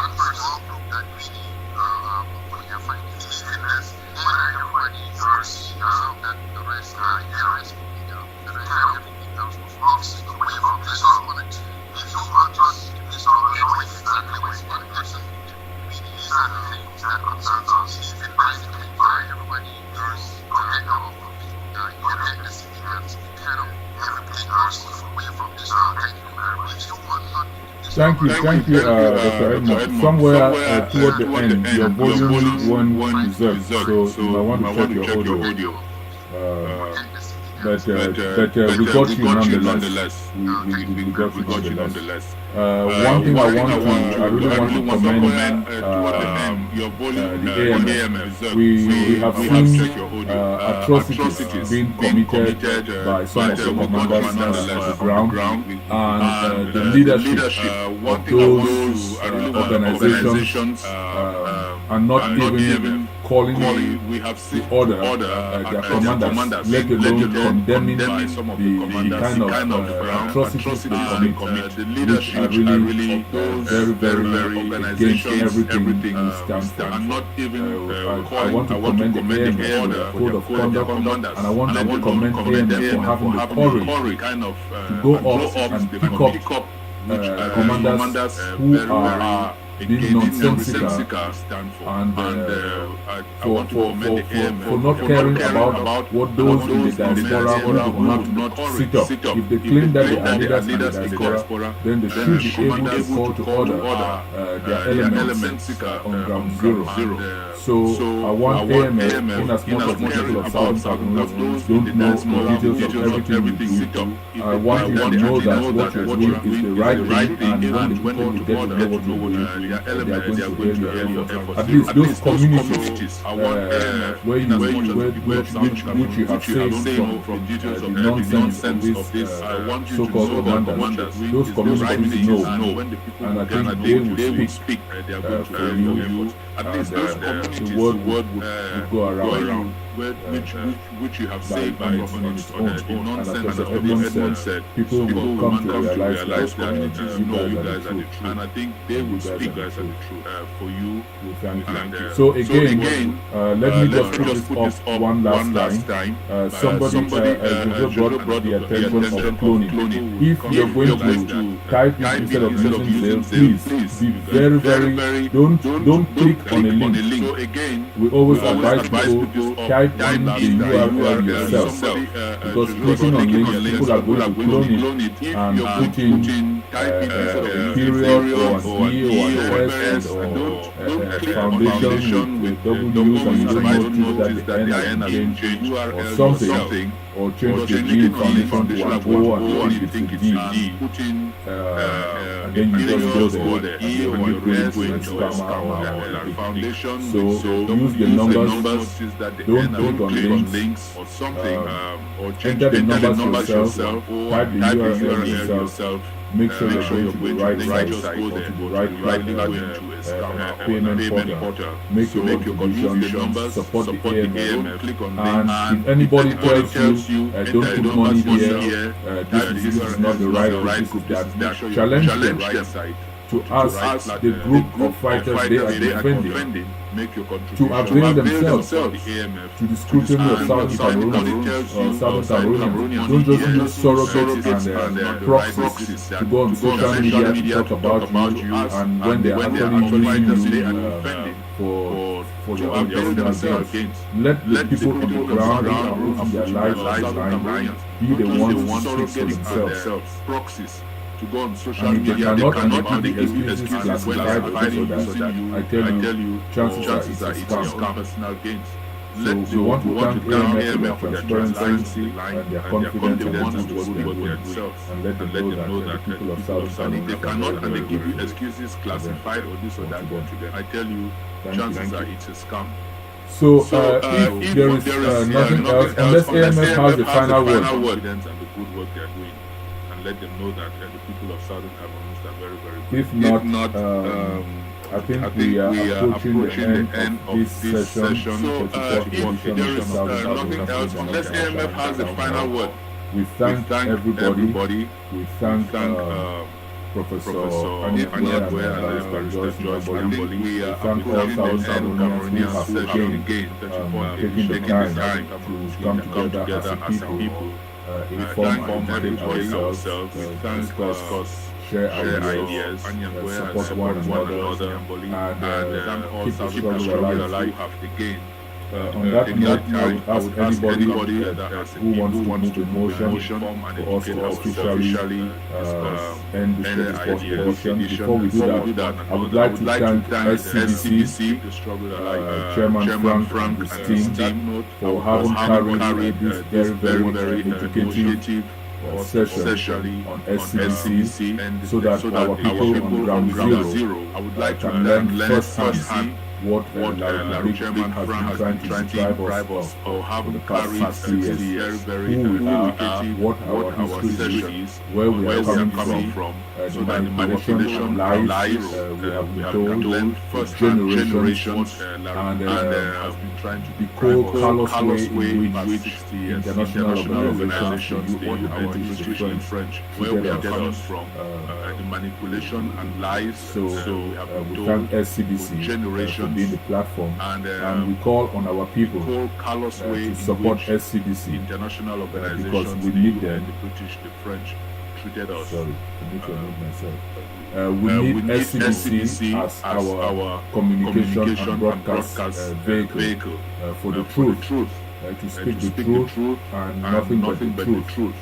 To broadcast programs that carry people who educate our people and nothing but educate our people, and to broadcast, to give a platform, an extended platform for our fighters on the ground to reach our people on ground zero, so that they know who the real fighters are that are defending them and how they protect them and not hurt them. To broadcast and give a platform. So we thank SCDC very heartedly. We ask South Cameroonians please support SCDC, know who the real fighters and what they're doing. There are really three organizations, humanitarian, communication, defense, that we really ask South Cameroonians to focus their financial resources on. Those are the people who matter. What the civil society networks and other NGOs are doing with our detainees, our displaced people, our refugees, that's what matters. What our fighters are doing to defend our homeland and the wounded, that's what matters. And what SCDC is doing to educate and enlighten our people and bring the truth to them, that's what matters. As far as I'm concerned, those are the fighters are doing to defend our homeland and the wounded, that's our financial resource. And what SCDC is doing on the domain to educate and enlighten our people and bring the truth. So we can officially end this. Somebody will move a motion at 4:30 on the dot domains. And the secondment of financial resources. Obviously, every other domain needs our human. Just unmute yourself. So we can officially end this. Okay, I move a motion that this edition of Town Hall be officially over. Secondment. Anybody to second? Just unmute yourself. Will somebody second, please? Okay, I move a motion that this okay, Rabbi, thank you so much. You're welcome. Anybody to second? Okay, so all we have now is Matango House. Anything now is on official. We are turning